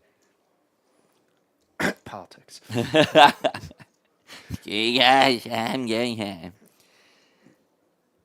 We Marius forgot with to it. tell you that Poker Bros is bipolar and occasionally is Cartman. Cartman comes occasionally. Can't help it. Interesting that Marco just flats here. I would have thought versus a hijack open, we have a very nice shove spot for 10 big blinds. So I'm surprised that he doesn't take that pre, actually. He is by far the shortest stack. We have to, at some point, I understand that if, apply some if he's pressure. open jamming, let's say a donk flop, or I agree with you though that Yeah, I think this just had It's- to go in pre. Because also that big blind ante is so valuable to pick up. and now he has to fold, even though it would be a chop pot. You can't. Yeah, I'm unfortunately he's made a bit of a mistake there. That definitely is a jam pre over the open. Only because there's no other short stacks. Yeah. As short as him. He has the least ICM pressure as the short stack. Oddly enough, it's counterintuitive. But those middling stacks, and let's say the big stacks, actually have more ICM equity to lose. What that means is, let's say there's a deal made right now. They take a look at all the chips, and they don't break it out on chips. You take a look at all the increases of prize, and then it becomes a different level of chip value for each chip Yeah. based on the increases of payouts. It's not something that is easy to do with the paper, pencil, and calculator, although I know how to do it that way. But there's numerous programs, bankroll trackers even do it now. You could just Google ICM calculator, you'll Yeah. find a million free ones, and you plug in the numbers, and it tells you what your stack is currently worth if the tournament ended now in a pure ICM. Yeah. That obviously won't be happening at this point because we ain't getting no ICM deal with the huge stacks and the short stacks dynamic. But yeah, so with Marioni having 10 big blinds, and the thing is, when you're at that point where you have sort of 10 and sub 10, your fold equity is very minimal. You're at that point where your range just has to widen a little bit to the point where you can't always expect to have the best hand. You just want to have a somewhat equitable hand. So ace-8 suited is definitely be like more than equitable for that spot. Oh, he got a Davis gets a walk. walk with Did he ace show king it? He suited. showed it, Yeah. Yeah. But look, he's he showed it, and now Yeah. the table's laughing. How so can you give don't me a get walk tilted. with this? Where's the jam? Yeah, it always feels a bit sour when you have such a nice hand of the big blind, no action. Ugh.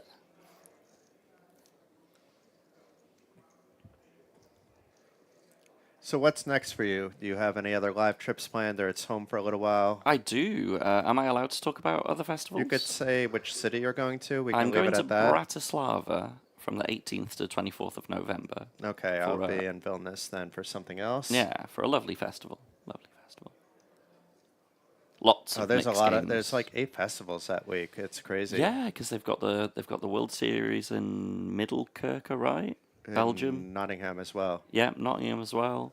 There's a big one in Austria, a big one in Czech Republic. Yeah, there's a lot going on at the moment. The partners of Battle of Malta and Novibet actually are having a festival that week as well over in Slovakia. We were there earlier this year. Amazing venue, gorgeous. Yeah, where's that at? In Thessaloniki. Oh, okay, Greece. Yeah, I've not been to Greece yet. Actually, I've heard good things. It doesn't sound like you're going for this one either, but maybe next year you head out. They didn't have mixed games. It was like I think one PLO, mostly Hold'em, but we tell them Poker Bros is coming. Put Boo on all Hold'em. the mixed games. Hopefully. Yeah, next year I've only so far planned the Kings of Tallinn in February. Beyond that, I haven't booked anything, but I'll sort of see what appears and what wets my whistle. I was contemplating maybe going to Asia for like a month or something because I've heard very good things about the mixed games over there. They run a lot of mixed games over there as well. So I might well venture out far east. I would definitely not do that outside of a casino environment. In Oh, for sure, Asia. for sure. In Europe as well, you got to know the people, but you're not going to know the people that are running games. Yeah.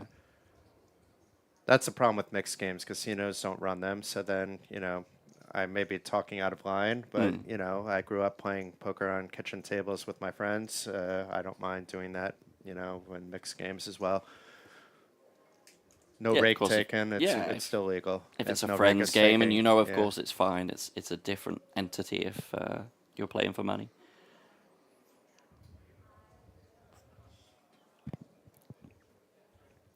And what are your plans for next year? You have any goals, any specific places that you've never been, maybe, that you would like to visit?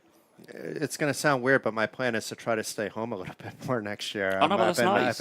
I'm tired, not in a bad way, but Yeah. I'm just, I have a good team. Let them be at it. The Battle of Malta is a good example. Whenever I was interfering, I felt like I was actually slowing them down. Yeah. Rather than speeding them up outside of maybe, some suggestions here and there. It's enabling others, and then I can live through them to some degree, Yeah. Oh, we have an all-in from Marco. Queen is 10 pretty from the cutoff for 8 standard. bigs. Yeah. And Davis with a queen 10. We know he's likely to fold, but that means there's another queen and another 10 out there if somebody else wakes up with a hand. Let's see what Luigi has. Okay. We're not playing any 7 deuce games But on 7 this deuce table. never loses. We all know that. But Ooh. Maris should be calling, but Maris decides to play things how he Yeah, wants he to does. play them. And does make the call. Pretty So quick Marco at risk, and we did see a queen and a 10 in Davis's hand as well. So Yeah. there's not a lot of hope here for Marco. Marco could be in big trouble here. Standing up is Candido, who's not even in the hand. And it's a 3-5-5 flop and an ace on the turn. It showers from Marco. But meanwhile, Marco will go home with a 36,850 euro payout for his 7th place performance. That was Marco D'Amico. And the final 6 players have locked up 40,450 euros. Once again, that is a lot of money, but the first place prize is 254,070 euros. So still a lot to play for. Marco getting some consolidation, good games from his friends on the rail, also from some of the players at the table showing some good sportsmanship. And yeah, it's still a lot of money, but you got to feel a little bit deflated, coming off the final table. Yeah, you come onto an FT where you can potentially win just over €250,000 euros. Instead, you just make one ladder of 8K. It's obviously going to feel a little bit sour at this point, but what to do? What to do? Meanwhile, Luigi, who is a short stack, went from coming in guaranteed 28K, now made 20,000, so he's up to 48,450.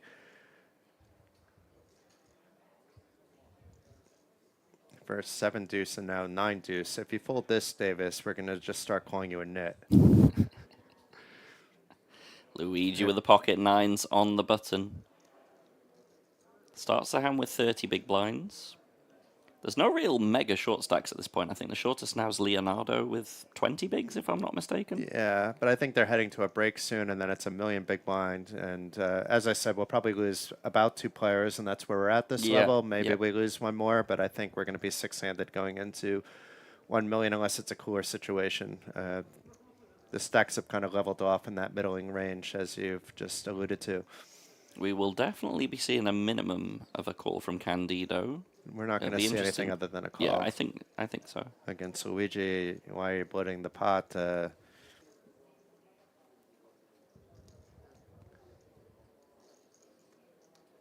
Is Luigi's capable of calling a 3-bet in position with other cards as well than just 9. So it's 3, queen, 8, 9 still ahead. Candido with the quick check. Now this is where Candido can start playing games if he wants. Luigi will likely be continuing. If Candido senses some weakness, he can try to raise his opponent off and use the pressure of his stack again. Even though we see Luigi is ahead, if he's put in that spot, he actually does have to fold, even if he feels he's ahead because of everybody else at the table. I don't think he should be doing too much check raising on a queen 8-3 board. The queen 8, particularly the queen, should be favouring the button opener. He's going to have the ace queen, the king queen, the queen jack hands that that Candido doesn't really have, having not bet 3 flop. I agree with that, but I wouldn't have been surprised. Yeah, still. yeah. Because he's putting pressure in a lot of marginal / also very good spots. It's all across the board, and the marginal spots are mostly working. I think that This one would have would been have been a bit marginal. out of line, I think, if he goes for it. He could have called and then just, depending on what the turn is, another spade, and then try to do it. For sure. Yeah.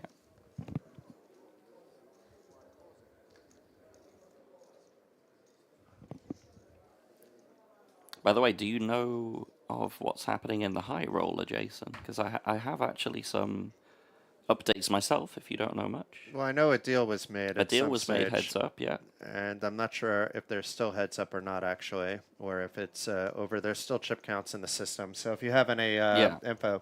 So I know Mattis started the heads up 2-1 underdog. When I last checked, he's taken the chip lead.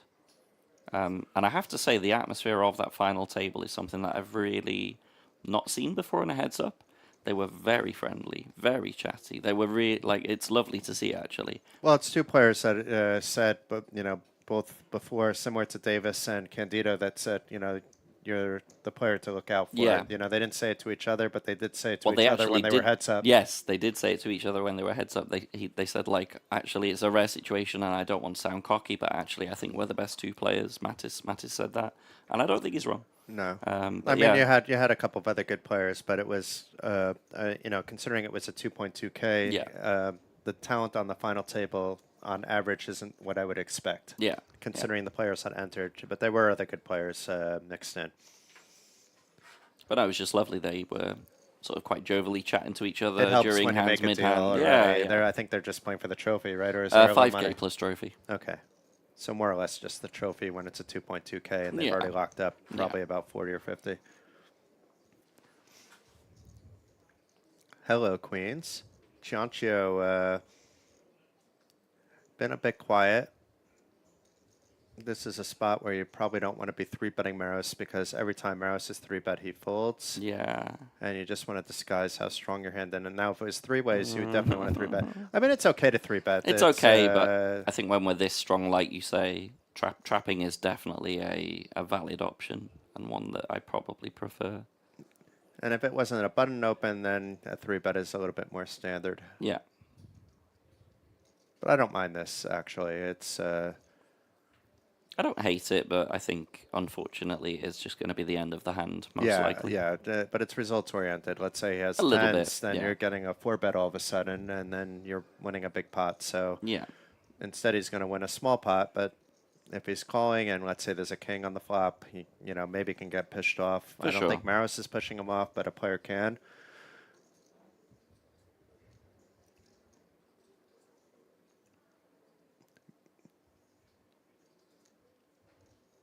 Now, Maris, who wasted time bank cards earlier, may be about to waste another one. No, Nope, he's just gonna fold. He's just wasting a little bit of time with the obvious decision. Yeah. But So the it's thing is- fine in this spot because you know it's different than other spots where he was tanking, and he shows the queen. So I don't know why he's doing that. Yeah, I don't like that either. I mean, players are going to maybe find out in 30 minutes anyway. But if you want to tell one player, you just told the whole table that you're three betting with queens. Yeah.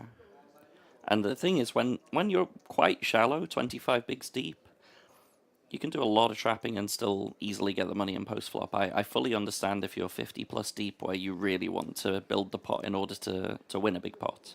But when you're this shallow, I think that you can do a lot of flatting and still get it all in post flop on boards that you want to. Anna Marquez would fully agree with that statement. Our first guest of the day, that flat would be the more optimal play. I believe so. From a vacuumed point of view. Yeah. While we see things that the players don't see, the players also pick up tells that we don't see, or not necessarily just tells, and let's say patterns, whether it's from today or from yesterday or the day before. Chances are this isn't the first time any of these remaining six players have played with each other was today. Yeah. And this could be break. We at least had Maris get up, but it doesn't look like the other players are. We have Candido. This is a button open if I've ever seen one from the chip leader. He likes opening any button, so Queen Jack is very pretty. Even offsuit. And it does look like players are heading off for break. So this will be the final hand. And Chiancho waking up with the ace-king. Much different situation now where we should expect the three bet. So watch him flat. No, it is a three bet. But it this doesn't is the look thing very with, big. With it's having shown the why to 3.6. Yeah, and with having shown the queens the previous hand, it's just very hard to get the level of action that maybe you want to get with this. But you need to raise it bigger. Yeah, it's a very small three bet. Ace king is still just ace king. It's more than fine, but it's like Candido's just going to be priced in. It's and then you're playing out of position unless you hit an ace or a king. You're maybe still ahead, but you're going to get pushed off by a player like Candido. You got to three bet that bigger. Yeah. Here's an example. Uh-oh. So Candido getting there because you didn't three bet big enough. But I thought it was going to be like a 6-5-9 flop where maybe Candido can push him off. And now Chiancho checks. Candido maybe thinking, am I being trapped? I still have top pair. Let me bet it. I'm not going to bet off, but it's fine to check back too, which he does. I thought you might have gone for like a small size on the flop, maybe like a third of the pot. I think he's not sure about Chiancho. It's hard to really know what he's has in general terms. Yeah. I think we definitely have to bet when check to us twice. You though. have the jack of diamonds too, which should be some consolation. Oh no, it's two diamonds. That doesn't matter. Yeah. So Candido probably will bet around 3 or 4 million, I think. Let's see. Looks bigger. Yeah, it looks chunky. And it is a very draw-heavy texture. 2 sets of flush draws, straight draw out there. So I don't hate the bigger sizing to try and get paid by those draws. It was about half the pot. It's not that big. It looked bigger than it was. Seems reasonable. And Chiancho, this is one time where I don't mind that you're wasting your own time because you're not wasting anybody else's. Yeah. Because players are on break. What you are doing is reducing your break time and possibly ours as well. Time bank card. Here we go again. It looks like, though, he had plenty to start the day, but he did waste a few earlier today. Anna Kournikova, Giancho. Looks good. Wins Bleeple. And unfortunately, on this particular board, I don't think there's really much of a decision to make. No, not when you're being passive after 3-betting. You didn't bet the flop or the turn. It saved them some chips by not, but now you got to fold. Yeah. You didn't keep control of your aggression after you were just flat called. And meanwhile, Candido at a high mark near 75 million. We will be back in about 20 minutes' time. Blinds will be up to 500,000, 1 million. I'm not sure, Scott, if if you're not back now, you'll be back later. But just in case, thank you, Scott, for joining us. You're very welcome. And see you soon. Enjoy the break, guys.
Hello, everybody, and welcome back to the 2025 Battle of Malta Autumn Edition record-breaking main event.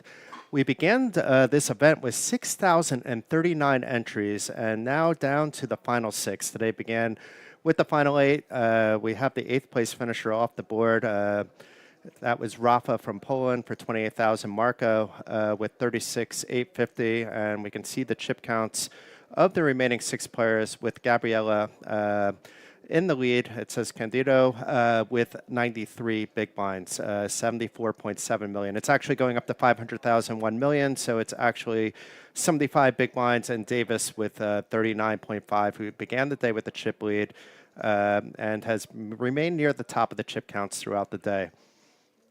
It's Leonardo in the most jeopardy with 13 big blinds, 13.2 million, and Giuseppe Cianco with 24.7 million has some breathing room with 25 big blinds.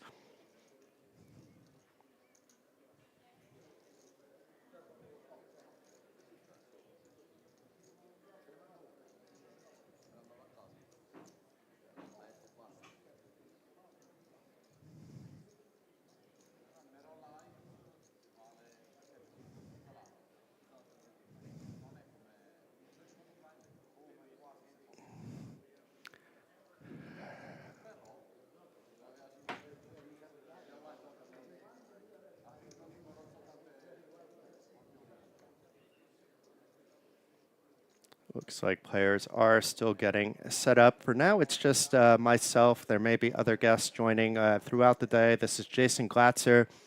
If you've followed the Battle of Malta in the past, you see it's the 10th edition here at Casino Malta. I believe this is my 9th time at the Battle of Malta at Casino Malta. Just missed one. Maybe I missed two. But looking forward to the next chapter on May 27th to June 3rd. It's been pushed back to near the summertime, an amazing time to come to Malta. Come check out Casino Malta in the Intercontinental. I personally recommend that if you do plan to come, that you should already be looking into the hotel rooms now. You can contact Diane Fenich after the event. You can also look on your own. But hotel rooms do typically sell out fast whenever the Battle of Malta is in town. And if you want to get a good price, a good room, get to it now before the dates go super, super public to everybody, in which case, you're going to be paying more or not getting the room that you desire.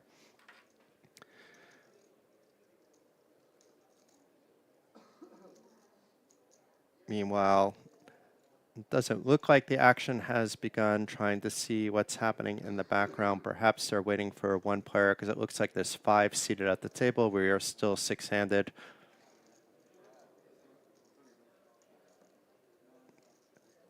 Four of these players are from Italy. It's just Marus and Davis from Romania and Latvia, respectively, hoping to ruin the dreams of the Italian contingent here. And if you are watching and you prefer to listen in Italian, go right ahead. There's another YouTube channel, Jack Manara and Cesare are hosting the Italian commentating, also on the Battle of Malta YouTube channel. You're more than welcome to stay listening to me as well. I'm more than happy to have people from many different cultures and languages. It's just it might be easier for you to follow over there. And it looks like things are going to get underway soon. Rudy, the tournament director, walking away from the table. We can see 6 players in their seats now. The other little bit of news is that the blind levels are now 45 minutes apiece now that we're down to 6-handed. We didn't notice it last level because you finish the blind level you're on before the clock changes. Picture back in focus, cards being shuffled, blinds and antes are already posted, and we're off to the races.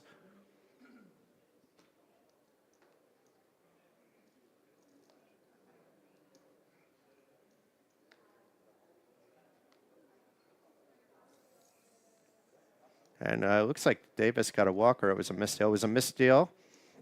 The blinds are still staying out there. But I think Davis wound up having a hand there. I guess a few of the players are chuckling after he showed his cards, but we couldn't see it on this angle.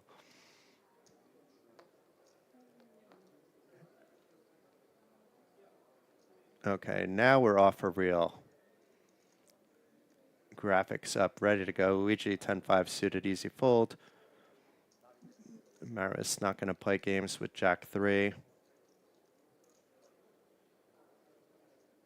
And Candido, he might open from the cutoff, even though it's a weak King 3, just because he has all the chips, but decides not right now. And we have Giuseppe Ciancio here with the 7 deuce, folding around to Leonardo. Perfect shove spot, 13 big blinds. Let's see what he chooses to do. And it is a shove. Does Davis wake up with anything? No, it's just 6-2 suited, so it'll be a little bit of a pickup here for Leonardo. Another 2 million to his stack, so now getting up to that 15 big blinds. And he's going to be in the button next hand. Has a full orbit to spare. Shows the ace. Although Davis with the 6-2 suited, it didn't really matter what he showed there.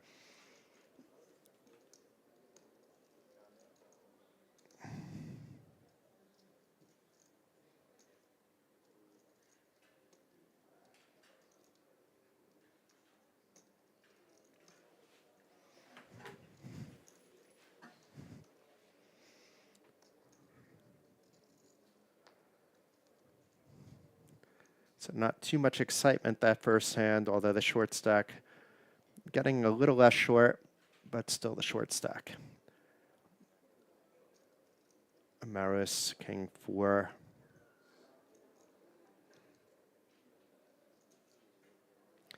Quick fold, Candido with the suited connectors, maybe a little bit too low for his liking, but is reaching for his chips.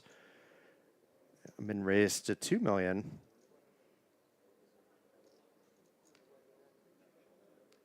And Leonardo, if he calls, which he shouldn't with the better spades.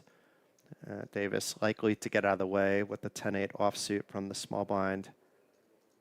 And let's see what Luigi has. Queen 6 would be pretty far ahead if he defends, although we see the equities are fairly close. But Candido picking up another 2.5 million to his stack, getting closer and closer to that 80 million mark. Pretty much, he's been cruising along. He was just a chip or two behind the chip leader at the start of the day. Davis was in the chip lead and took the chip lead really quickly into the day and has never looked back. Widened the gap pretty quickly as well, and that gap has stayed as we went down from 8 to 7 to 6 players over the course of the last 5 hours.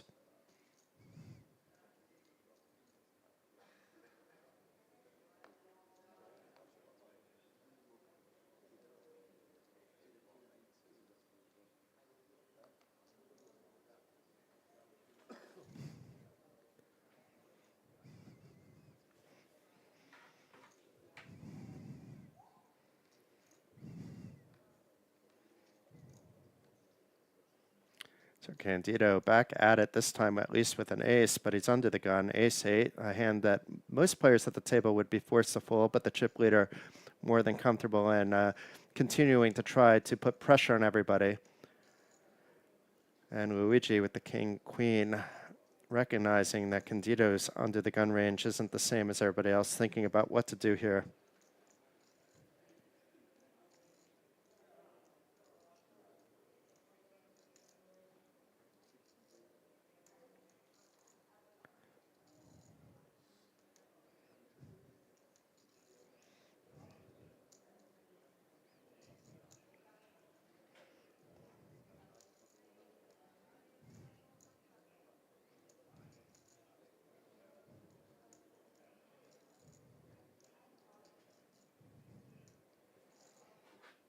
So it is a 3-bet by Luigi up to 6.8 million.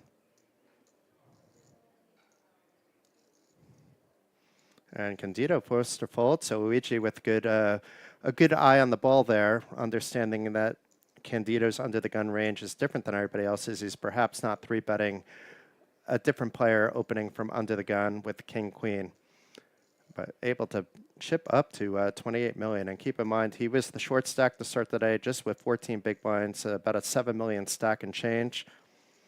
And now is right there in the thick of things as things continue to develop here at the final table of the main event. For those of you just tuning in, this is Jason.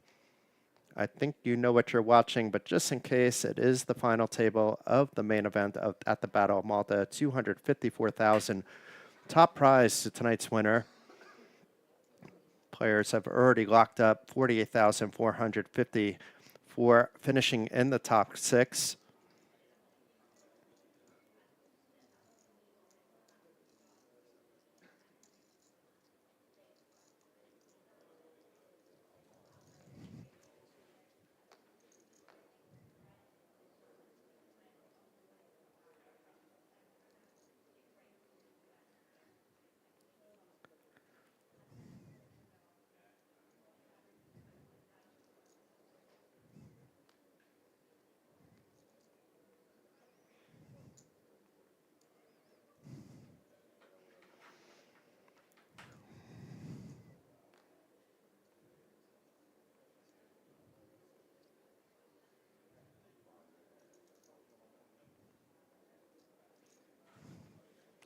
So Leonardo with the open jam of 15 big blinds from the hijack. So far, nobody waking up with anything.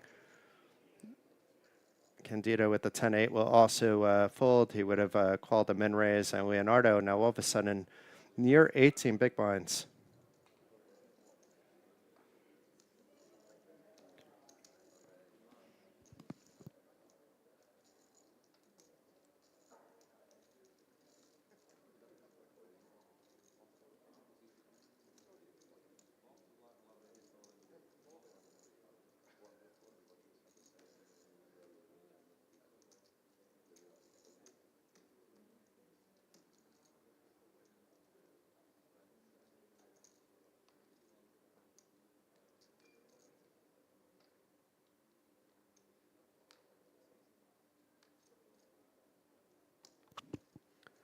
So back to the action, we have a bunch of rags from the early position players. Davis taking his time with his rags, though.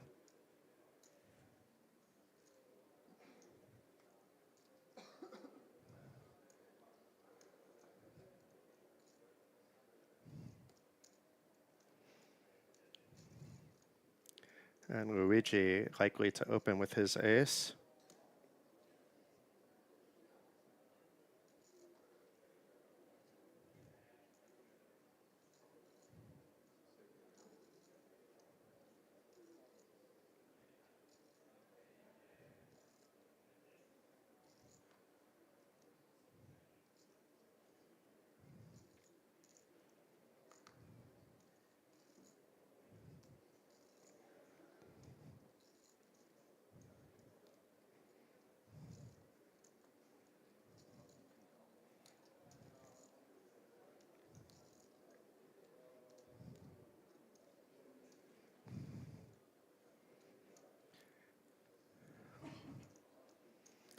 So it's going check by Chanchio from the big blind. It does hit his range. Let's see if Luigi continues. It was a cutoff open.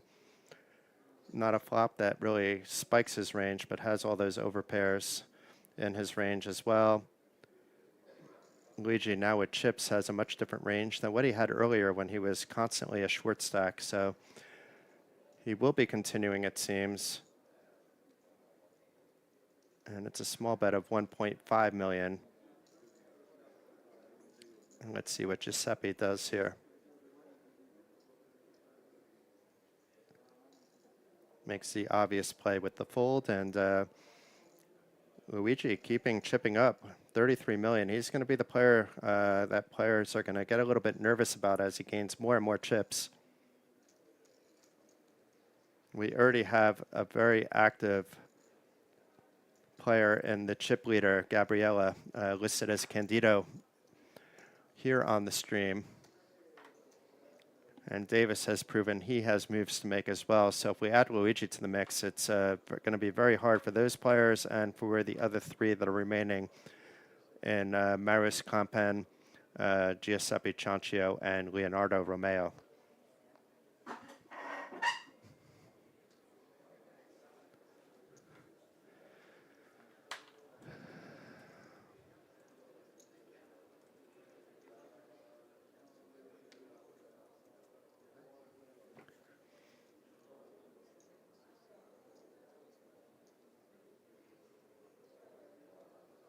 Davis opening up with the king 9.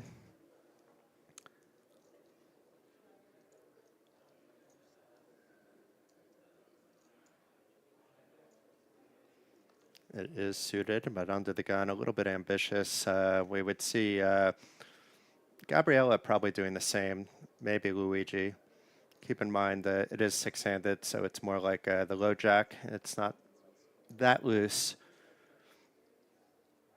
But getting the respect / nobody waking up with any cards, and another 2.5 million to Davis. It could have been 3 deuce, it could have been aces, it doesn't matter. He was able to get the folds.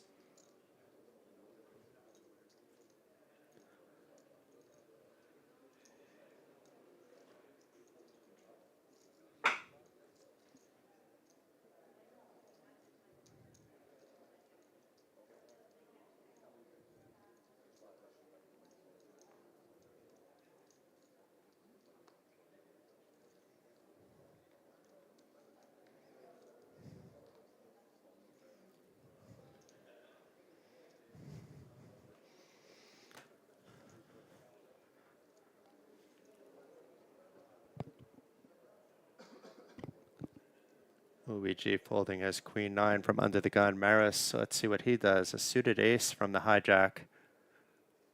Cards are going back in the box.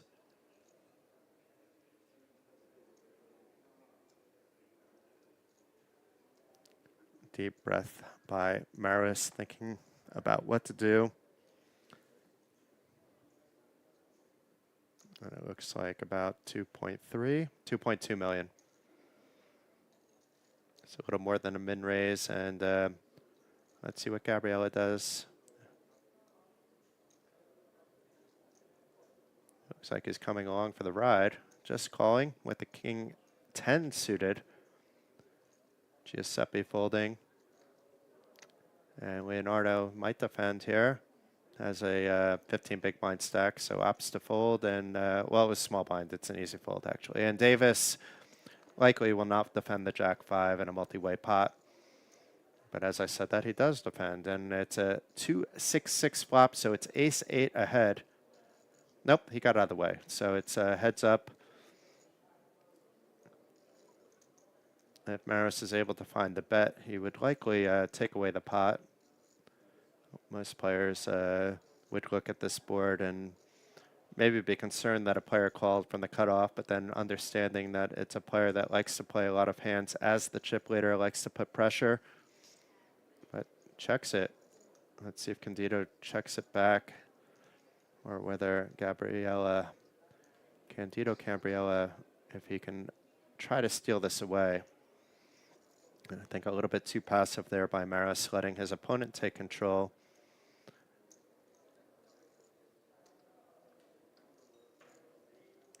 And the sizing isn't that big. It was 1.7 into 6.9. So less than 25% of the pot.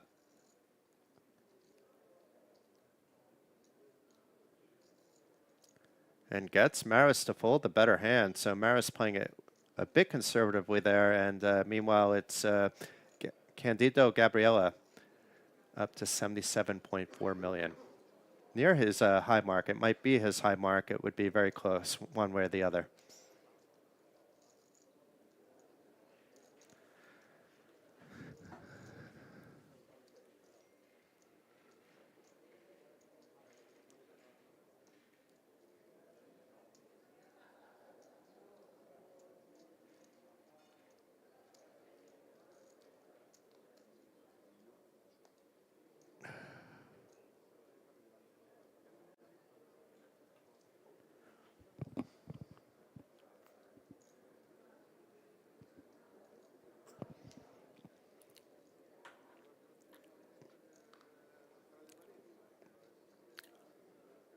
Jack 5 in the muck for the chip leader.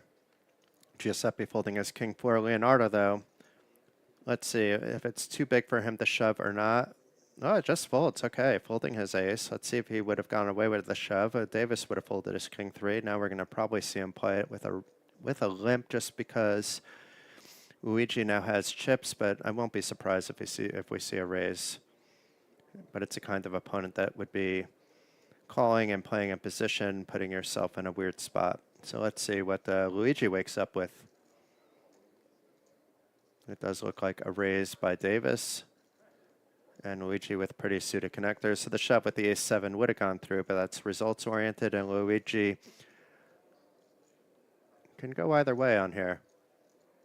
I don't see a 3-bet. I see either a call or a fold, a call being the most obvious of those decisions. And does make the call. Hands are fairly close in equity. In fact, Luigi being shown ahead with the 9-8 suited, and certainly is now after flopping top pair along with a back, not a gut shot for the straight. And we'll see if it's Davis that continues, because he got a big piece too and now has that flush draw. So we could see a big pot developing here. After it checks over, Luigi should feel pretty good about his top pair. Should feel pretty good that he has the 9 to go along with it.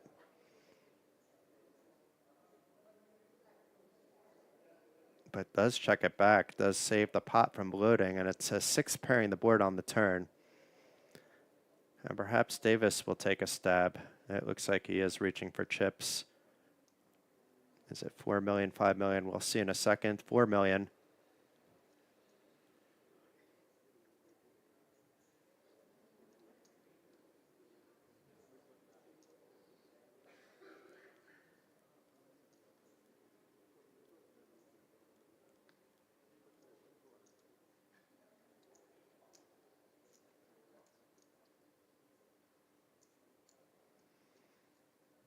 And Luigi making the call.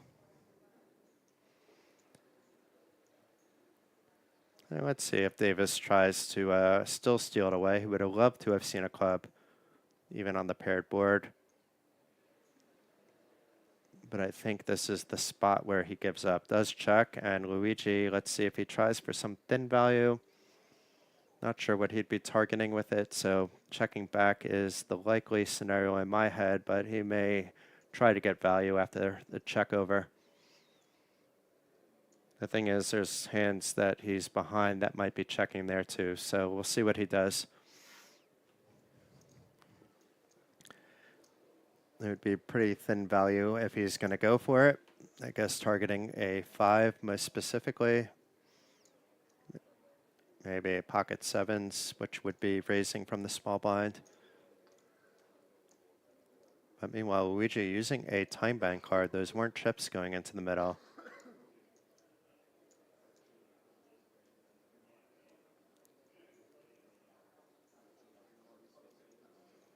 You could see the gears in his head moving. Can I get some more value out of this hand?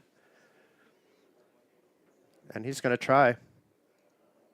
Not a very big bet. 1.5 it looks like into 15 million. No, 5.1. Sorry, so it is a decent sizing, but it's still just 1/3 of the pot. So if Davis did have that 5, he would likely be calling, or a pocket 7s. We see he has a busted flush draw.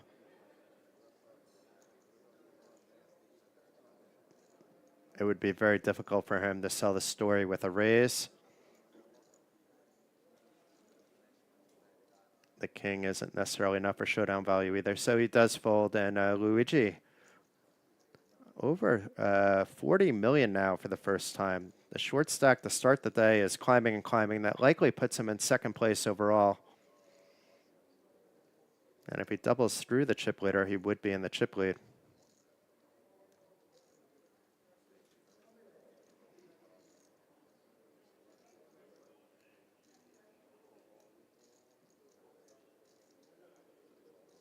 And here's a look at the chip count. So it's still Candido Gabriella in the lead with 77 million. Leonardo Romeo with 15.2 million, 15 big blinds. So nobody in super jeopardy. But we are on a 45-minute clock versus an hour-and-a-half clock now that we're down to 6 players. So things will change rather quickly, or at least a lot more quickly than the early stages where we saw very good deep stack poker. A lot of spots to be re-looking at after the stream for myself personally.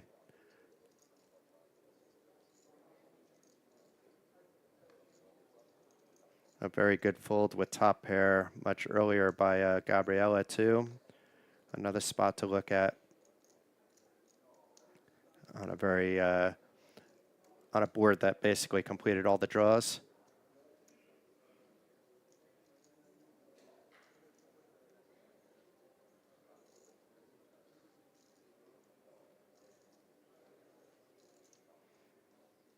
Folds around to Maris also with the queen nine, but his is suited.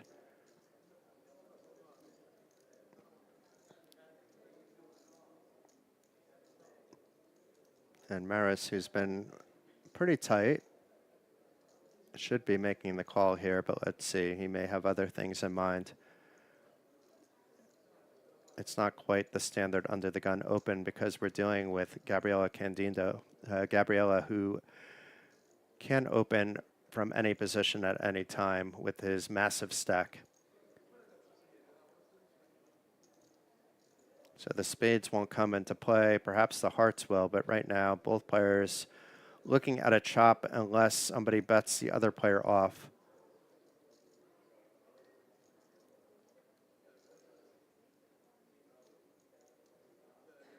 And Marius checks, and let's see if Candido opts to continue. He continues at a very high frequency. Not the worst board for an under-the-gun opening range, so I expect a bet. It's 1.3 million. It's not very big, but it may be big enough to get Marius off the identical hand. And indeed it works. So the power up position once again, and for the very first time we have Gabriella over 80 million in chips. New benchmark after new benchmark after new benchmark. Candido, Gabriella, Capiello.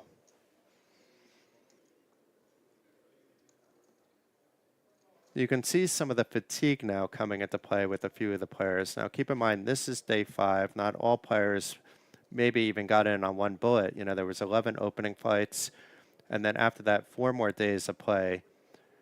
So the mental exhaustion begins to add up.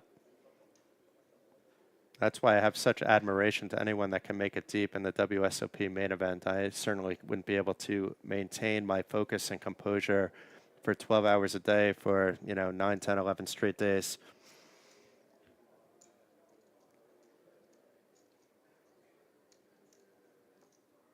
Davis with the open to, looks like 2.3 with the king jack offsuit. Luigi folding. Let's see what Maris wakes up with jack deuce. So that's 3 of the jacks we've seen. And Mr. Chip Leader with aces. Oh my God. And he's been 3-betting Davis's opens quite a lot. So let's see if he continues that or just will slow play it heads up and see if he can get a little bit more out of Davis. Post-flop, understanding that Davis has folded to pretty much every 3-bet that Gabriella has made.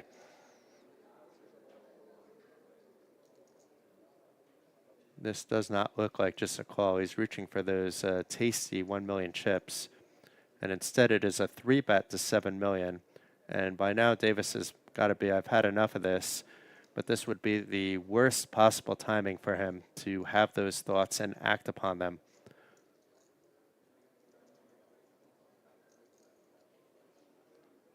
Oh no, he shoves for 30 million. Oh no, no, no. And Candido making a call. So, oof, Davis did have enough, but just picking the wrong spot and needs a lot of help. He's a 9-1 underdog against Gabriella's Pocket Rockets. And here we go, right away. It's almost showers. Needs some spades with Candido flopping top set on the 4-7 ace, 2-spade flop.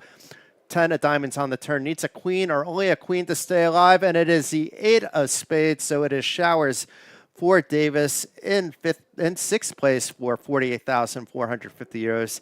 Came in today starting as the chip leader. Had a lot of patience, but picked a spot that didn't quite work out for him, and the final 5 players have locked up 63,700 euros. Meanwhile, we have Candido Gabriella, the first player over 80 million, first player over 90 million, first player with 9-figure chip count and also the first player over 110 million, has pretty much the majority of chips in play at this stage. We'll see if he continues to railroad over the field, but he is putting on a clinic. If we do a little bit of math here real quick, that's 69, 70, 90, 105 big blinds between the other 4 players, 112 big blinds for Candido. Quite a nice spot to be in. Meanwhile, the short stacks and Giuseppe Ciancio and Leonardo Romeo, more than happy to see Davis Modens from Latvia blow up his stack. He was right that he was being 3-bet a lot, but this time he was being 3-bet with the goods. An easy game there for Gabriella.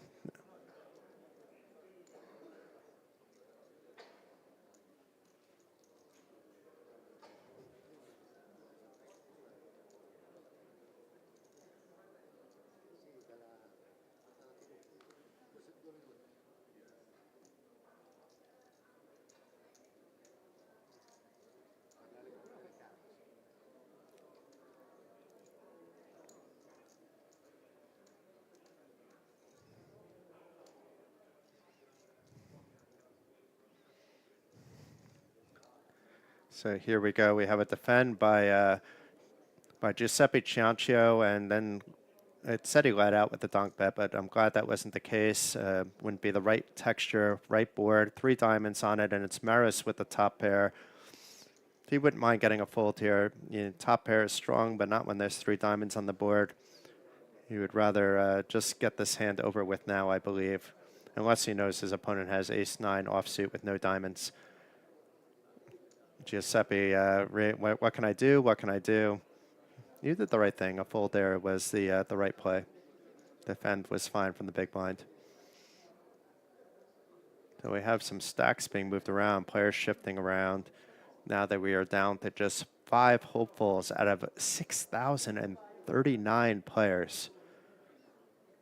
Entries, because it wasn't unique players, but still 6,039 entries in this record-breaking Battle of Malta main event. In fact, it's one of the largest poker events in European poker history. In this buy-in range, it is likely the largest, but I need to research that a bit myself. When you up the buy-in a little bit, there are other big festivals as well that likely have bigger prize pools. In terms of entries, there's 1 or 2 that have lower buy-ins, actually, that might have gotten more entries, such as the Goliath. But let's just put it this way. There's only 1 Battle of Malta, and you are right here for the show.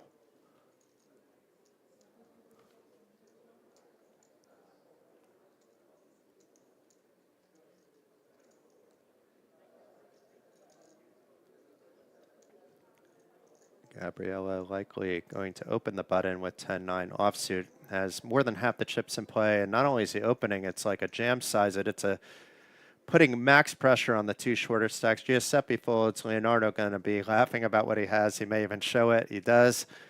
5-3 offsuit, no bueno. And Candido up to 113 now. Whittling away at everybody else's stack, slowly but surely. The only big pot he played was the one that you saw just moments ago, where his ace is held against Davis Moden's King-Jack offsuit. Other than that, it's just a clinic at how to use your position, how to use your other players' tendencies, and how to use your stack size to continuously improve your stack as the chip leader. Definitely been some interesting spots, though, throughout the day. And it's an absolute pleasure to be able to be here for this deep stacked final table.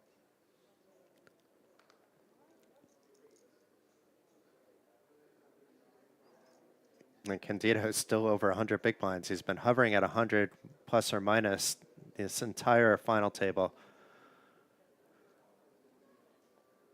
Leonardo folding, giving Luigi a welcome to walk with Queen 8, which he's going to show. So Luigi getting his blinds back, plus a small blind donation of 500,000.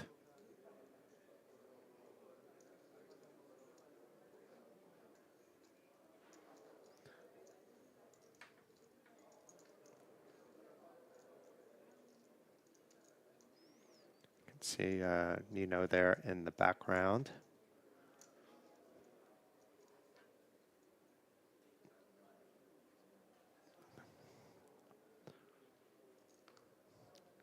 Candido will be opening off his big stack. Other players might be folding pocket fours from under the gun, which is really the hijack because we are down to 5 players. Giuseppe Chancho will be folding his king jack.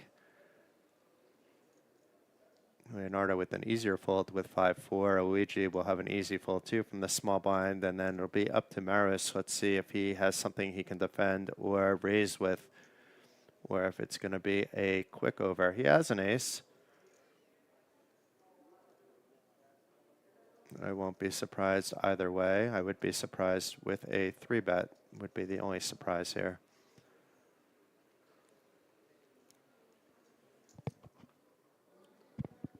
And opting to defend his big blind.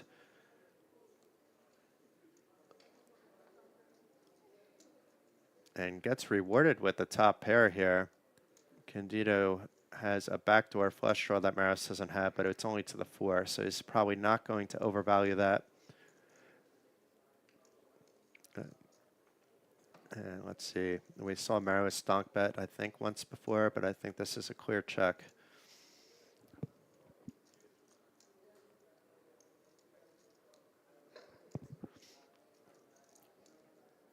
And let's say Candido, it does hit his range. He doesn't know Maris has an 8. I think we're going to see some chips coming into the middle.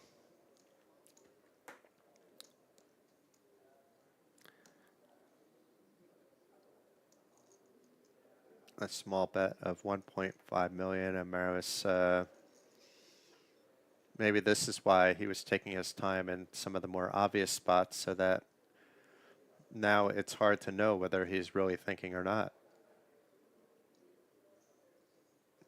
He's opting to raise here. This is interesting. No, it was a call. That's less interesting. Apologies. Makes a lot more sense too, because if you're raising, you're not really accomplishing much. You're just ending the hand prematurely. And if it's not, then you're probably in big trouble. We can see it's 4s, but it, you know, there's all the bigger aces. And now there's like even a king-queen possibility that could have bet the flop. Candido could be betting the flop with anything, to be fair. Let's see if he takes another stab or slows down.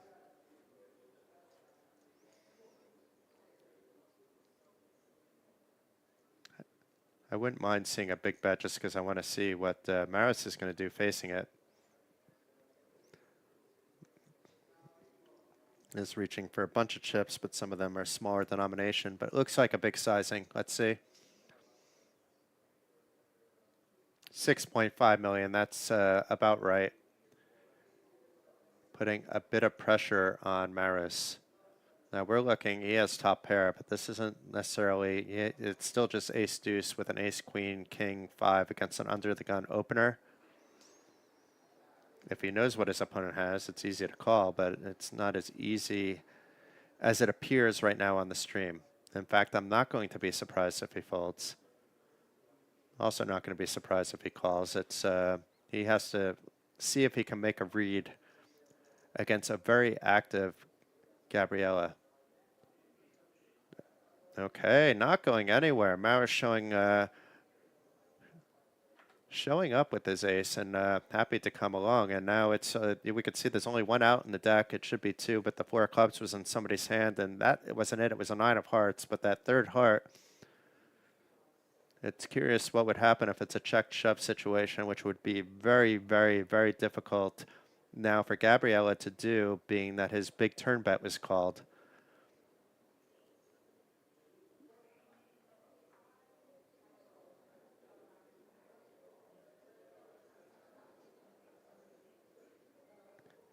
And Maris thinking about things. He does eventually check, and let's see, is it going to be, I think the only sizing is a shove or a check. You know, there's not much in between. If he wants to go half pot, that's fine, but then you're getting those lighter calls that you might not get. If you put max pressure, maybe you're getting even the ace deuce to fold. Let's see what his read is. And he's going with max pressure, so we're going to find out it's a jam of 103 million. It's really an effective jam of 22 million, a pot-sized jam. And Maris, he's not looking that uncomfortable, but he should be uncomfortable.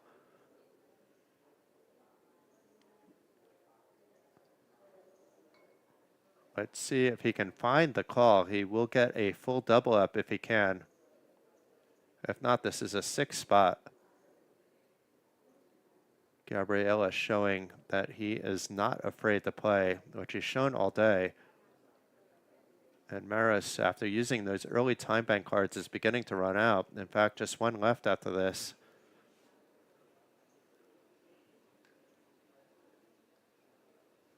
Giving Candido Gabriella a big stare down, but Gabriella trying not to give away information here.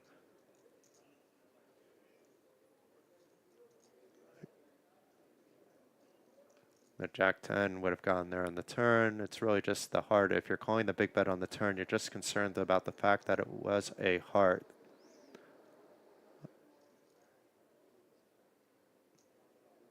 However, he should be concerned with other holdings. Certainly not the pocket fours, but you know, there's a lot of 2 pairs that his opponent can have.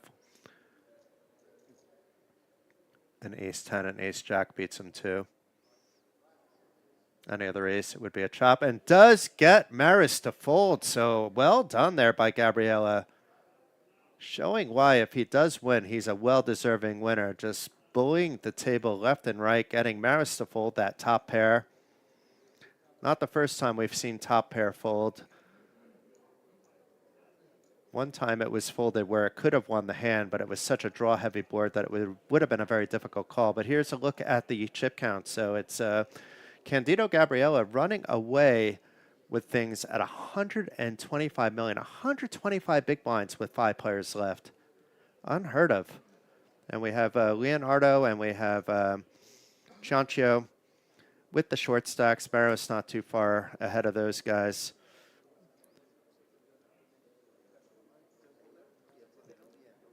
And in the middle is Luigi Shehadeh in second place after starting the day with the short stack with nearly 40 million in chips.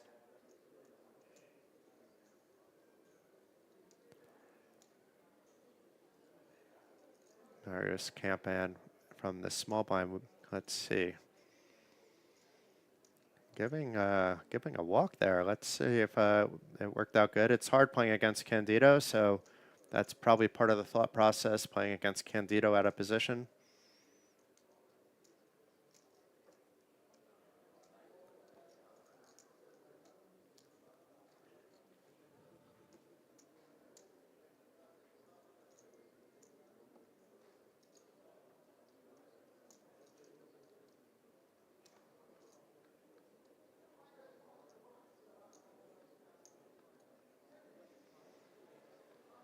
You can see there's a little crowd behind the ropes there, but behind the ropes there are seats. The ones that you're panned over to are empty, but rest assured that there are more than a dozen people watching this in real time. Several of the rail left because they had flights to catch or their player went out, but the hardcore people are remaining. There's around a couple dozen people hanging around. There's another dozen or so actually watching in the corner and live time without hole cards, so that option is available to you if you're nearby Casino Malta. Come on down, and you can actually be watching this unfold in live time. We are on a 30-minute delay. If you are watching in live time, you know, just don't give away spoilers on socials, and everything will be more than cool.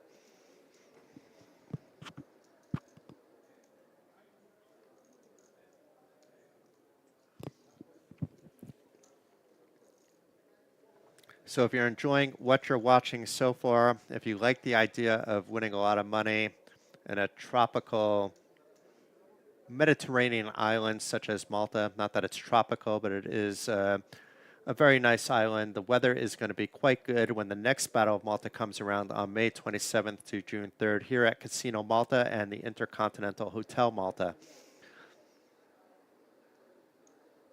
My recommendations to you, if you do plan to come, already research hotels, get some stuff booked before things get sold out. They do sell out quickly as soon as that announcement gets moving.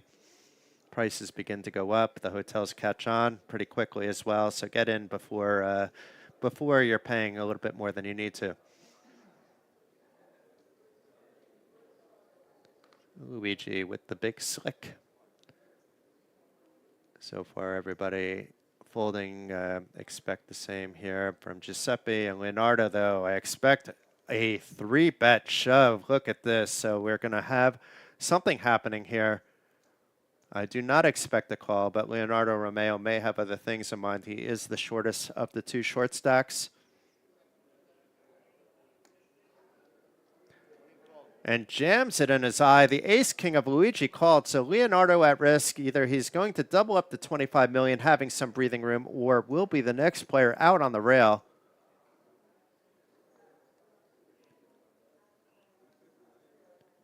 And so far, jacks are ahead on the 10-10 queen flop. Just needs to fade an ace or a king. The jack would provide a full house, rather, and even though it gives his opponent Broadway. 6 of diamonds turn, 4 of diamonds river, and Leonardo with the double up. Luigi now with a similar stack at 28. Leonardo with around 25.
Probably a little bit too wide for an open by Gabriella. He agrees.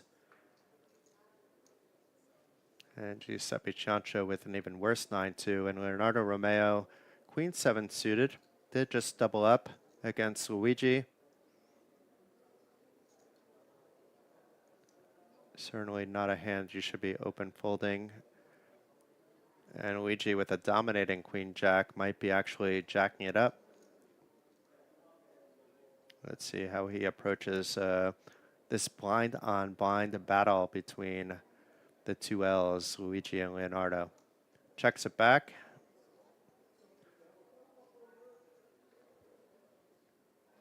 Neither player can be happy about those first 2 cards and the ace and the king of diamonds.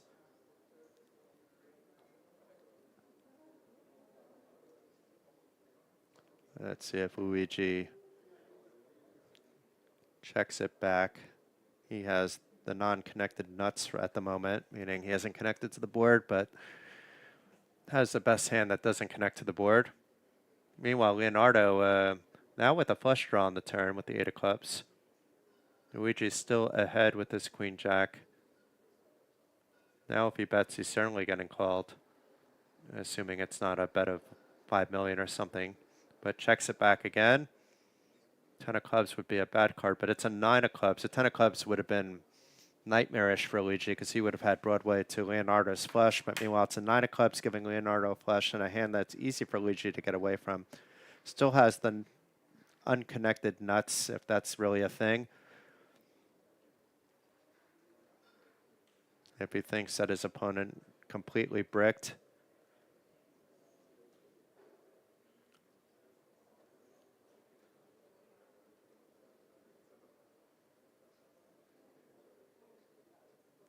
I'm not sure if he called or folded there. He used a time bank card, so neither.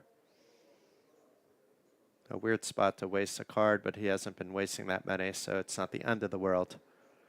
But you want to save those for bigger spots than this, in case you need them later, and then you're not rushed with your decision making. And it doesn't look like he's going anywhere. It looks like he will at least see what there is, and he's going to be paying his opponent off, who has queen 7 suited for the flush. So back-to-back hands for Leonardo against Luigi. The first one was a double. This one a bit smaller. But Luigi, who was the short stack to start the day, peaked at around 40 million, now beginning to unravel. Oh, it looks like some extra time bank cards handed out to each player. So if they're being refreshed on an often basis, then that makes a bit more sense why players are liberally using them.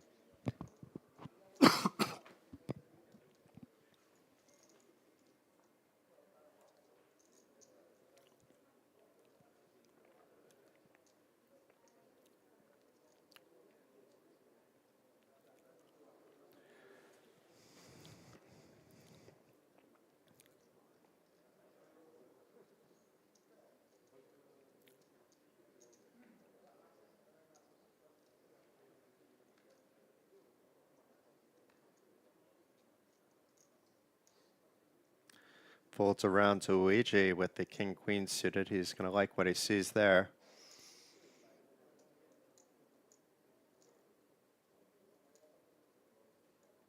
Luigi already kind of free-rolling at this point.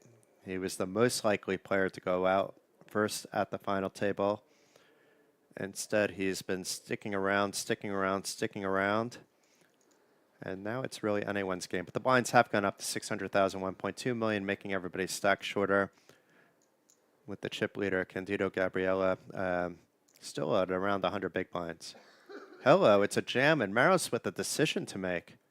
So if he just opens, maybe Maros jams over the top. Maros doesn't play the same as the rest of the players at the table, so it's hard to know what he would have done in that spot.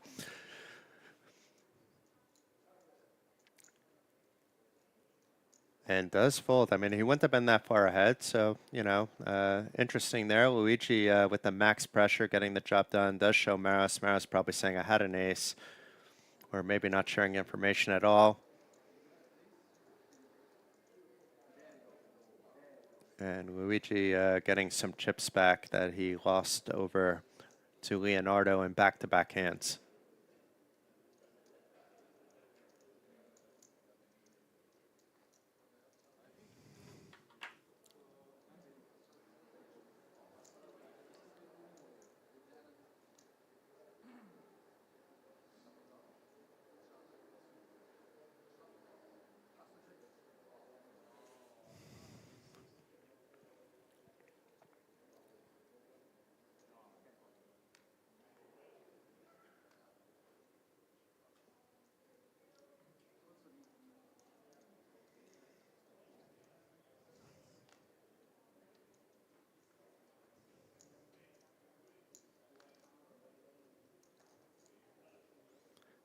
Walk. Maros not wanting to complete his 8-7, and Candido would have raised if it was just a limp.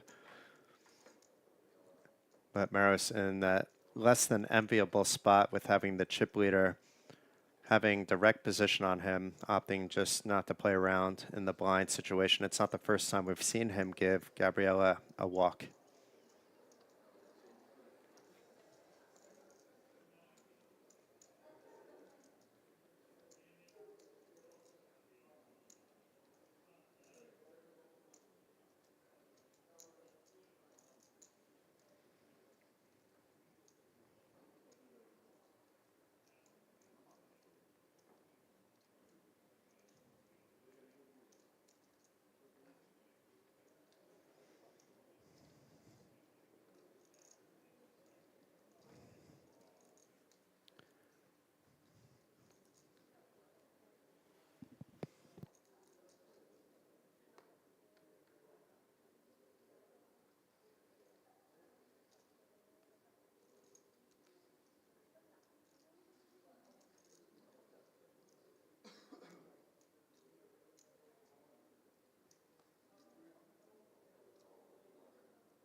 So we have a shove here from the small blind by Candino, and we have a call here by Giuseppe Ciancio, who is at risk, but in an amazing spot to double up with the dominating king-queen over the king-8 suited, and so far so good. 6-7 deuce, that's beautiful, along with all 3 diamonds, and it's a 6 of hearts on the turn, a 7 or a deuce, and it chops it up.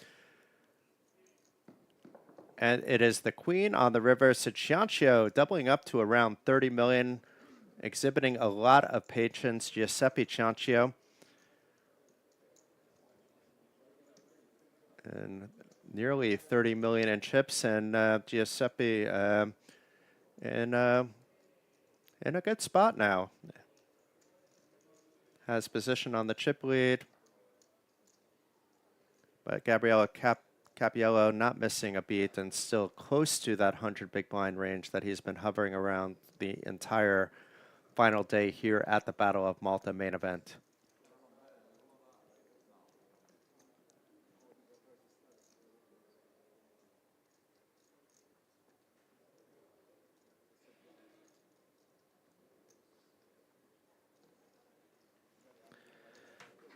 Here's a look at the chip counts. We have 114 million for the chip leader, Candido. Nobody else above 30 big blinds. So it's his tournament to win at this stage, but we've seen lots of comebacks at the Battle of Malta over the years, the most notable being the heads-up affair between Steven Van Zadelhoff and Sergei Lisi, which was back and forth for more than 6 hours.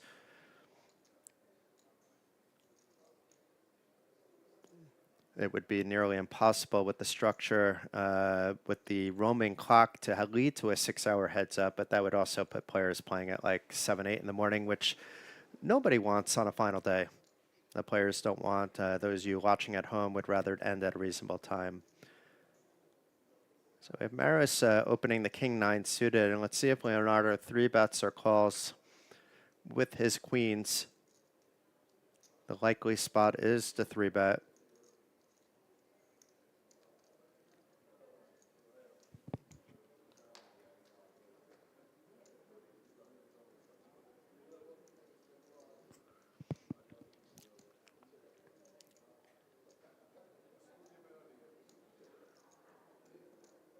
And Leonardo using a time bank chip here, perhaps counting the opponent's stack. I don't remember him using a lot of time bank cards before, so perhaps just a little bit of posturing, and decides the jam is the move. Maris does not have a hand he can call, so up to 31 million for Leonardo, and Maris down to about 16 million.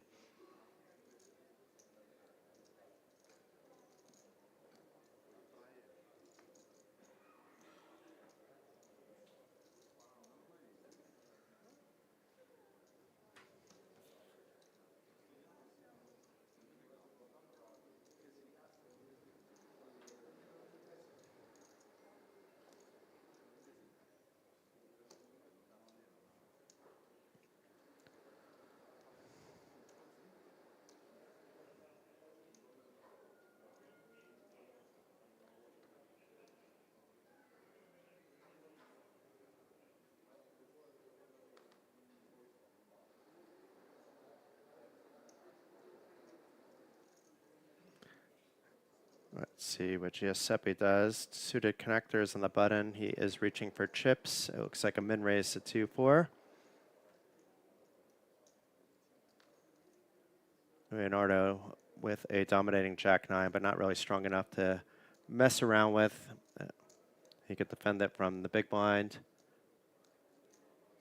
But players are showing their tiredness after playing so much poker over the past week to get to this stage. It's not only a battle of skills, it's also a bit of a battle of endurance. But yeah, Leonardo has something else in mind. It is a 3-bet. He found the right spot to do it. Maybe he's sensing a tell that we do not see from Giuseppe Ciancio.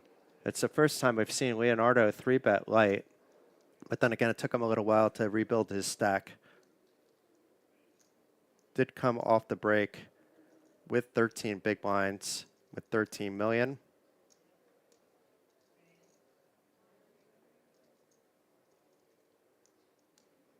And interesting, a time bank card here, again by Giuseppe.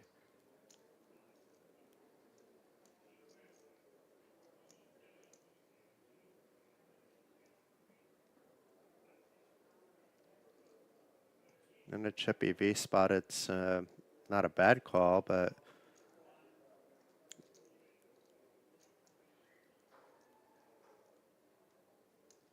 and if he's thinking like ace, king, ace, queen only, it's not terrible either. But, you know, we see it's actually a weird dominating jack nine, and, you know, the obvious fold just took a little longer for it to happen. And Leonardo finding a good spot up to 36 million.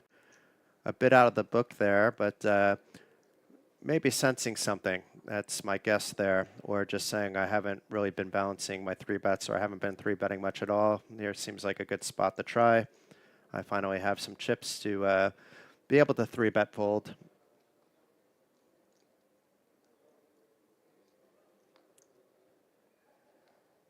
Or maybe jack nine offsuit is just his lucky hand as well.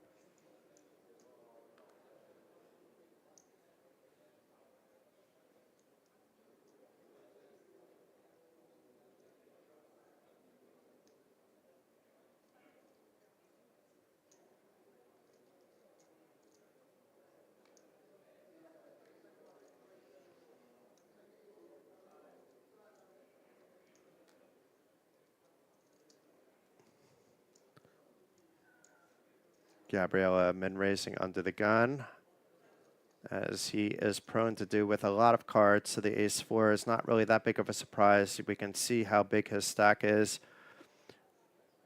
Luigi with 21 big blinds. I don't anticipate a fold. It's just a question of it's going to be a three bet or a call.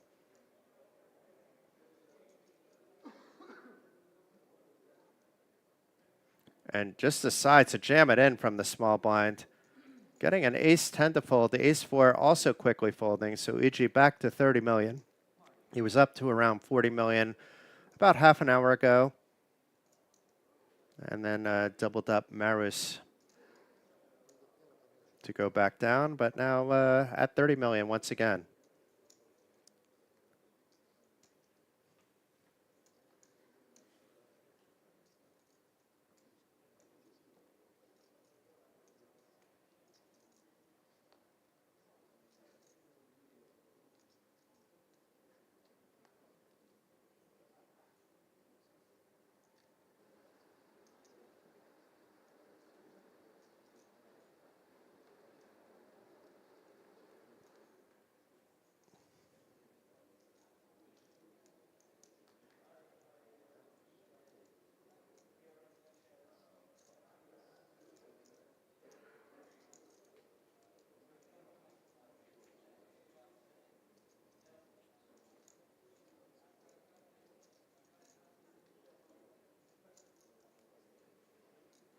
So a little bit of a walk there, not much doing.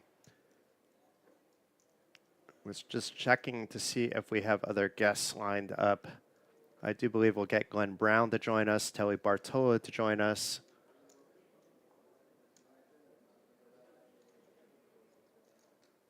Maybe Valeria will join us as well.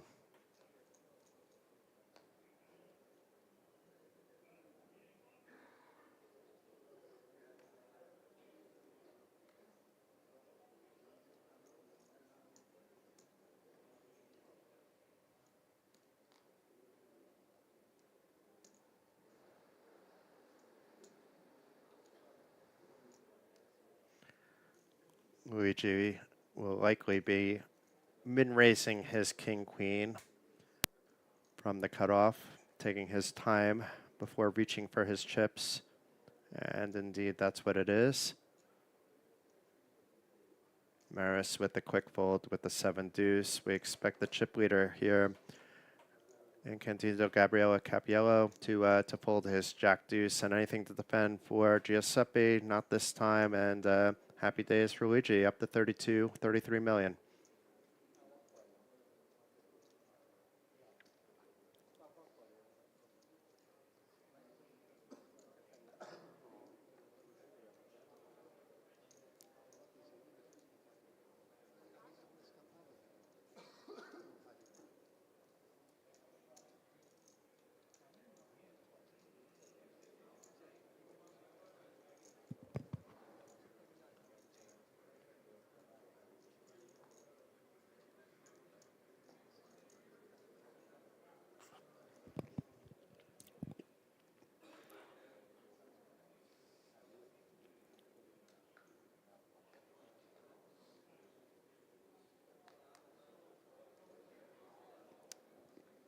Luigi folding his rags. Maros with a bad ace, but not so many chips. A little more than 10 big blinds, almost 11 big blinds. Let's see if he decides this is the time for a shove. Opts to wait. And Candido with a better ace from the button. He's certainly not going to fold from what we know about him and his stack size. He can afford to lose some chips and still be more than fine. Going with the min-raise sizing instead of bigger sizing this time. Players in the blinds have more chips than they had before. A fold by 10-8 from Giuseppe. And let's see what Leonardo has. Ace, queen. Oh, wow. So 3 players with aces. Leonardo with the best of them. And opting just to call. And let's see. There's only 1 ace left in the deck. So it could be the power of position here. Leonardo not connecting with this queen is ahead, but Candido has a position advantage.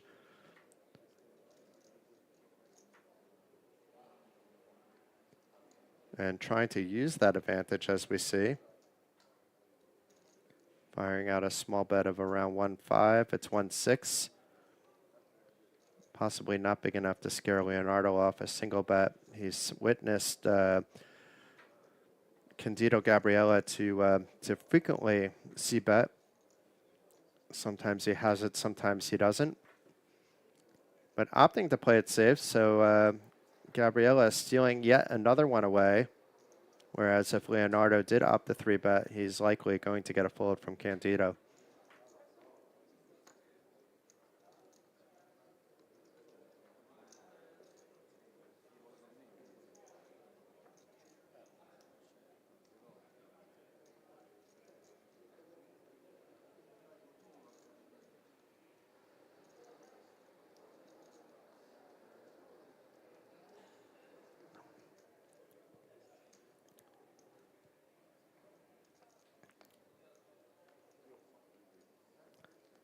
It's been quite a grind for these final 5 players because it's not just today. Once again, this is day 5. They may have played more than one opening fight. A lot of these guys were busy in side events, cash games, and other things. And this is when the money happens most, so they need to stay focused, put the fatigue in the back of their head so that they're always reading their hands, the boards correctly, thinking about decision-making properly. It's much easier said than done. Meanwhile, we have a raise of 3.1 million with King 10 suited pocket fours for Leonardo. See, if they were a little bit higher, we'd definitely see something, but maybe not with fours.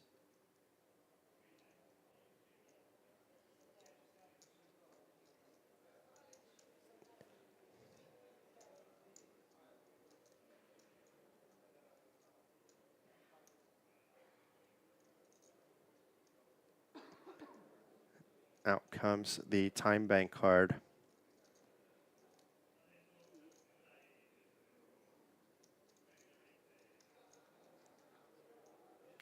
Looks like a call there from the pocket fours instead of a raise or a fold. So it's going to go heads up with Giuseppe Ciancio in position in this coin flip situation.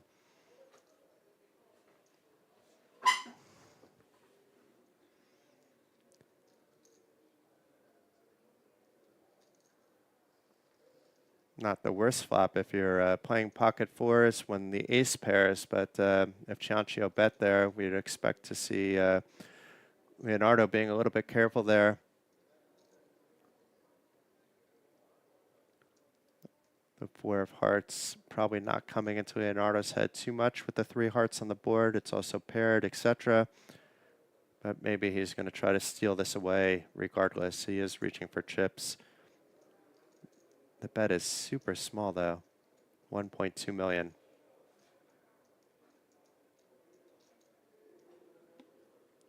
A single big blind.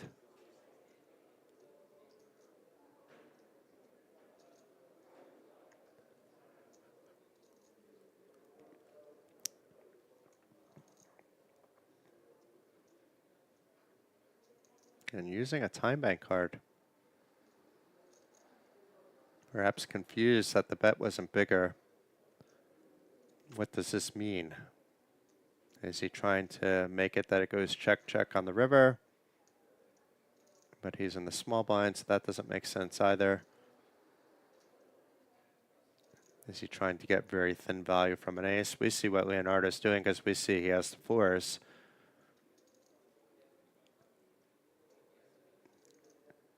And somehow that little tiny min bet, I mean, he was ahead with the fours, denied the full equity of a river card for Giuseppe Ciancio.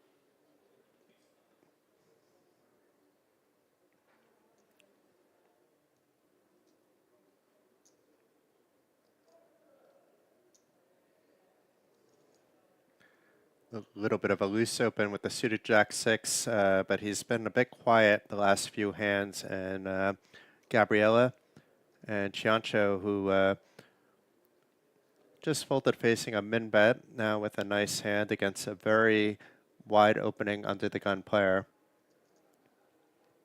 And saying enough is enough. I'm just going to jam my ace-10 for 20 million. About a 17 big blind shove. Actually, a little bit less. About 17, actually. So nobody else showing up with anything. An easy fold there by Gabriella. And Ciancio getting the chips back. He lost the previous hand, maybe a little bit more, even up to 25.5 million. So I think we have a few more hands in this blind level. And then I believe it's going to be a dinner break after that.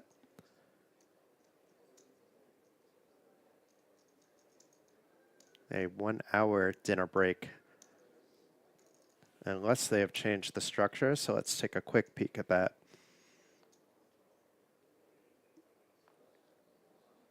It is a 60-minute dinner break after this level.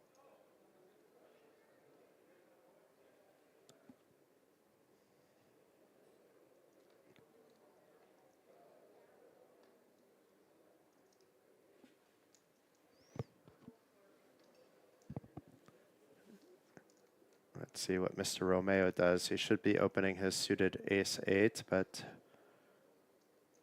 may have something else in mind because he is attacking the big blind of the chip leader. And Luigi, he doesn't look like he wants to give up on this for some reason. His suited connectors,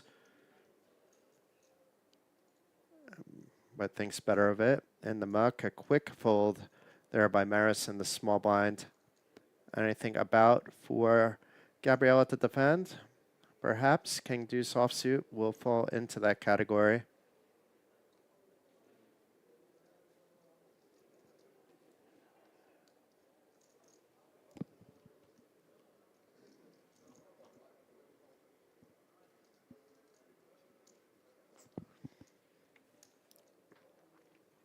Decides better of it, and Leonardo up to 40 million now. So back to a little bit of small ball between all the players before things will heat up again. Assuming that we do make it to the break, which is 99.9% likely considering there are 5 players left. After the break, the blinds will go up to 800,000, 1.6 million before going up to 1 million, 2 million.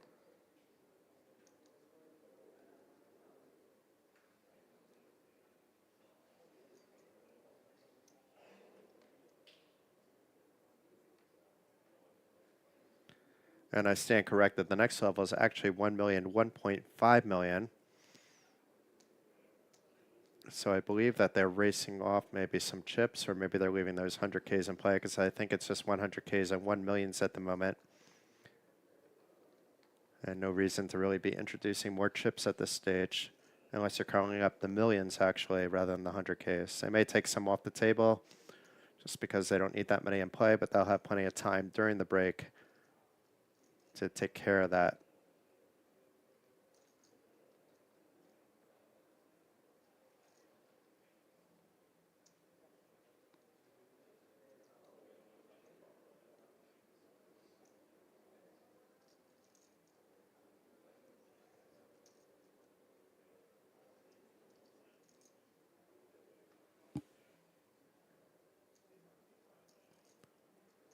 So Candido opening up the 10-3 this time from the small blind, getting Chiancho to fold suited connectors from the big blind back to his bullying ways as the chip leader. The story so far has been entirely about Candido Cappiello. Near the chip lead to start the day, a few hands in, takes it over. Since then, he has been on the run of his life. Absolutely running away with it thus far.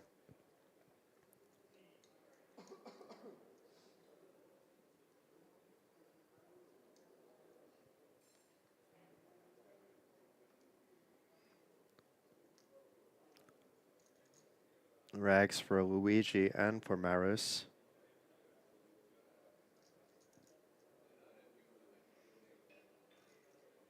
Not sure why the cards are still not mucked here. The screen doesn't seem frozen because we see Luigi moving around. And Candido now again with an ace, and we know what he's going to do. We just don't know if it's going to be a min raise or more. But I think as long as Leonardo Romeo has a stack in the big blind, he has to just raise, and that's what he does. Giuseppe Ciancio now is holding on to his cards a little bit longer. Like this is 10-6 offsuit facing a raise with the stack still shorter than you at the table. Should be a pretty quick fold. And let's see what Leonardo Romeo has. Something at least he can defend with, and it's ace-jack. It's more than something he can defend with. It's something that he's potentially trapping with, because if it's an ace-high flop, it's going to be very difficult for Candido to get away. Oh, and here we have a nice slow flop being dealt. Both players bricking. Leonardo with the backdoor flush draw, 10 to Broadway. Candido not with any of that, but he's the one to bet. 1.6 million into 6.6 million. Leonardo with his stack should be willing to at least call this, but it's only because Candido has an infinite button opening range.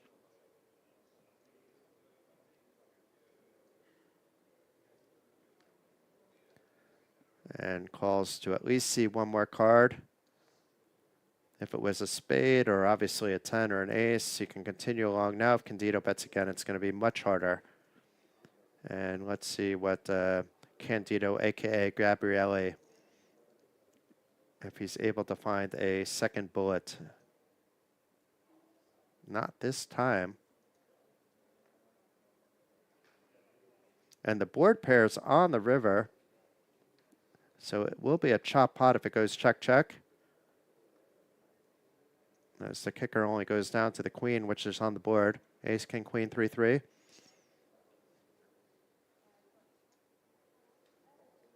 And both players check. Leonardo's not going to be too thrilled when he sees the ace-8, but first we need a card tabling by Candido, who was just making sure that it was, I guess, indeed a chop before showing.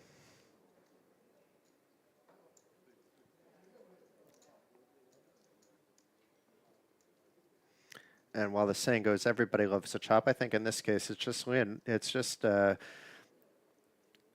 Gabriella that likes the chop in this case.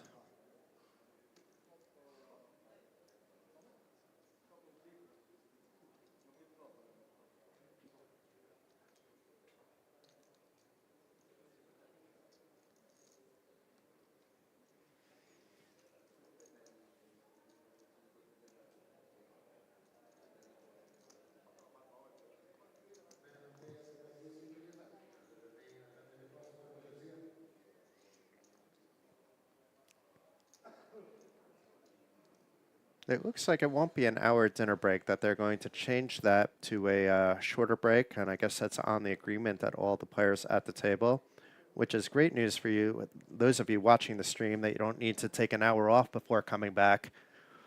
It'll be a much shorter break, so hopefully you guys stay tuned. We have a few more hands, I believe, before this blind level comes to its natural conclusion.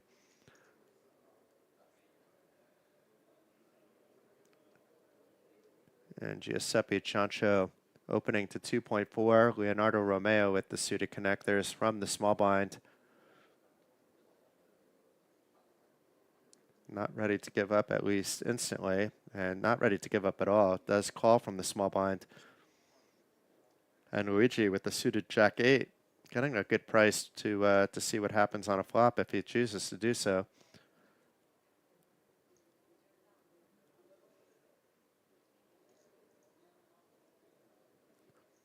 He's thinking things through.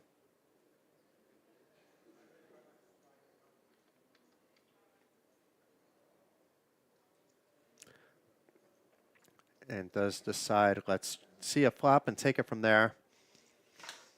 8.4 million in the pot already. With the blinds as high as they are, it's a deuce, another deuce, and a jack. So Luigi, actually, with his big blind defend, pulling far ahead. Backdoor flush draw for Leonardo. One overcard for Ciancio, and it checks all the way around. Or does it? Didn't check around, sorry. Ciancio is reaching for some chips. And it's a 2 million bet. That should get Leonardo out of the way. Especially with Luigi behind him, even if he has plans to take it away later. He's out of position. Really has nothing to back his play up. Just a backdoor flush draw. If things get dicey, that could turn into a flush, but very unlikely to do so.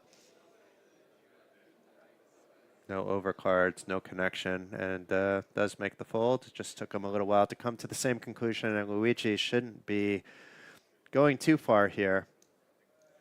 He may feel he has some kicker concerns, but at least should be calling here. Let's see.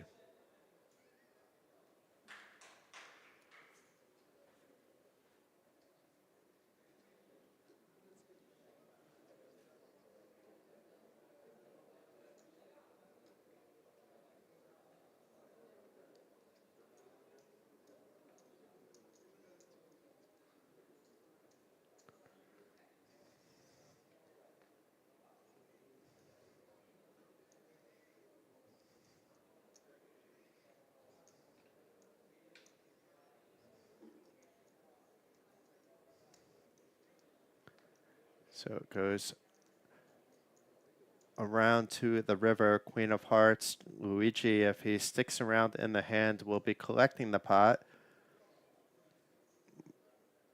And Ciancio is not really been out of line at all, so I expect this to go check-check quite often with some showdown value for Giuseppe Ciancio. He'll get the bad news that Luigi did hit that jack on the flop and is down to 18.4 million. And we can see the rail is growing quite a lot, or at least that rail is now standing up.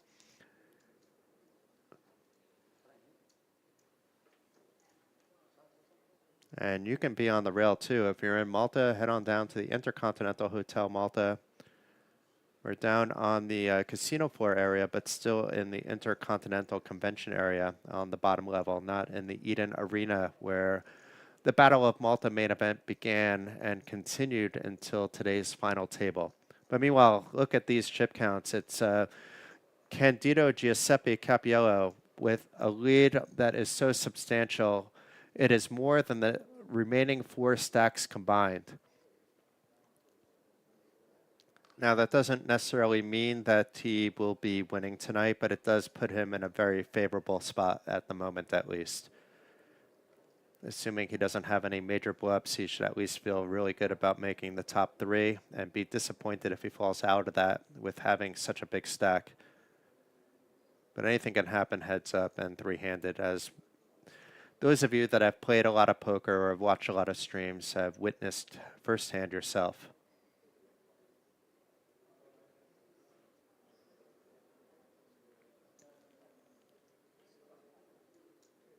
2.5 million open for Leonardo. So far, so good. And Maris on the short stack needs to get something going, but decides, not going to defend my 10-4. Definitely can't 3-bet shove it. Here you go, Leonardo. Get back over 40 million again.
So a walk with ace-9 for Candido this time.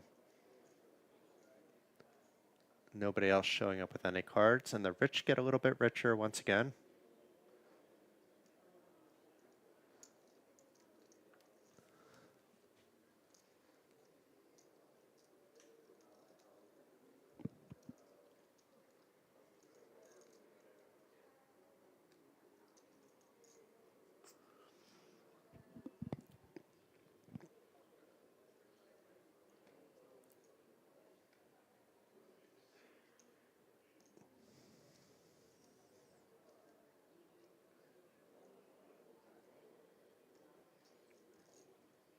Here we go. We have a shove here by Maris. We do not know what he has yet, but we know he has about 6 big blinds. Let's see if it gets through. Ace-7, not the worst spot. He would be happy to see a fold regardless of what it is. It is ace-8-3, and he's showing his ace-7.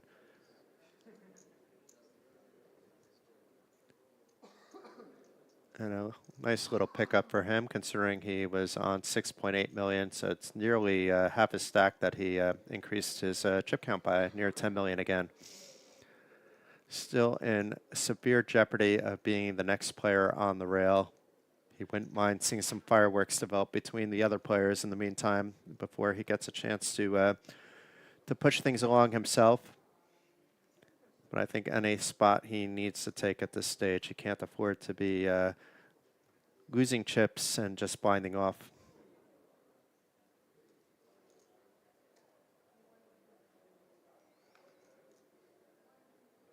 Looks like Maris already folded. Indeed, he did. Candido with the 7-4 suited.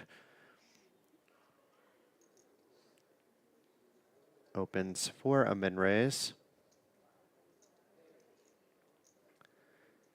And let's see if Giancho does a 3-bet shove here. Indeed, that's what it looks like he's about to do. So 16 million in the middle. Leonardo is going to be forced to fold the better hand with the ace-deuce suited, and Candido already tapping the table. Hands in the middle, and nice spot there for Giancho, up to around 21 million.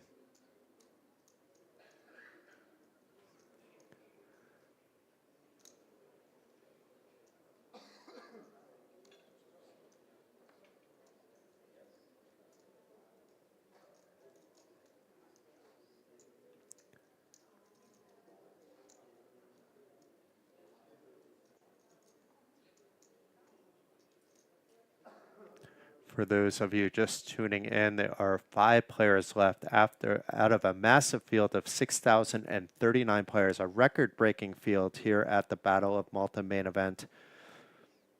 Players have already locked up a massive 5th place prize of at least 63,700 euros, with the payout jumps going up very quickly, with today's winner scheduled to win 254,070 euros.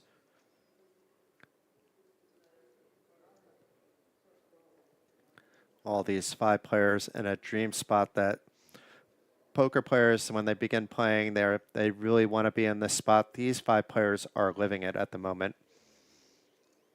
And regardless of where they end up, I imagine that they will have an experience that they will always remember, tell stories about. Quite an accomplishment to make it to the final five and this prestigious event at Casino Malta and the Intercontinental Malta. So Luigi just checking back, his 6-8 suited facing a limp by Leonardo from the small blind. Neither player getting much love from the 9-4 ace. 2 heart flop, backdoor flush draw for Leonardo, who's ahead with his king. Backdoor comes to the front door.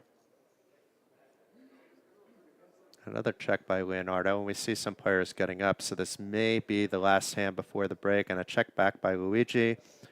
7 of spades doesn't change anything. I think he who bets it gets it, but I think both players are going to check, and it's Leonardo picking up a small hand here. The other players have not gotten up, so maybe it was just 2 players getting up the stretch at the same time. But we are very close to the break at this stage. Actually, we could see the clock in the background. It looks like 2 minutes, which is likely going to be just this last hand.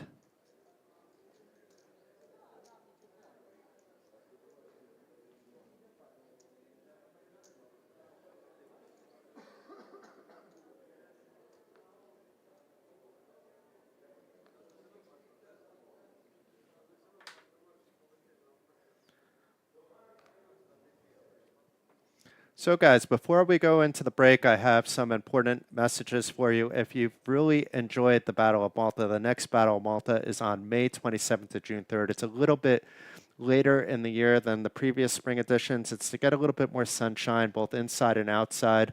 I'm fully support the pushback by a few weeks. But to stay up to date with everything, I recommend that you click this follow button if you're watching on YouTube. Click it right now. There's no time but the present. Like the stream so that we can have more streams throughout the ever-growing history of the Battle of Malta. Also, check out the Battle of Malta Facebook and Instagram pages. There's tons of videos that will not only keep you up to date, but also provide you some of the flavor of what the Battle of Malta is all about. And last but not least, please visit battlemalta.com. I mean, we have an ongoing blog by 2 very professional people, and Jonathan Rabb and Christopher Carland. As soon as the schedule is ready, it'll be up and ready to go as well. And pretty much all the information is right there at your fingertips. All you have to do is go to either the website, to Facebook, to Instagram, and of course, like, subscribe, follow the Battle of Malta YouTube channel. And if you're watching elsewhere, come visit YouTube. Quickly hit the like button. I know I would greatly appreciate that as well. But the people here at the Battle of Malta work hard, and it's a nice way of just showing like a thank you. Yeah, we'll follow you. Next time something comes out, we'll get an alert.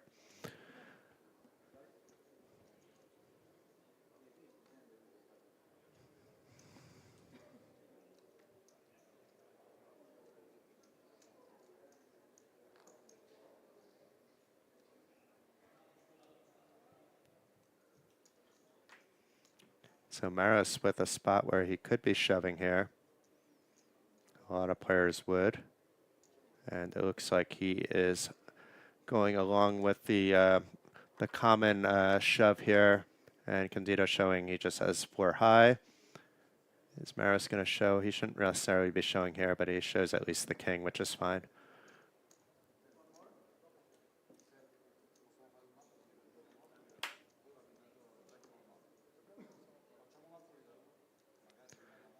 Here's a look at the chip counts. Maris down to 8 big blinds.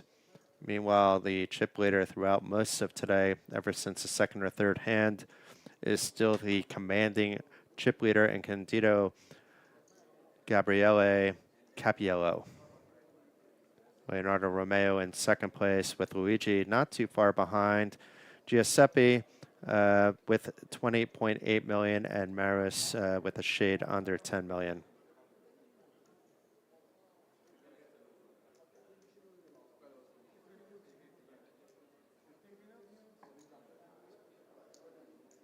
And it looks like we're about to head on break, folks. The players are getting up. I think they were just talking in past time whether it's going to be a dinner break or a normal break.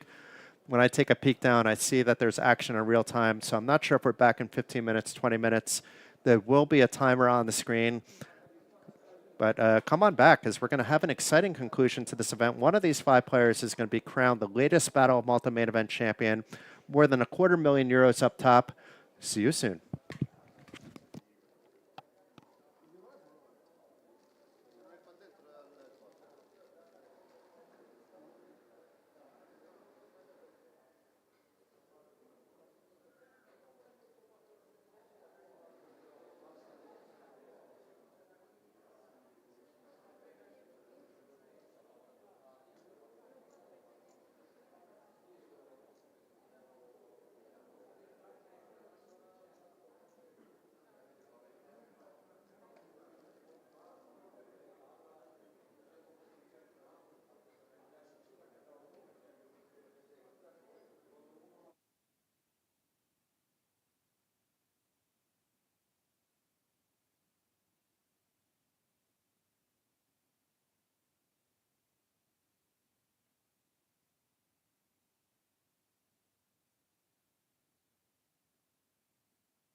main event players, come back to your seat, please. Giocatori del main, riprendete posto per cortesia.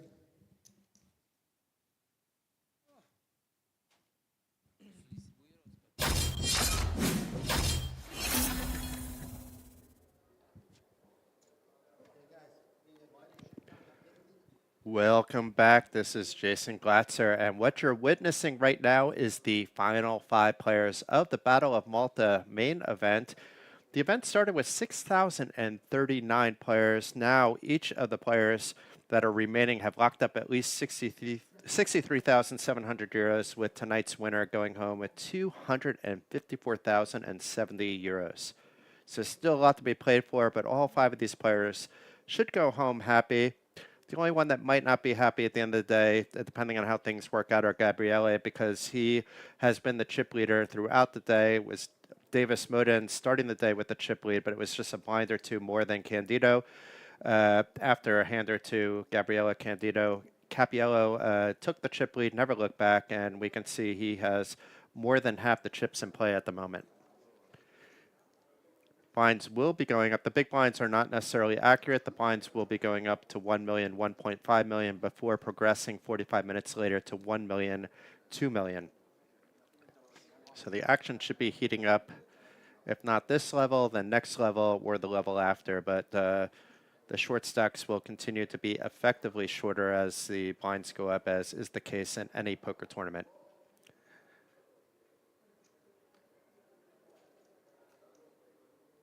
Leonardo first to act off the break, folds his queen-6 suited. Luigi, easy fold with the 6-5. And Maris with the 9-7 suited. Less than obvious, let's see, but he does fold. That could have been easily a shove as well. And Candido, king-10 suited. Chip leader, just jamming it in the eye, but look at this. Wow. We have Ciancio here.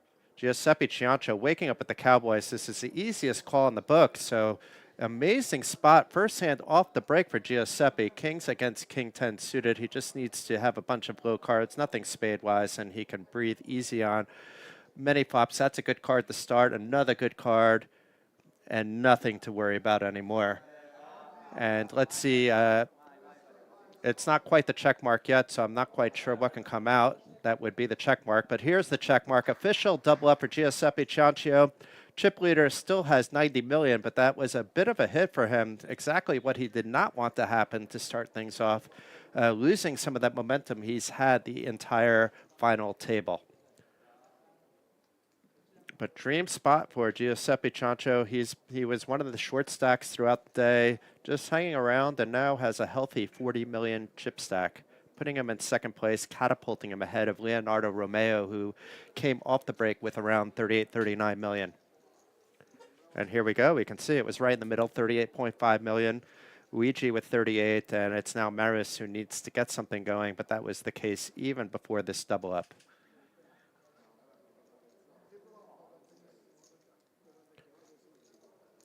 And it's quite interesting. We started today with 5 Italians, and just Marco was the only one to hit the rail from Italy. So it's 4 Italians and Maris Campman from Romania, the only one that could ruin the Italians' hopes and dreams of the booth next door, which I imagine has a lot of listeners at the moment, being that it's a very Italian-heavy final table. And if you're tired of listening to me in English, you want to listen in Italian, go on over. Jack and Cesri, I'm sure, are doing a fantastic job.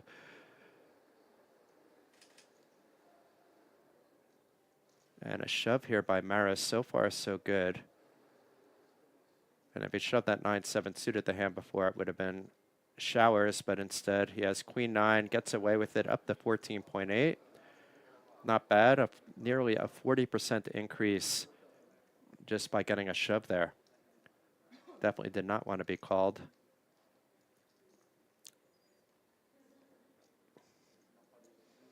And he wants to stick around, obviously, a bit longer. Try to find a spot to double up and get back with the rest of the stacks in play.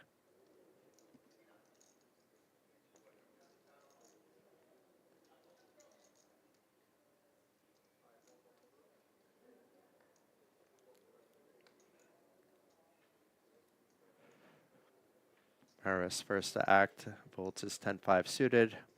Chip leader finds a hand he doesn't want to open with, and off to Giuseppe Chancho. Nothing doing. I don't expect a fold from the 8-6 suited. Could be a raise, could be a call. Opts to play it on the safer side, although has to put a few more chips in to do that. And Luigi more than happy to see that it was checked over to him. Gets a free look with the 7-3. May even raise it himself because it is suited, but check back is the more obvious play. Luigi, though, he's one of the most experienced players in this event altogether and does check it back. Nearly 1.5 million in cash is probably past the 1.5 million already today. And hits the bottom pair on that 5-Queen-3 rainbow flop. Not a very strong hand still, but we see that puts him pretty far ahead.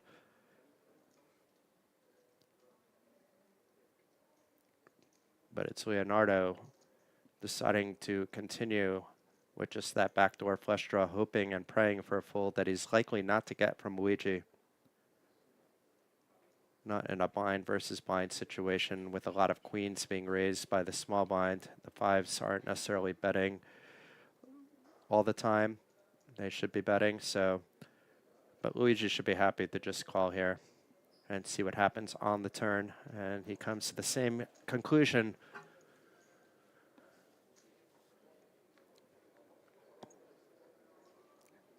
And the Queen of Hearts pairing the board. Actually, that makes Luigi's hand a bit stronger. Less likely that Leonardo was doing that with the Queen. However, if his opponent had a 5, he's more likely to now continue betting, with it also being less likely Luigi has the Queen, so it works both ways. But Leonardo opting to, I think, give up at this stage. And let's see if Luigi smells that he's ahead and just bets to deny his opponent equity. That would be the point of this bet.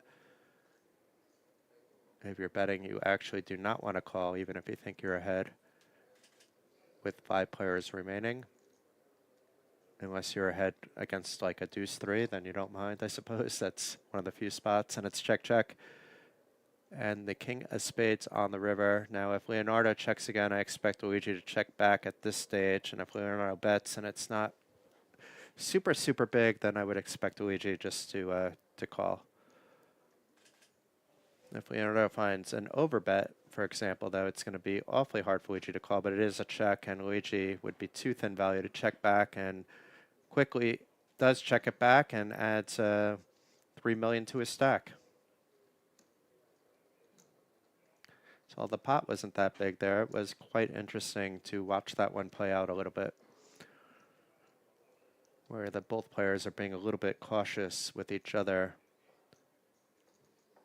with a very short stacked Maris compound still in play.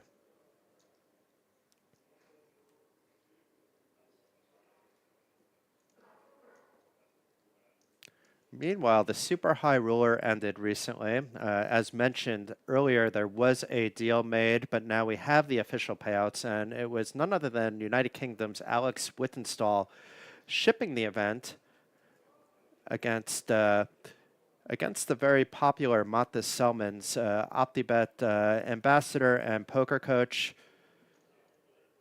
And it was 57,250 for Alex, and Matis won 46,800. Congratulations to both players, and a massive congratulations to Alex for bringing that trophy back to the United Kingdom. Wow, an open fold of ace-9 there. That's interesting. Really waiting for Maris to bust. That should be a pretty clear open from the cutoff with 5 players remaining, or even with 100 players remaining, or 6,000 players remaining. But once again, he's at the table. He's been able to survive. There's a reason he's there and I'm here. And Leonardo decides instead to open the bun with 8-7 suited. And Luigi may be thinking about, should I be 3-betting calling? I don't think he's thinking about a fold. He should be already aware that Leonardo is opening position rather than cards at all times, based on previous play at the final table and perhaps on other days as well. And Maris giving up on his Jack 3 off the short stack.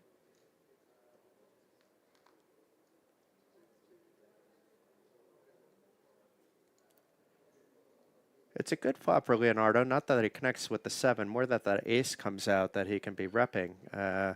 So we'll see. Oh, Maris did call with the Jack 3. That's interesting. He's back in the graphics, and we just saw him check. And Leonardo keeping to that sizing that he's been showing throughout the day, about 20. It's exactly 25% in this case. And it should get Luigi to fold and Maris to fold. So even if he had, 8-9 or 8-9, it would have a gut shot. I guess we can say 8-3, which he wouldn't be necessarily open and button with. He's still going to be betting because of that ace. And there's more aces in his range, and he should be continuing a lot of flops anyway.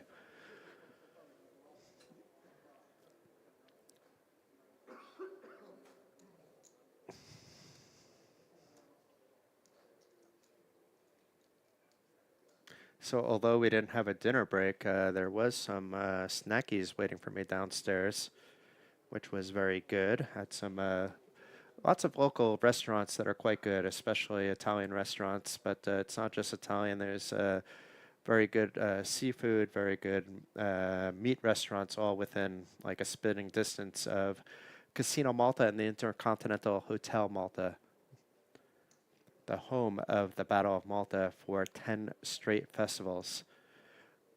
And Leonardo, it's his turn for the Snowmen, opening with the min raise. Luigi, who had King 10 before, only to give up on a less than advantageous flop for his hand, has now King 10 offsuit.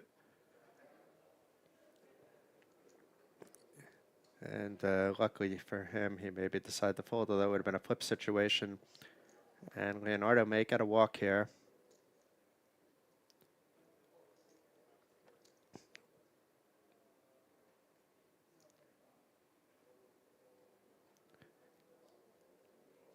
Maybe something else happening instead. It is a call.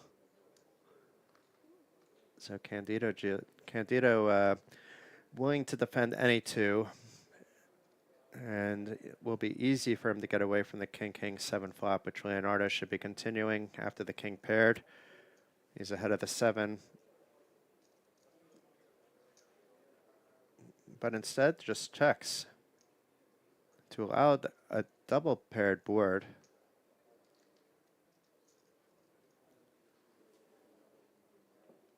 And another check here by Gabriele, and Leonardo checks back. And very often it would be the board playing. It's just that we see Leonardo has the 8s, which are better than the 7s on the board, but Candido is hoping that the board will play. And Leonardo, let's see if he can squeeze in a little bit of value bet, actually. And you might say, why would 6-3 call? 6-3 would call maybe to just grab the chop, with the chop happening very frequently on this type of board. But instead, Leonardo picking up the pot and up to 42.5 million without getting any extra chips in from Candido, which we're not sure would have happened anyway.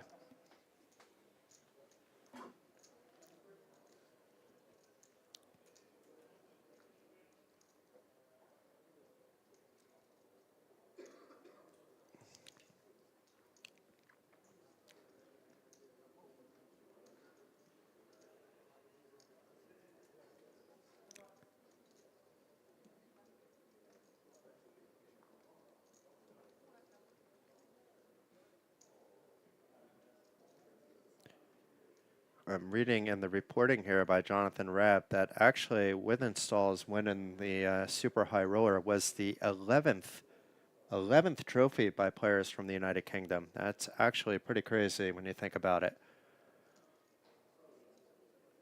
No British players making a deep run in the main event, but they apparently are very good at side events. Meanwhile, Luigi thinking about what to do with this King Jack, and I think we know what he's going to do because it is suited, and even if it wasn't, he would be raising here pretty much all the time. And perhaps already did. It's not just a raise, it's a shove because he has 2 small stacks in front of him.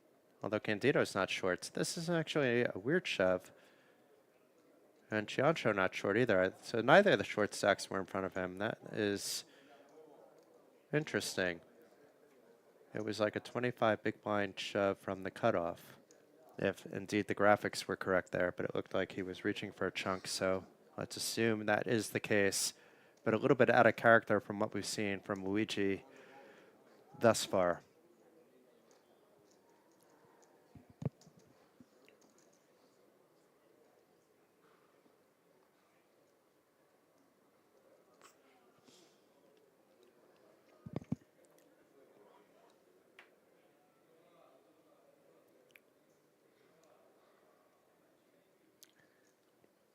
Eight, seven suited. Will we see another open by Luigi?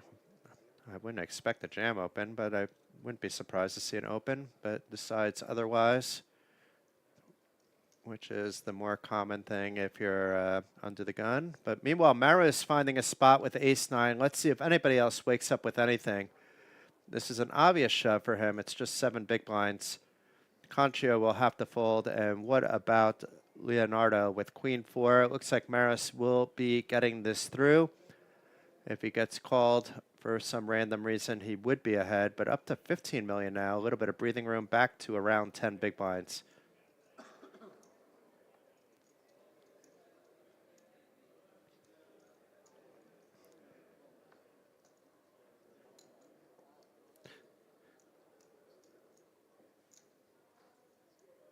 It's been quite the week, so it's nice to see the smiles by several of the players at the featured table, at the final table. They're still having a small amount of banter, keeping it a little bit light.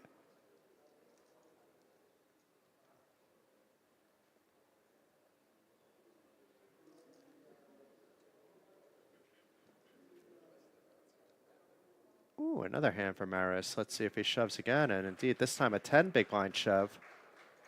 And Gabriele with the 7-6. Giuseppe will be laying down his 5 high, and Leonardo, goodbye. Shakes his head as well. And what about the big blind from Luigi? Not this time. So Maris picking up 8 million between those two shoves. Basically, effectively doubling his stack without a showdown, without even a flop.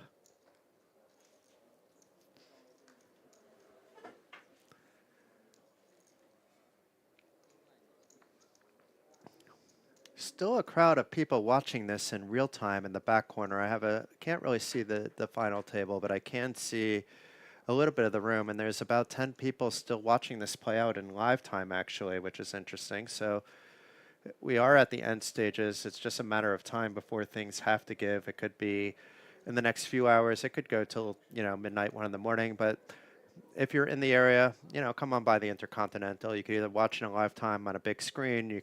There's plenty of seats for you to watch directly at the feature table. And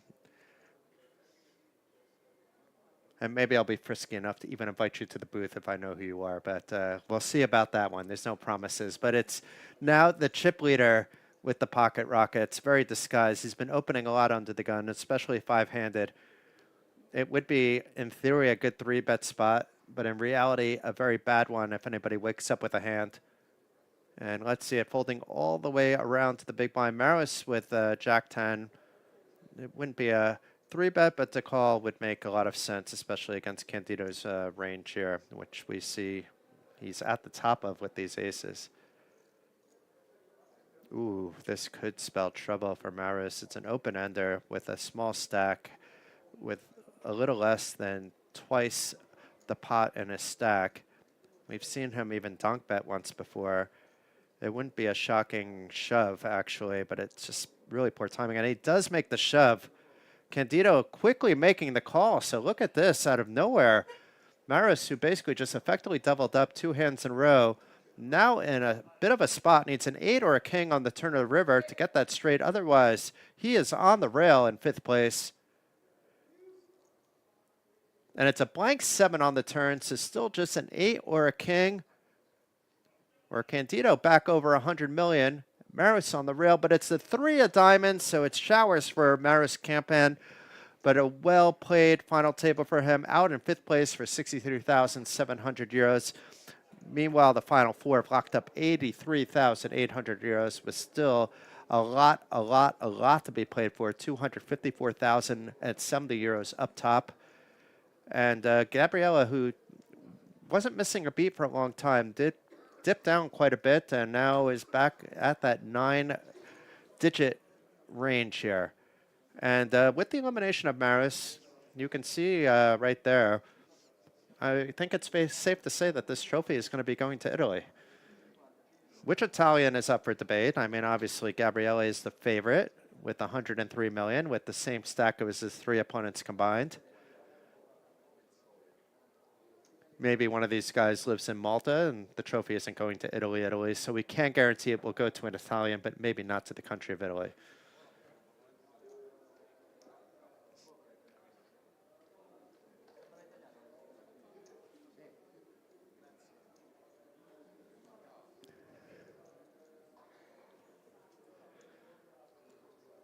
Folds around, and Candido, who just eliminated Maris, getting a walk with 7-3. So it's back to happy, fun, good times for Gabriele. He can put a lot of pressure on.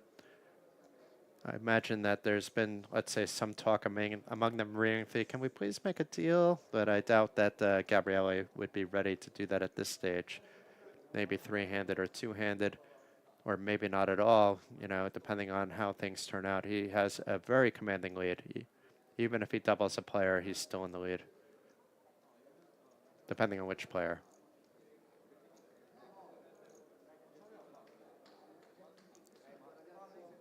And now they're really having fun. It's four Italians.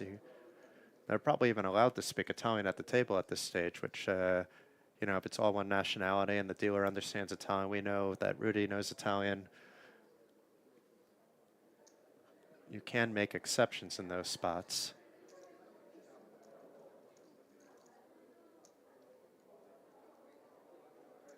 Uh-huh. 5-4 suited, putting max pressure on Giuseppe here. And Giuseppe is showing that he's folding the queen. You don't want to do that.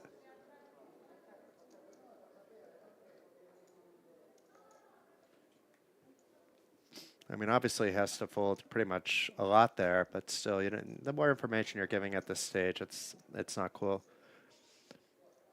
Players are going to be able to get some level of information from their friends 30 minutes later when they're on a break that are watching the stream, but even that is kind of a little bit more limited than you actually showing cards on the table in real time.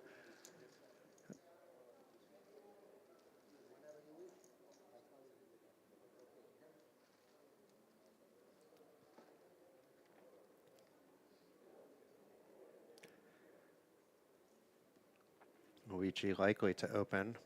Under the gun is the same as the cutoff. We are four-handed. We see the button just one seat over with Gabriella Capiello, the clear chip leader with 4 players remaining. It sounds like Luigi just wants to see what other players have in their stacks, and he will be min-raising after all. Meanwhile, Gabriella would have been the one to min-raise with this Jack-8 suited based on what we've seen, so he saved some chip because, hello, queens for Giuseppe. And this isn't the time to be cute. You don't want to let the big blind in. Maybe you don't have to shove, but it's fine. It's 22-ish big blinds. Leonardo folds and Luigi, you know, he shouldn't be calling with the ace-8. And another time, showing the cards.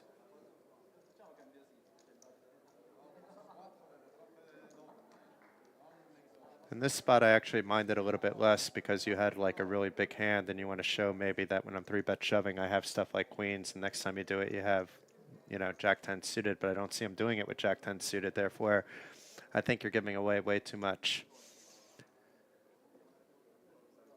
Just basically re-emphasizing how you plan to play anyway. Unless you always want to fold with queens, in which case, go right ahead. But we don't know if there's any mind games going on. We don't know how well these guys know each other as well, you know, outside of the Battle of Malta, being that they're all from Italy. Italy's a big country. But chances are these guys have seen each other around, at least some of them, before the Battle of Malta even, never mind the countless hours they've played together today and on previous days.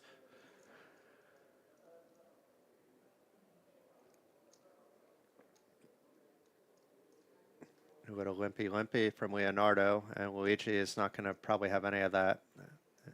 I'd be shocked if there isn't a raise to around 4.5, maybe more, maybe less, but general idea.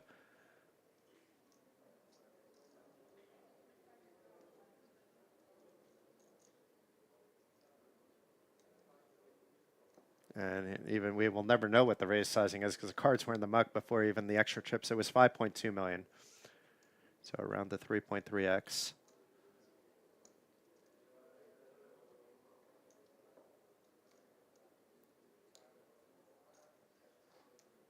A little bit more even.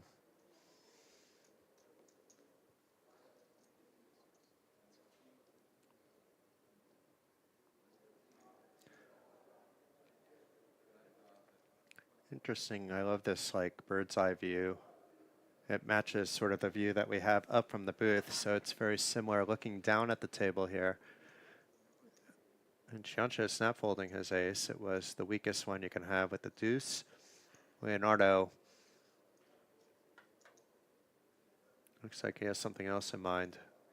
And it is a min raise with the king 7.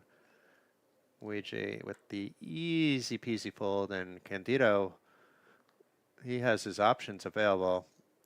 Folding is not one of them.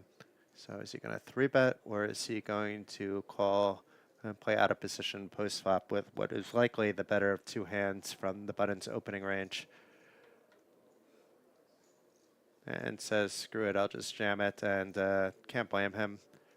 Continue to put pressure on the opponents.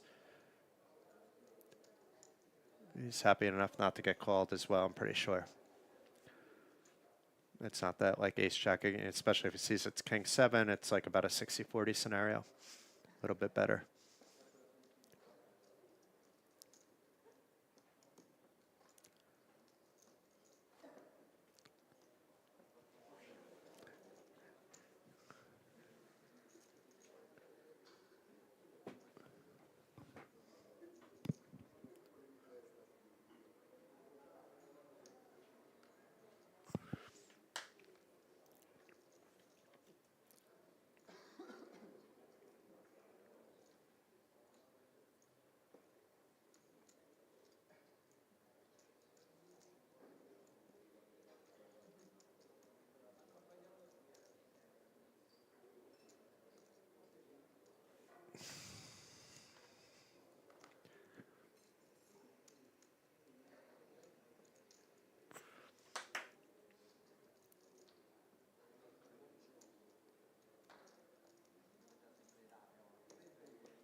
So here's a look at the final 4 chip counts. It's still the chip leader all day long in Gabriella, otherwise known as Candido, with 110 million at the moment.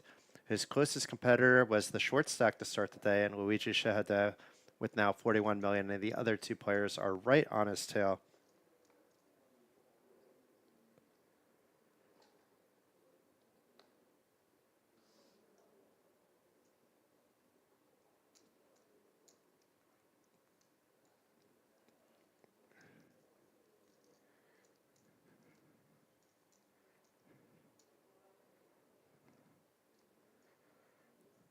And Luigi with King Jack with the min raise.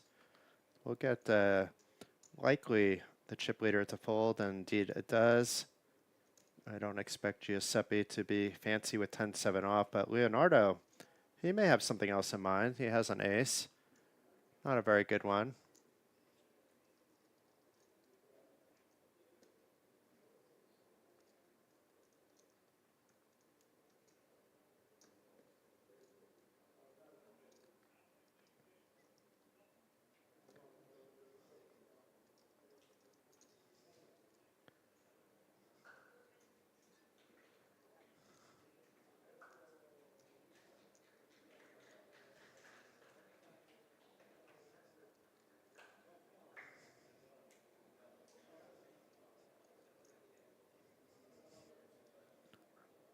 So it's a check by Leonardo after defending his big blind on the 2-6 queen, 2-heart flop. Let's see if Luigi attacks it.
So a little bit of a pickup there by Luigi. Sorry, was getting some alerts about some of the other plans going on. So as a reminder, the next Battle of Malta will be on May 27th to June 3rd here at Casino Malta and the Intercontinental Hotel Malta. If you want to stay at the venue, the Intercontinental, or at the nearby Voco, nearby Holiday Inn Express, those three properties are going to be the fastest selling. I recommend you already look into your reservations if you know you're coming now before rooms begin to sell out and before prices begin to skyrocket. For those of you looking for a deal or a little bit of assistance, you can contact Diane Fenich at casinomalta.mt, Diane.Fenich. So Ciancio raising to 3 million. And Leonardo with the nines, he's not going to be folding them. Instead, he 3-bet shoves. So for 25.5 million, about 17 big blinds, that will get at least Gabriella to have to fold his very pretty queen jack suited. And then let's see if we can find a call by Giuseppe Ciancio with the ace-10. He wouldn't be in the worst of shape if he does call, but he's risking pretty much his entire stack on ace-10.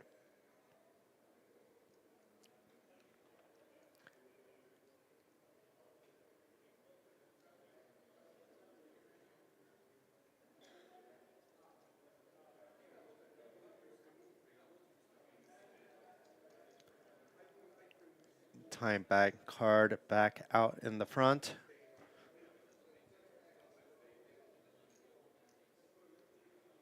Doesn't look like he wants to fold. But once again, can you call with ace-10? You can call, obviously, with ace-10. From a chip EV point of view, it's probably fine. From an ICM point of view, if you win, you're in good shape. If you lose, you're in awful shape. And Leonardo taking it down back to 32.5 million.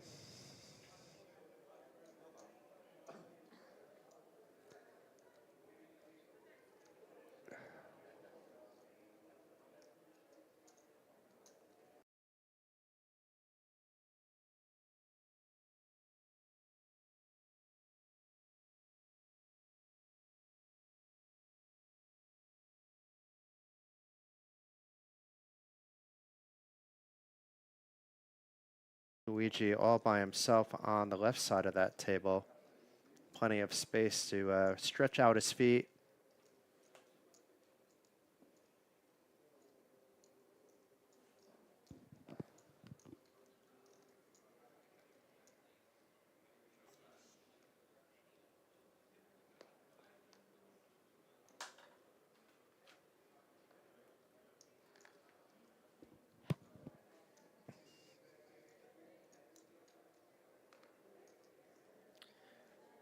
Candido with the king 7 suited.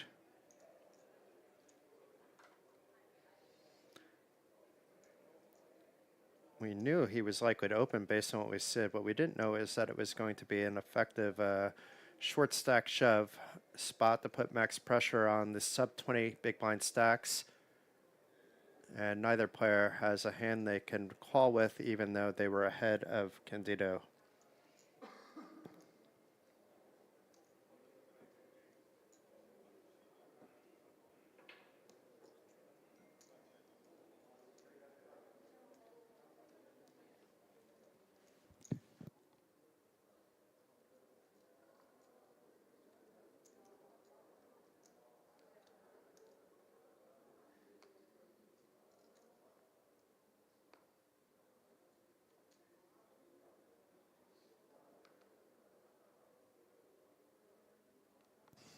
And this time Candido actually has much better cards with the ace-jack from the cutoff slash UTG.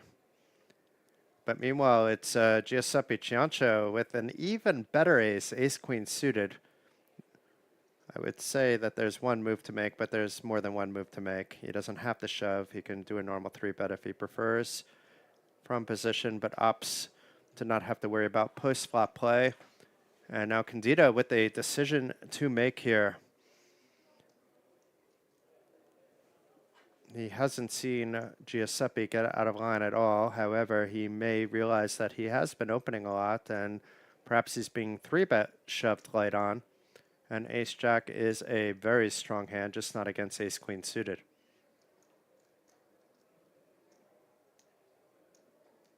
But does he really want to risk about a quarter of his stack here with ace-jack is probably what he's asking himself with. Maybe taking a look at the chip counts of the other players as well, just to see if this makes sense that it would be light. And wisely using a time bank card rather than rushing a decision in this spot, much different than some of the other spots where we've seen time bank cards used. This is why you save them. And does make the call, so we have Giuseppe Ciancio at risk, but is ahead with the ace-queen suited against the ace-jack by Gabriele Capiello. The triangle on the ace-queen, as we said.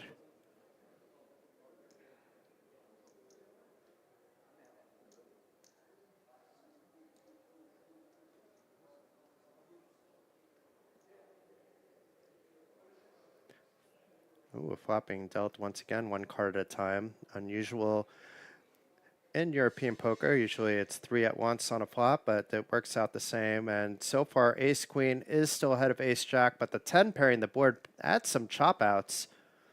An 8 or a 5 he wants to avoid, and especially the jack. And it is the 8, so it is a chop. Unfortunate for Giuseppe, but it could have been worse if that jack came. He's still alive. And you could see the smile there by Gabriele. He knows he got away with one with a double paired board when he was pretty far behind with ace-jack against ace-queen suited.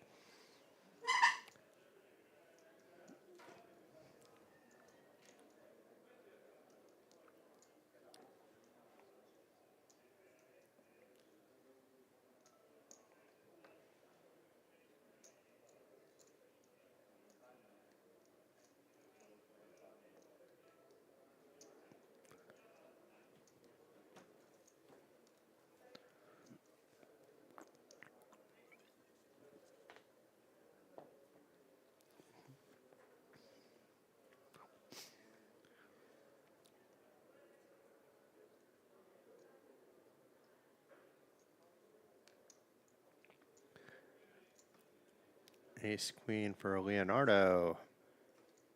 His turn with a premium hand from the button. Min raises it to 3 million. Luigi with the quick pull with the king 7. And interesting here. We have Gabriele with the pocket pair from the big blinds. It's a very interesting spot where, you know, we see Leonardo has ace-queen, but he should be opening a lot of buttons. So I wouldn't be surprised to see a shove here. And it is a shove and a quick call. So wow, wow, wow, that happened fast. We have 6s against ace-queen. Again, it's ace-queen at risk, but this time slightly behind against the chip leader 6s. And Leonardo Romeo hoping to see something big here, an ace or queen. But no, it's a 6 out right away. It's already going to be showers very quickly. It's just backdoors against Candido's set here to keep Leonardo alive. No more backdoors to be had. It's a 2 of spades now drawing dead. And to cap off the board is the jack of spades. So Leonardo Romeo, very nice run out in 4th place. Handshakes all around for 83,800 euros. Meanwhile, the podium players, the final 3 players, now each collect at least a 6-figure prize of 110,150 euro. Here's a look at the chip counts, and the rich keep getting richer. We have Gabriele here with a table high of 145 million. Nobody within spitting distance of him. Even if he doubles up, Luigi is still in the lead. And we have Giuseppe Ciancio hanging on with 29.1 million, good for 19 big blinds. Blind should be going up soon to 1 million, 2 million.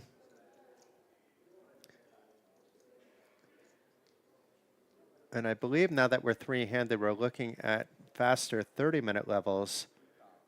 But we'll wait for that to be confirmed on the next break.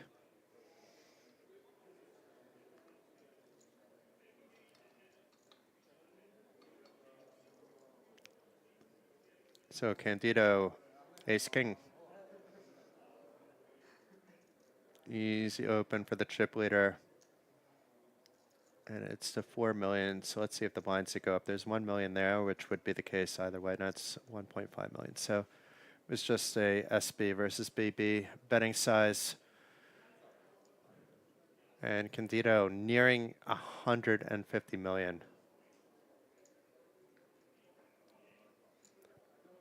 It's quite rare to see such a display of dominance by the near start of the day chip lead. Never really to let go, never really in jeopardy.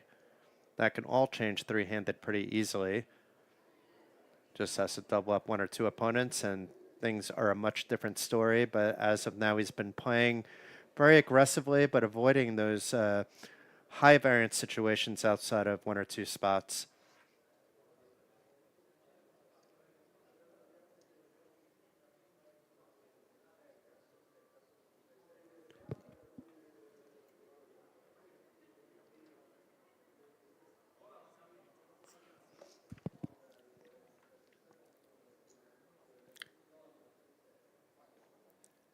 Opened by Candido with just Jack Deuce from the button / UTG. Ciancio calling, Luigi getting out of the way.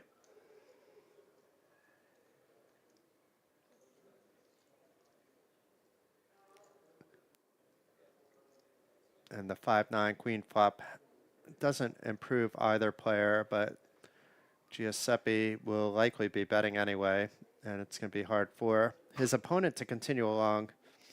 But based on how he's been playing, a bet is expected, and it is a bet of just 2 million into 9 million.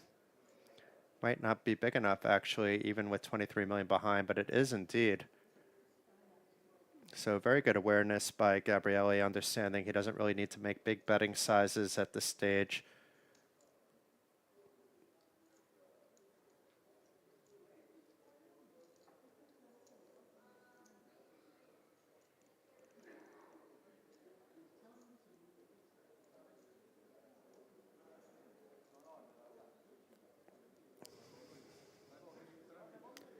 Luigi asking to ask Giuseppe to make his stack a little bit more present. It's possibly hard for him to see behind that massive wall of chips compiled by Gabriele there. Yeah, it's the wall of chips that's blocking it. That's not exactly Giuseppe's fault. His chips look well organized, but it's fair for Luigi to ask, can I take a look? Due to this massive wall, ever-growing wall, more chips being added to it as we speak.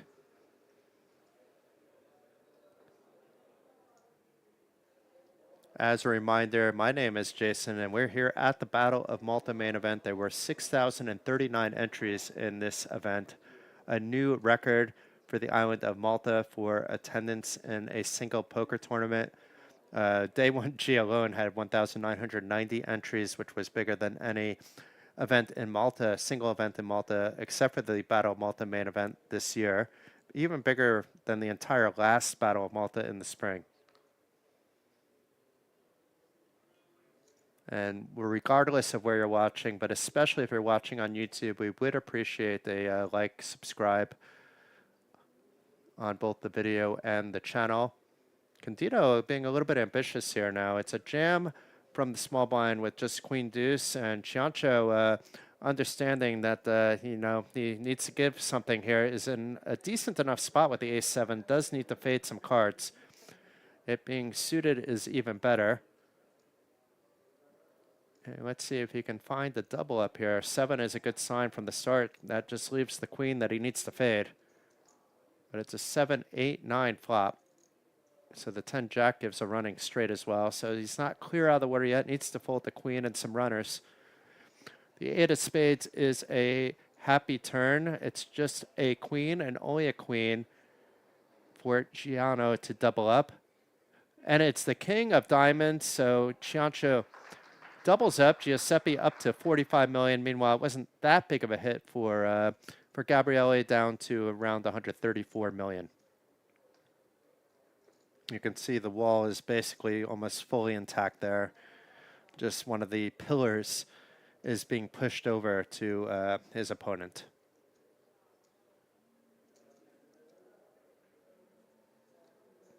Here's a look at the updated chip count. So that pushes Giuseppe Ciancio into second place with 45 million, ahead of Luigi with his 38.5.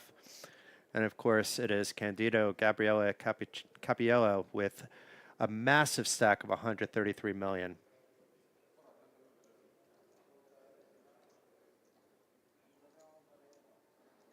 And it looks like binds, based on what I see in the middle there from the ante, have gone up to 1 million, 2 million.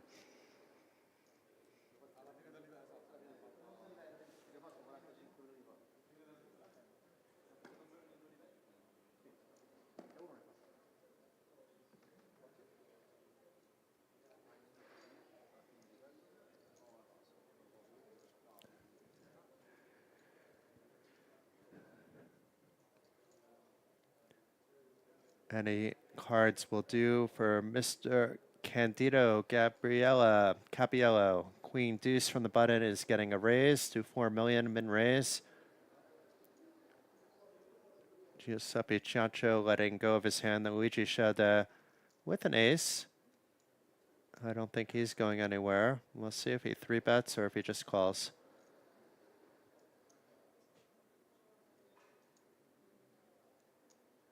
I think for him, he wants to see just to get a heads up, even if it's like as a big underdog. On the other hand, you have an ace against a very, let's say, any 2 button opener.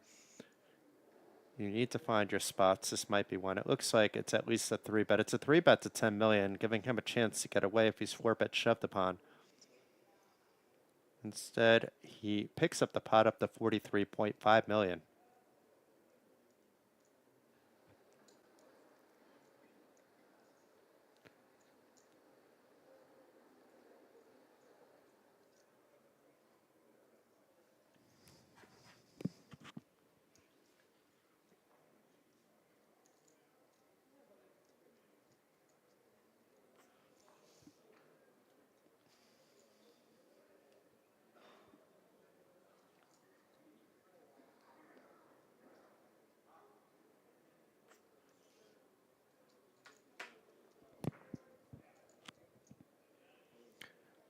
Giuseppe Ciancio with a decent hand from the button. He doesn't need to shove for 22 big blinds, but I suppose he doesn't want Candido to defend.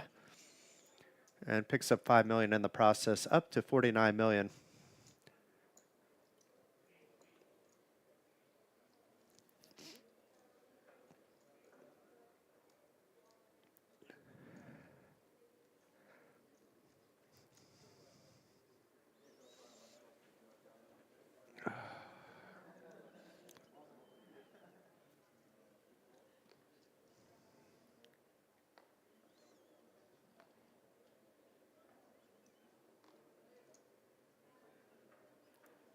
We have a button fold by Luigi with just Jack 3. Maybe this is the time we see a fold He doesn't look like he's ready to fold, though. Those cards are in the box. Even with Jack Deuce from the small blind, wants to continue to put pressure, apparently, on his opponent, Giuseppe Ciancio.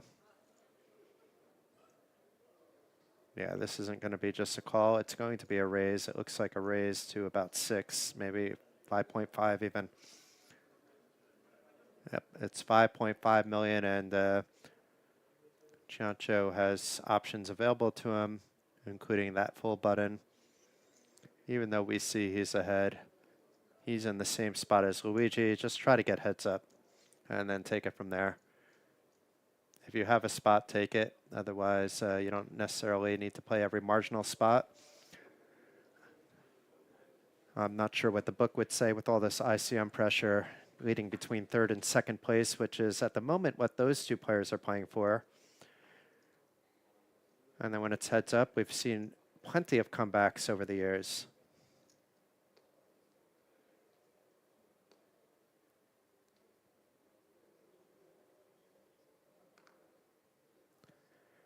Okay, here we go. From the player that opens any two from any button now has a pocket pair, and if it gets played back this time, we'll see what happens. Instead, he's just taking matters into his own hands with just a pure shove, effectively a 22 big blind shove.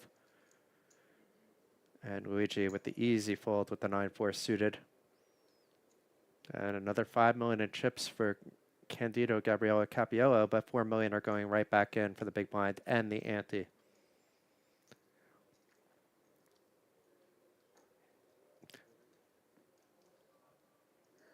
For those of you that might be wondering, the big blind ante will also stay in play during heads-up play unless something has changed here at the Battle of Malta. Most places nowadays do it. I know in the United Kingdom and other places they go down to like a half ante if it's 5 or less, and no ante if it's heads-up.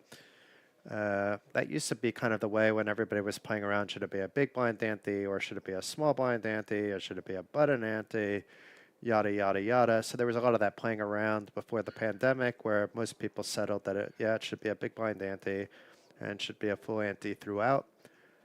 But as long as you know the rules coming in, it's fine for it to be a different way around too.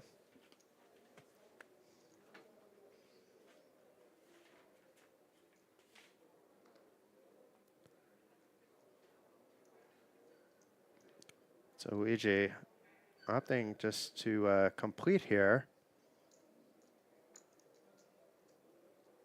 which makes sense against the overwhelming chip leader. Although a raise here would have worked, this would have been at least a hand that we're pretty sure that would have been folded. Instead, it's Candido Gabriele with the bottom pair with the 7 deuce on the ace 8-7 flop, which puts him ahead actually equity-wise against Luigi's king 5. Let's see if Candido just puts out a min bet of 2 million. To see if he can take it down now, deny opponent equity, or even if he's called, he'll kind of understand where he's at with both players playing a little bit tight, as they should at this stage. And a quick fold by Luigi, perhaps thinking, you know what, I might be ahead, but I'm going to have to face more action later on. Let's save 2 million and move on.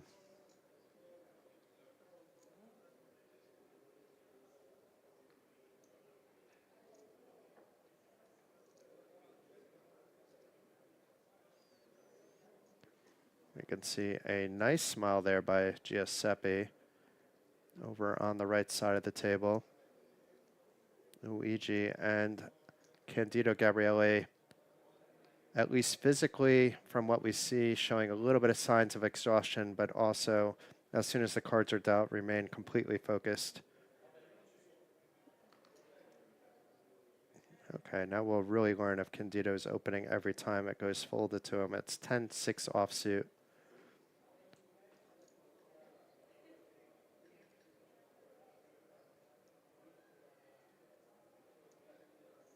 It looks like it doesn't matter what the cards are. He's still going to raise, and it's back to the 5.5 million, 2.75x.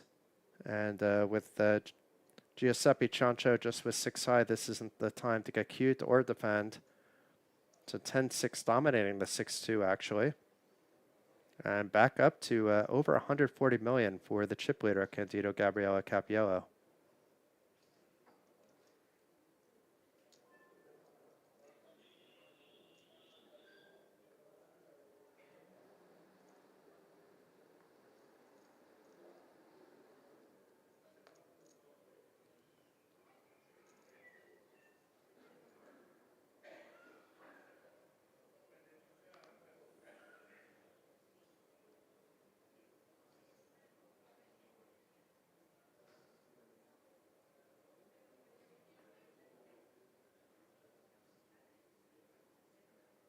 So it's an all-in here by Ciancio with the ace-5, but Luigi with no love with the queen-deuce.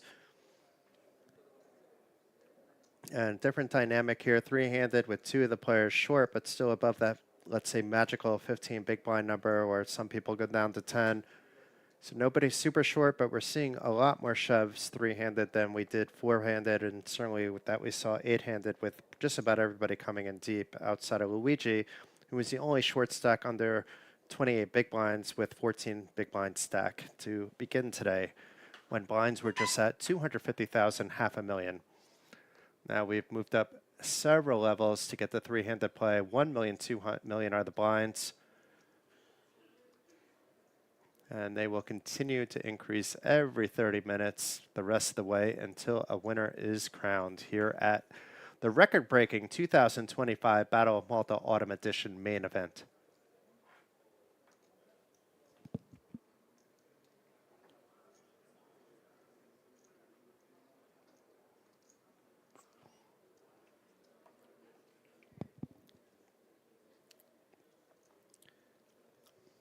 I was expecting more guests this evening, but we had some nice guests earlier today. Just to recap, we had Anna Marquez to start things off, one of my favorite people in the poker world. It was an honor and pleasure to commentate with her. Then Poker Bras, an old friend of mine who does his own stream and is very good at commentating, joined me. I even took a back seat for a little while, let him announce some of the action while just being the color commentator in the middle. That's how good he is. And then after that, we had Drew Gonzalez, otherwise known as Bet on Drew, another streamer. A lot of fun with him. And then Poker Bras came back for one last time before, I think, heading off to dinner. And now I think he's in chillax time, but maybe we get Telly up here or Glenn Brown or Valeria or someone else to join us for the final stages of a very memorable Battle of Malta main event and a very memorable festival overall with records broken in just about every event. Mystery Bounty 4 times plus the 100,000 guarantee just to start things off. But hold your horses here. We have a spot here. We have the chip leader opening to that 5.5 million we've seen, and this time we got to defend.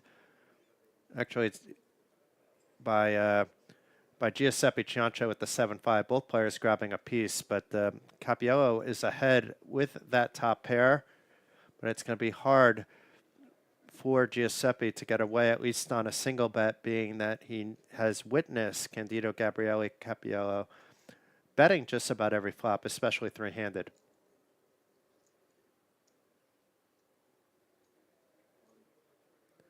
And it's an 8.4 million bet. And oh my God, we have a shove here. This I did not see coming by Giuseppe Ciancio. And he is in for a world of hurt. He's a 4-1 underdog, needs a 7 or a 5, preferably not with a spade as well, because there's a backdoor spade draw to top things off for Cappiello. And the 8 of hearts, that is an interesting card, because now it's also a 6, so it's a 5, 6, or 7, or we are down to heads-up play. And it's a 10 of diamonds on the river.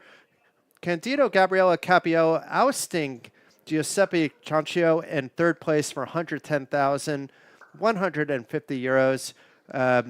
And I believe we're going to take a short break before heads-up play, but it's a substantial chip lead for Cappiello. It's going to be around the 6-1 chip advantage against the very formidable Luigi Scialda. We'll be back soon while they're setting up heads-up play. Get ready for what promises to be an exciting conclusion to the 2025 Battle of Malta Autumn Edition main event.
Welcome back, and we are at the heads up stage at the 2025 Battle of Malta main event. It took a very long time to get to this stage.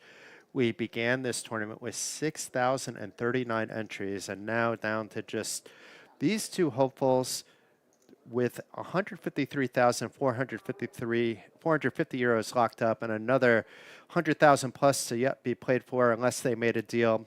254,070 euro top prize. You could see the trophy in the middle of the table as well. Another nice addition during any heads-up affair, and blinds are still at 1 million, 2 million, at least for a little bit longer before going up to 1 million, 2.5 million. So it's a limp pot, but Jack 3 pulling out ahead on a interesting board here because there's a flush draw here for Luigi, trips for Candido. And Candido back to the min betting that he was doing before, but in this case it was a limp pot, so it makes logical sense even if he wasn't doing it. And a call by Luigi with this flush draw on a paired board. And oh, this is going to spell trouble for Candido unless the board pairs again or 3 comes, because it is now a flush for Luigi. And let's see if Candido's scared by the 3rd spade. It's a very strong hand for him. There are still some draws out there that the spade went to completed, like an 8-10, 10-queen. He should be targeting some 9, so I'm not going to be surprised if he does fire out a bet. And it looks like he is of around 5.5. And that's the exact amount, and Luigi has decision time. Fold isn't one of those decisions, but is he going to call? Is he going to raise? Are the 2 factors at the moment.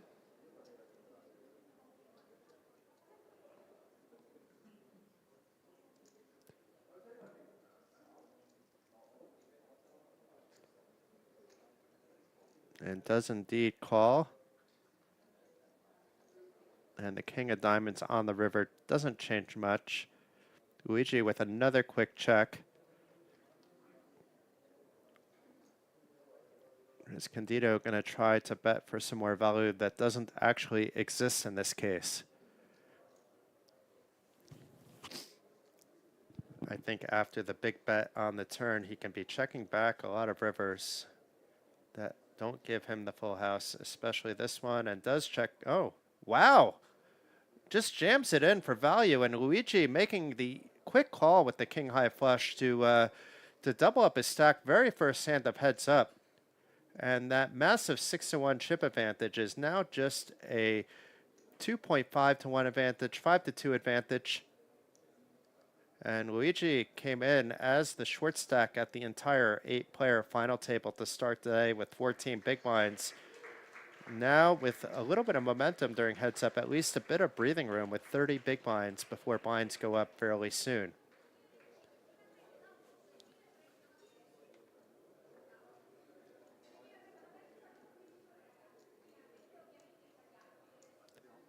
And here's an updated look at the chip counts. It's 156 million to 61 million. So it would be a double up, another double up by Luigi, and he actually takes the chip lead.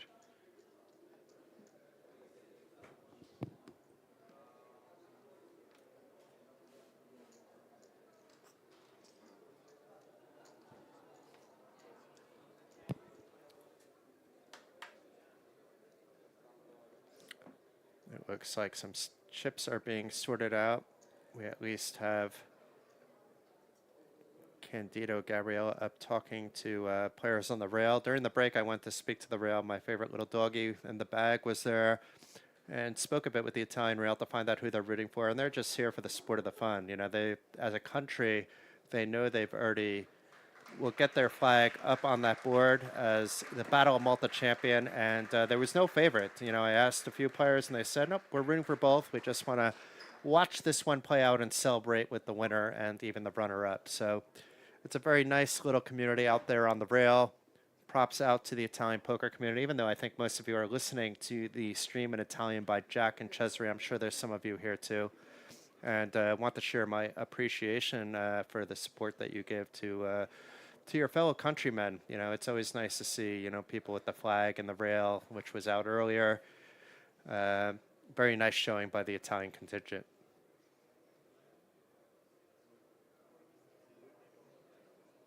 And perhaps we have some coloring up going on.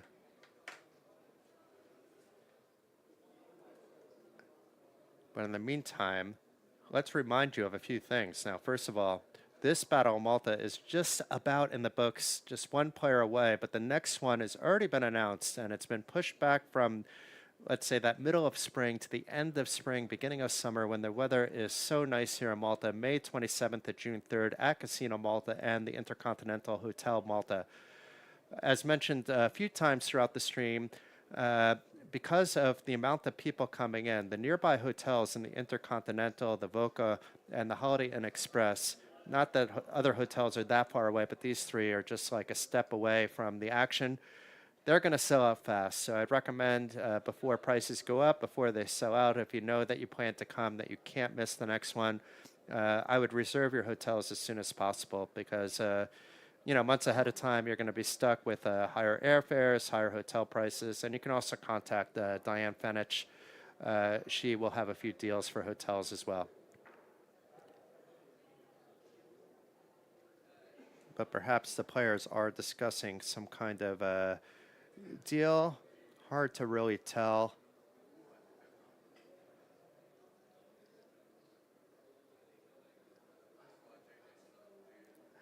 Because we have a blurred out picture. Did see our photographer Igor in the mix as well.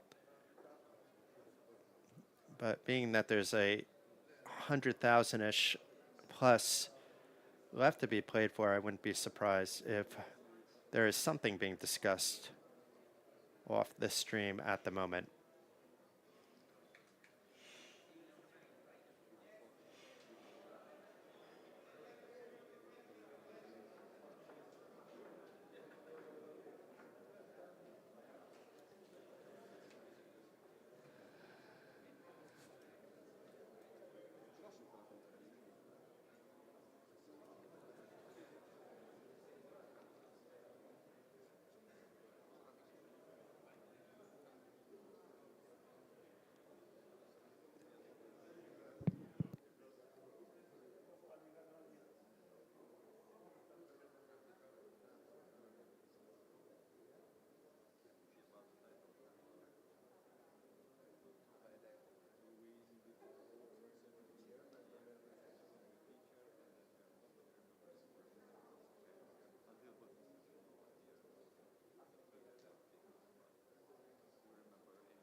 apologies for the delay, folks, but I'll give a little bit of talking. We have no action going at the moment, but we can run through a few things. First of all, if you want to know where to find out the most up-to-date information about the Battle of Malta, well, there's a few spots to do that, one of which is the battleofmalta.com, the website, the official website of the Battle of Malta.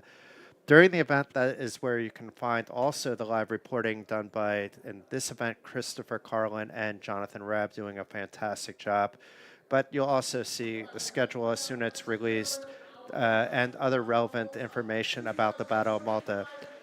You can also check out the Battle of Malta Facebook and Instagram channels for up-to-date information, and we recommend that you like and subscribe to the YouTube channel. There will be some exclusive interviews that were already released, but more to be released after the event that were taken during the event as well. So those are the spots where you can get the best information about the upcoming Battle of Malta. And right now, it's just the dates being announced. So you're not missing out on this extra information. But before you know it, there'll be more information coming soon, including hotel deals, including the full schedule, any changes that might be made, who might be the sponsors of the next one. We had a lot of big sponsors for this one. Perhaps we see them all return, but these are things that we will find out all together as the months roll on and as we get into 2026 in preparation for the spring edition of the Battle of Malta before you know it.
Okay, it looks like the small heads-up break is over, and the players are back in action with blinds still at 1 million, 2 million.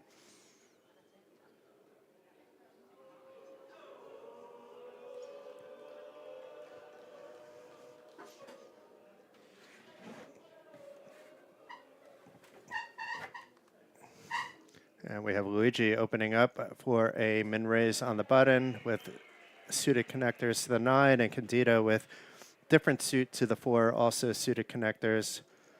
So far, it's 9-8 ahead, but it's a situation where if it doesn't go check, the first person to bet shall get. And let's see if it's Luigi. A quick bet and just as quick a fold. So Luigi, who doubled up early on into heads-up play, now taking the first hand off the unscheduled break.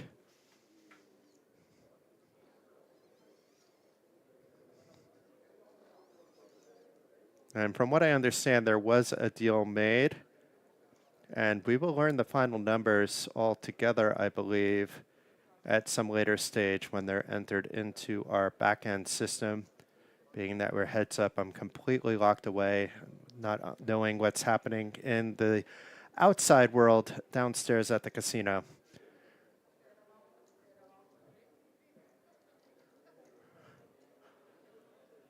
And Candido opting to continue on a scary-ish flop, and Luigi having none of it and making the call. And now likely still going nowhere. He hits with that queen, and plus he has a flush draw to the 9. We can see no matter what happens, he has the check mark unless Candido Gabriella can bet him off this hand.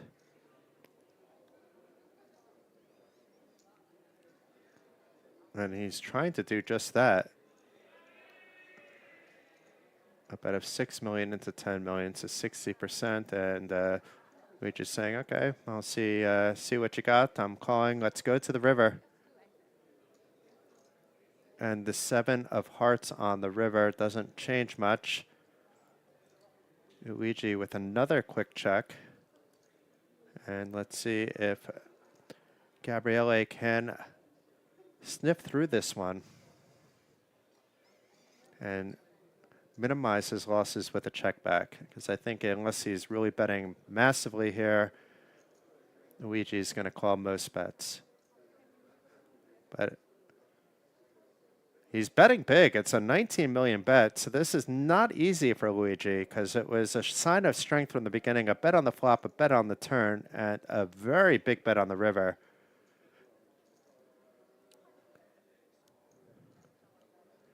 It's either a hand like he has or something with an ace or a flush. And we see it is almost the nut low that he's doing it with.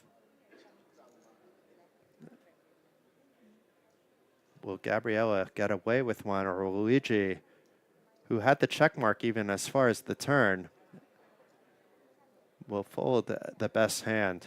Now, if he calls, we're looking at a fairly even heads-up play, and this can go on for a while because both players will be hovering around the 100 million. So this is a very pivotal spot. Luigi, if he finds a call, is in great shape for that Cinderella story he began the day with just 14 bigs.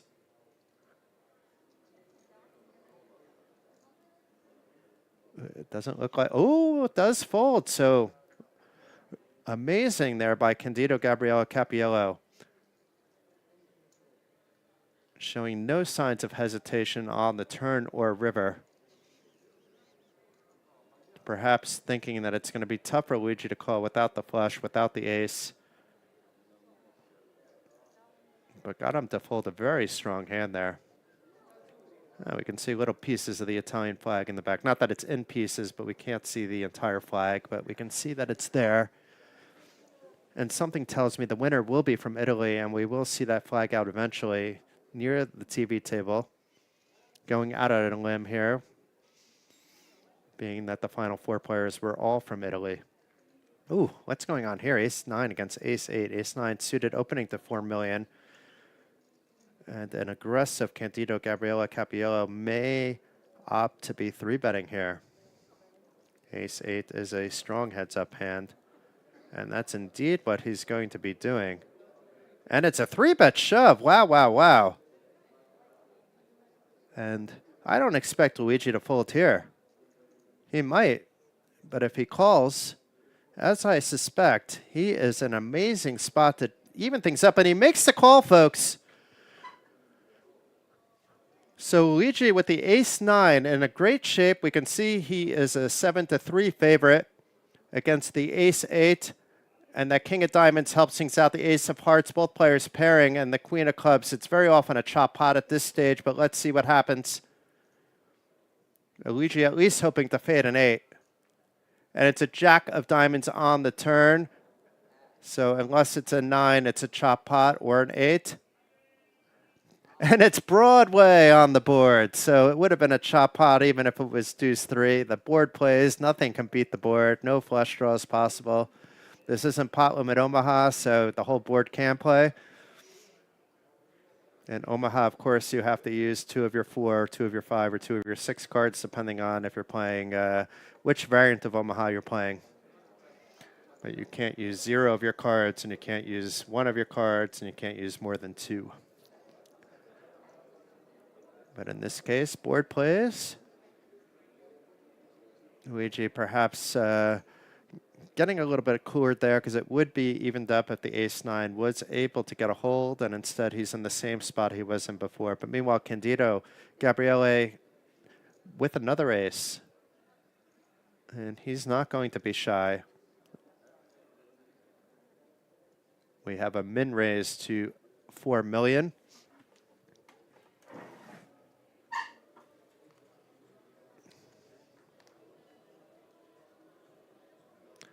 And Luigi opting to defend his queen 3. Ace 4 still ahead on the jack 7-7 flop with 2 hearts, backdoor nut flush draw for Candido. It is a paired board. The ace is often already well ahead. And Candido trying to deny his opponent any equity he might have, makes the bet, gets the fold, and is now at an all-time high of 167 million in chips. Well, it's not an all-time high because he had a 6-1 advantage, but a recent high. He was above that before he doubled up Luigi about 15, 20 minutes ago. If you missed that hand, you should be able to catch it on the Battle of Malta blog, where there should be other key highlights and hands, along with some information about the general comings and goings of the festival. Jonathan had some nice updates earlier that I saw on that super high roller as well. So we have a min raise by Luigi and Candido, Gabriele Capiello here.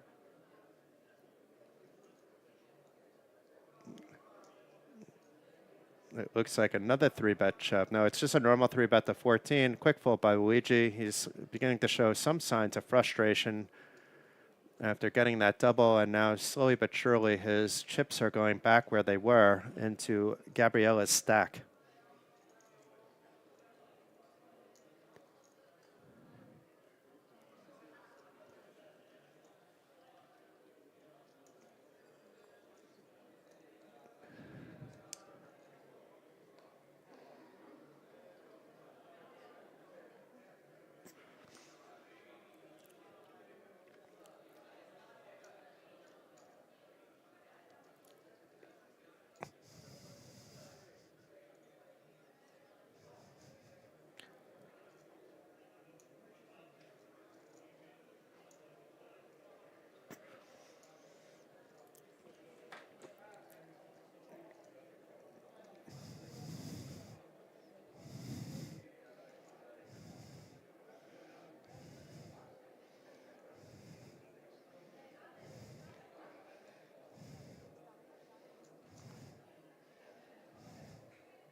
Open by Luigi, defend by Candido. Let's see what comes on the flop. It's a 5 ace 3 flop.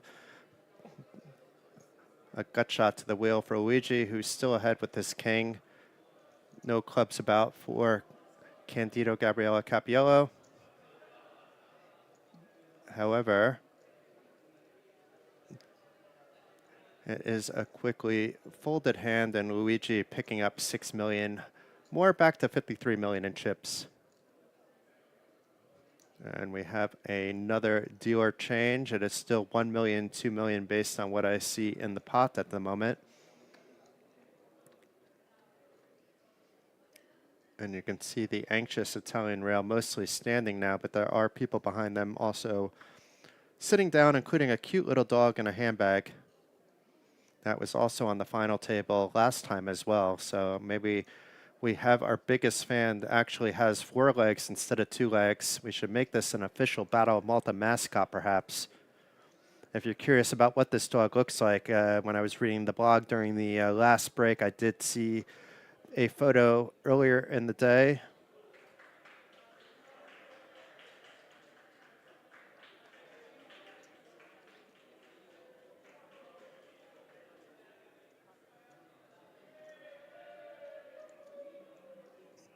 And Candido opening up. Now blinds are 1 million, 2.5 million, opening any button, this time with a very awkward looking 9-4, but Luigi not connecting with his king 4. And very often Candido is just going to place a small bet and add another bit to his stack. And Luigi's like, really? You have it again?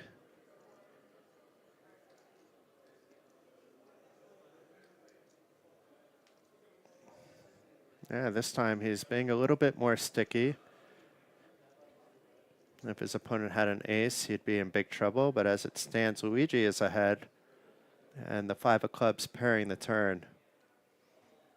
Now, in previous spots, we have seen when Candido has found spots where he just keeps barreling. Maybe this is one of them, or maybe he slows down.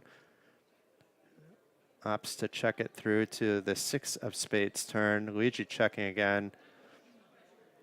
Maybe Candido will try to take it away now. About 19 million in the pot.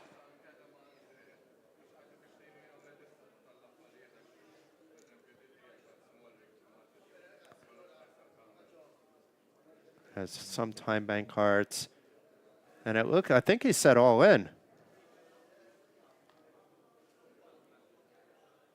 No, it's a bet of 20 million. Wow, wow, wow. So Candido once again sensing some weakness from Luigi, knowing that he's probably behind with just his 9, firing out big once again and getting his opponent to fold and back up to 175 million.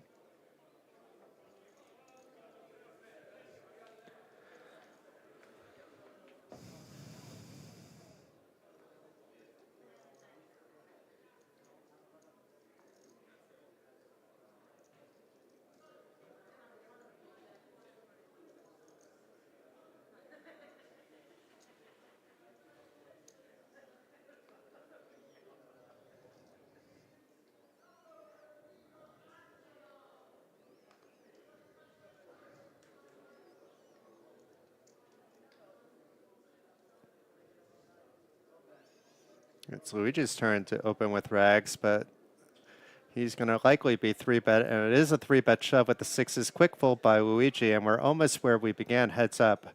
Right when the heads up began, Luigi did find a double up,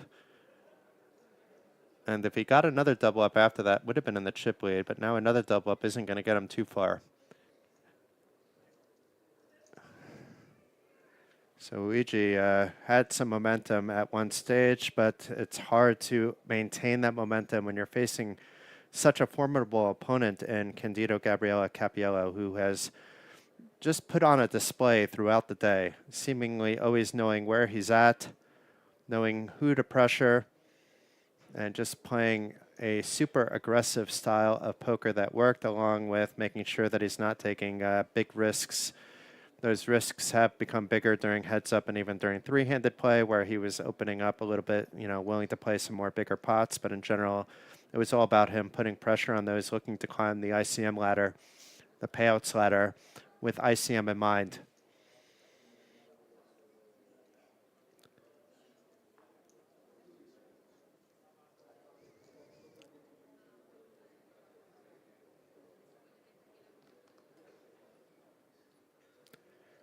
Could be a fold here by Luigi. We might see our first heads up fold. Nope, it's a raise, 8-deuce, and dominating the 4-deuce. Might be one of the few spots we don't see Candido defend, and indeed it is. So Luigi's going to be like, up, he got one, but he was dominating the 4-deuce.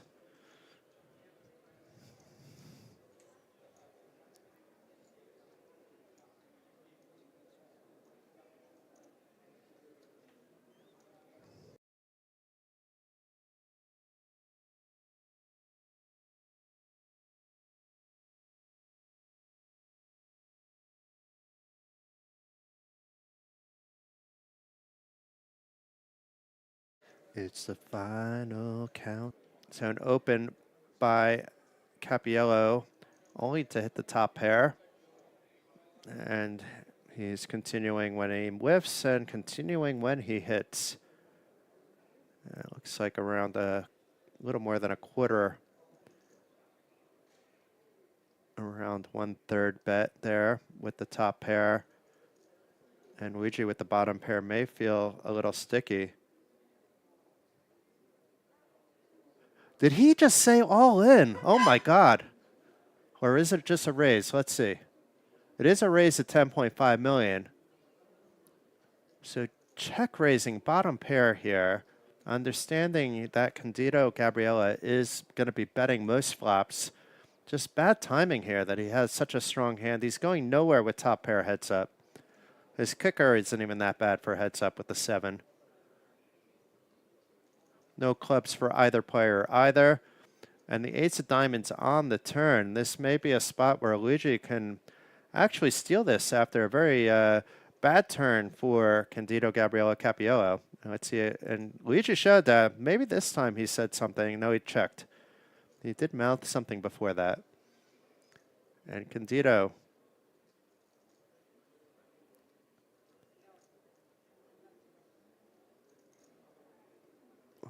doesn't look like he's ready to check it back. He does indeed, though, come to the same conclusion that a check back is wise. And no, it's all open on the river. After Candido checks, is Luigi going to try to take this one away? He probably understands that bottom pair is maybe not good, but he can maybe get a king or a 9 to fold. Also the jack if it helped, but I'm not sure how much I like this. It looks like a fairly big bet of 20 million in chips. He needs a fold because it's going to be awfully hard to come back from 9.3 million. Just 6 big, no, actually under 4 big blinds if he's called. And Candido going through. I mean, it's not the easy call after the ace hits the turn, but it was checked on that ace. Now, if he had something like ace king, maybe he's checking, or ace x with the club. You know, let's say he had the nut club. But as it stands, he would have 3-bet that. Probably 3-betting any ace. So the ace shouldn't be that much of a scare card.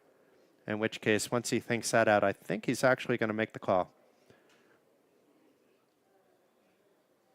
And does make the call.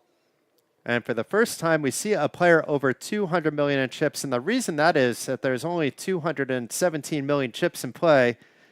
So pretty much every chip that has been in this event just about is in Candido Gabriella Capiello's stack.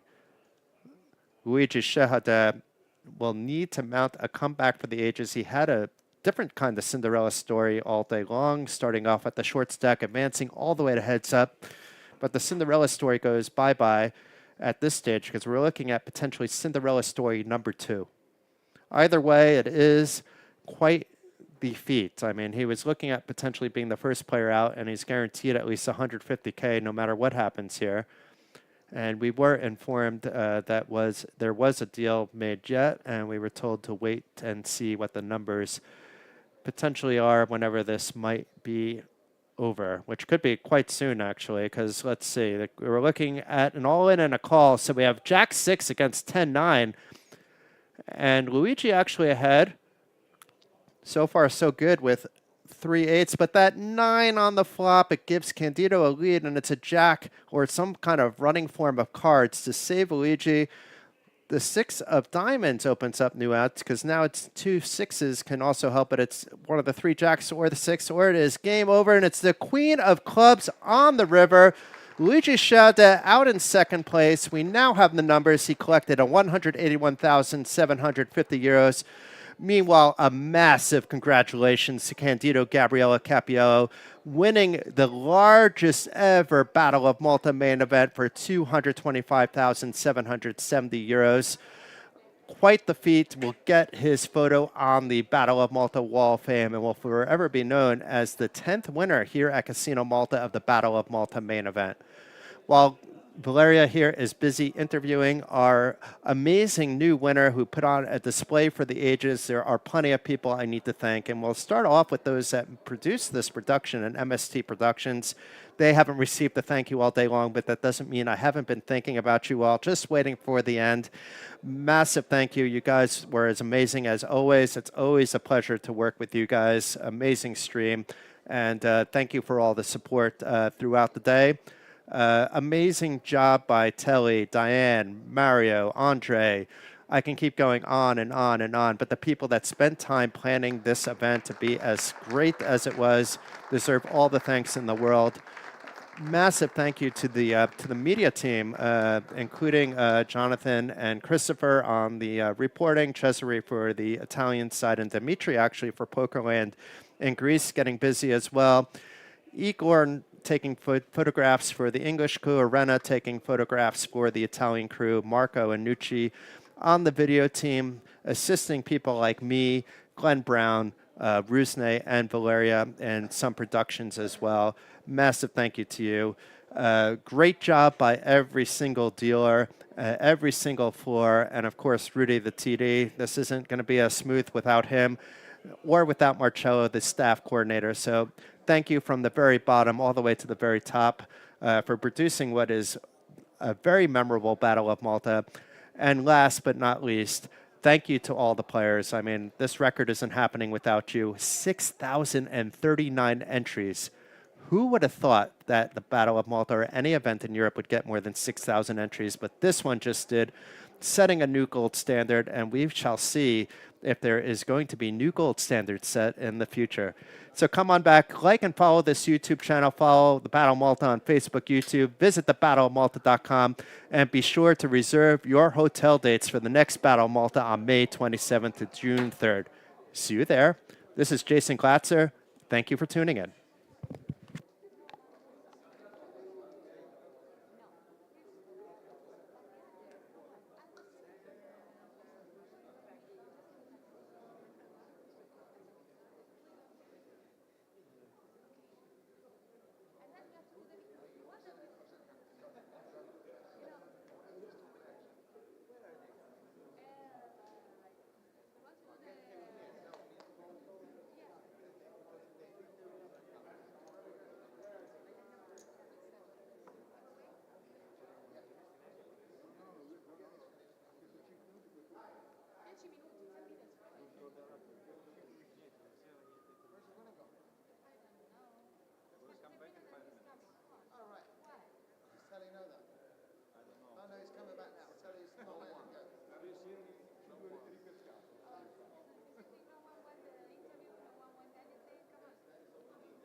Right, we have a winner, ladies and gentlemen, our winner for the Battle of Malta 2025. Candio, a round of applause, let's hear it.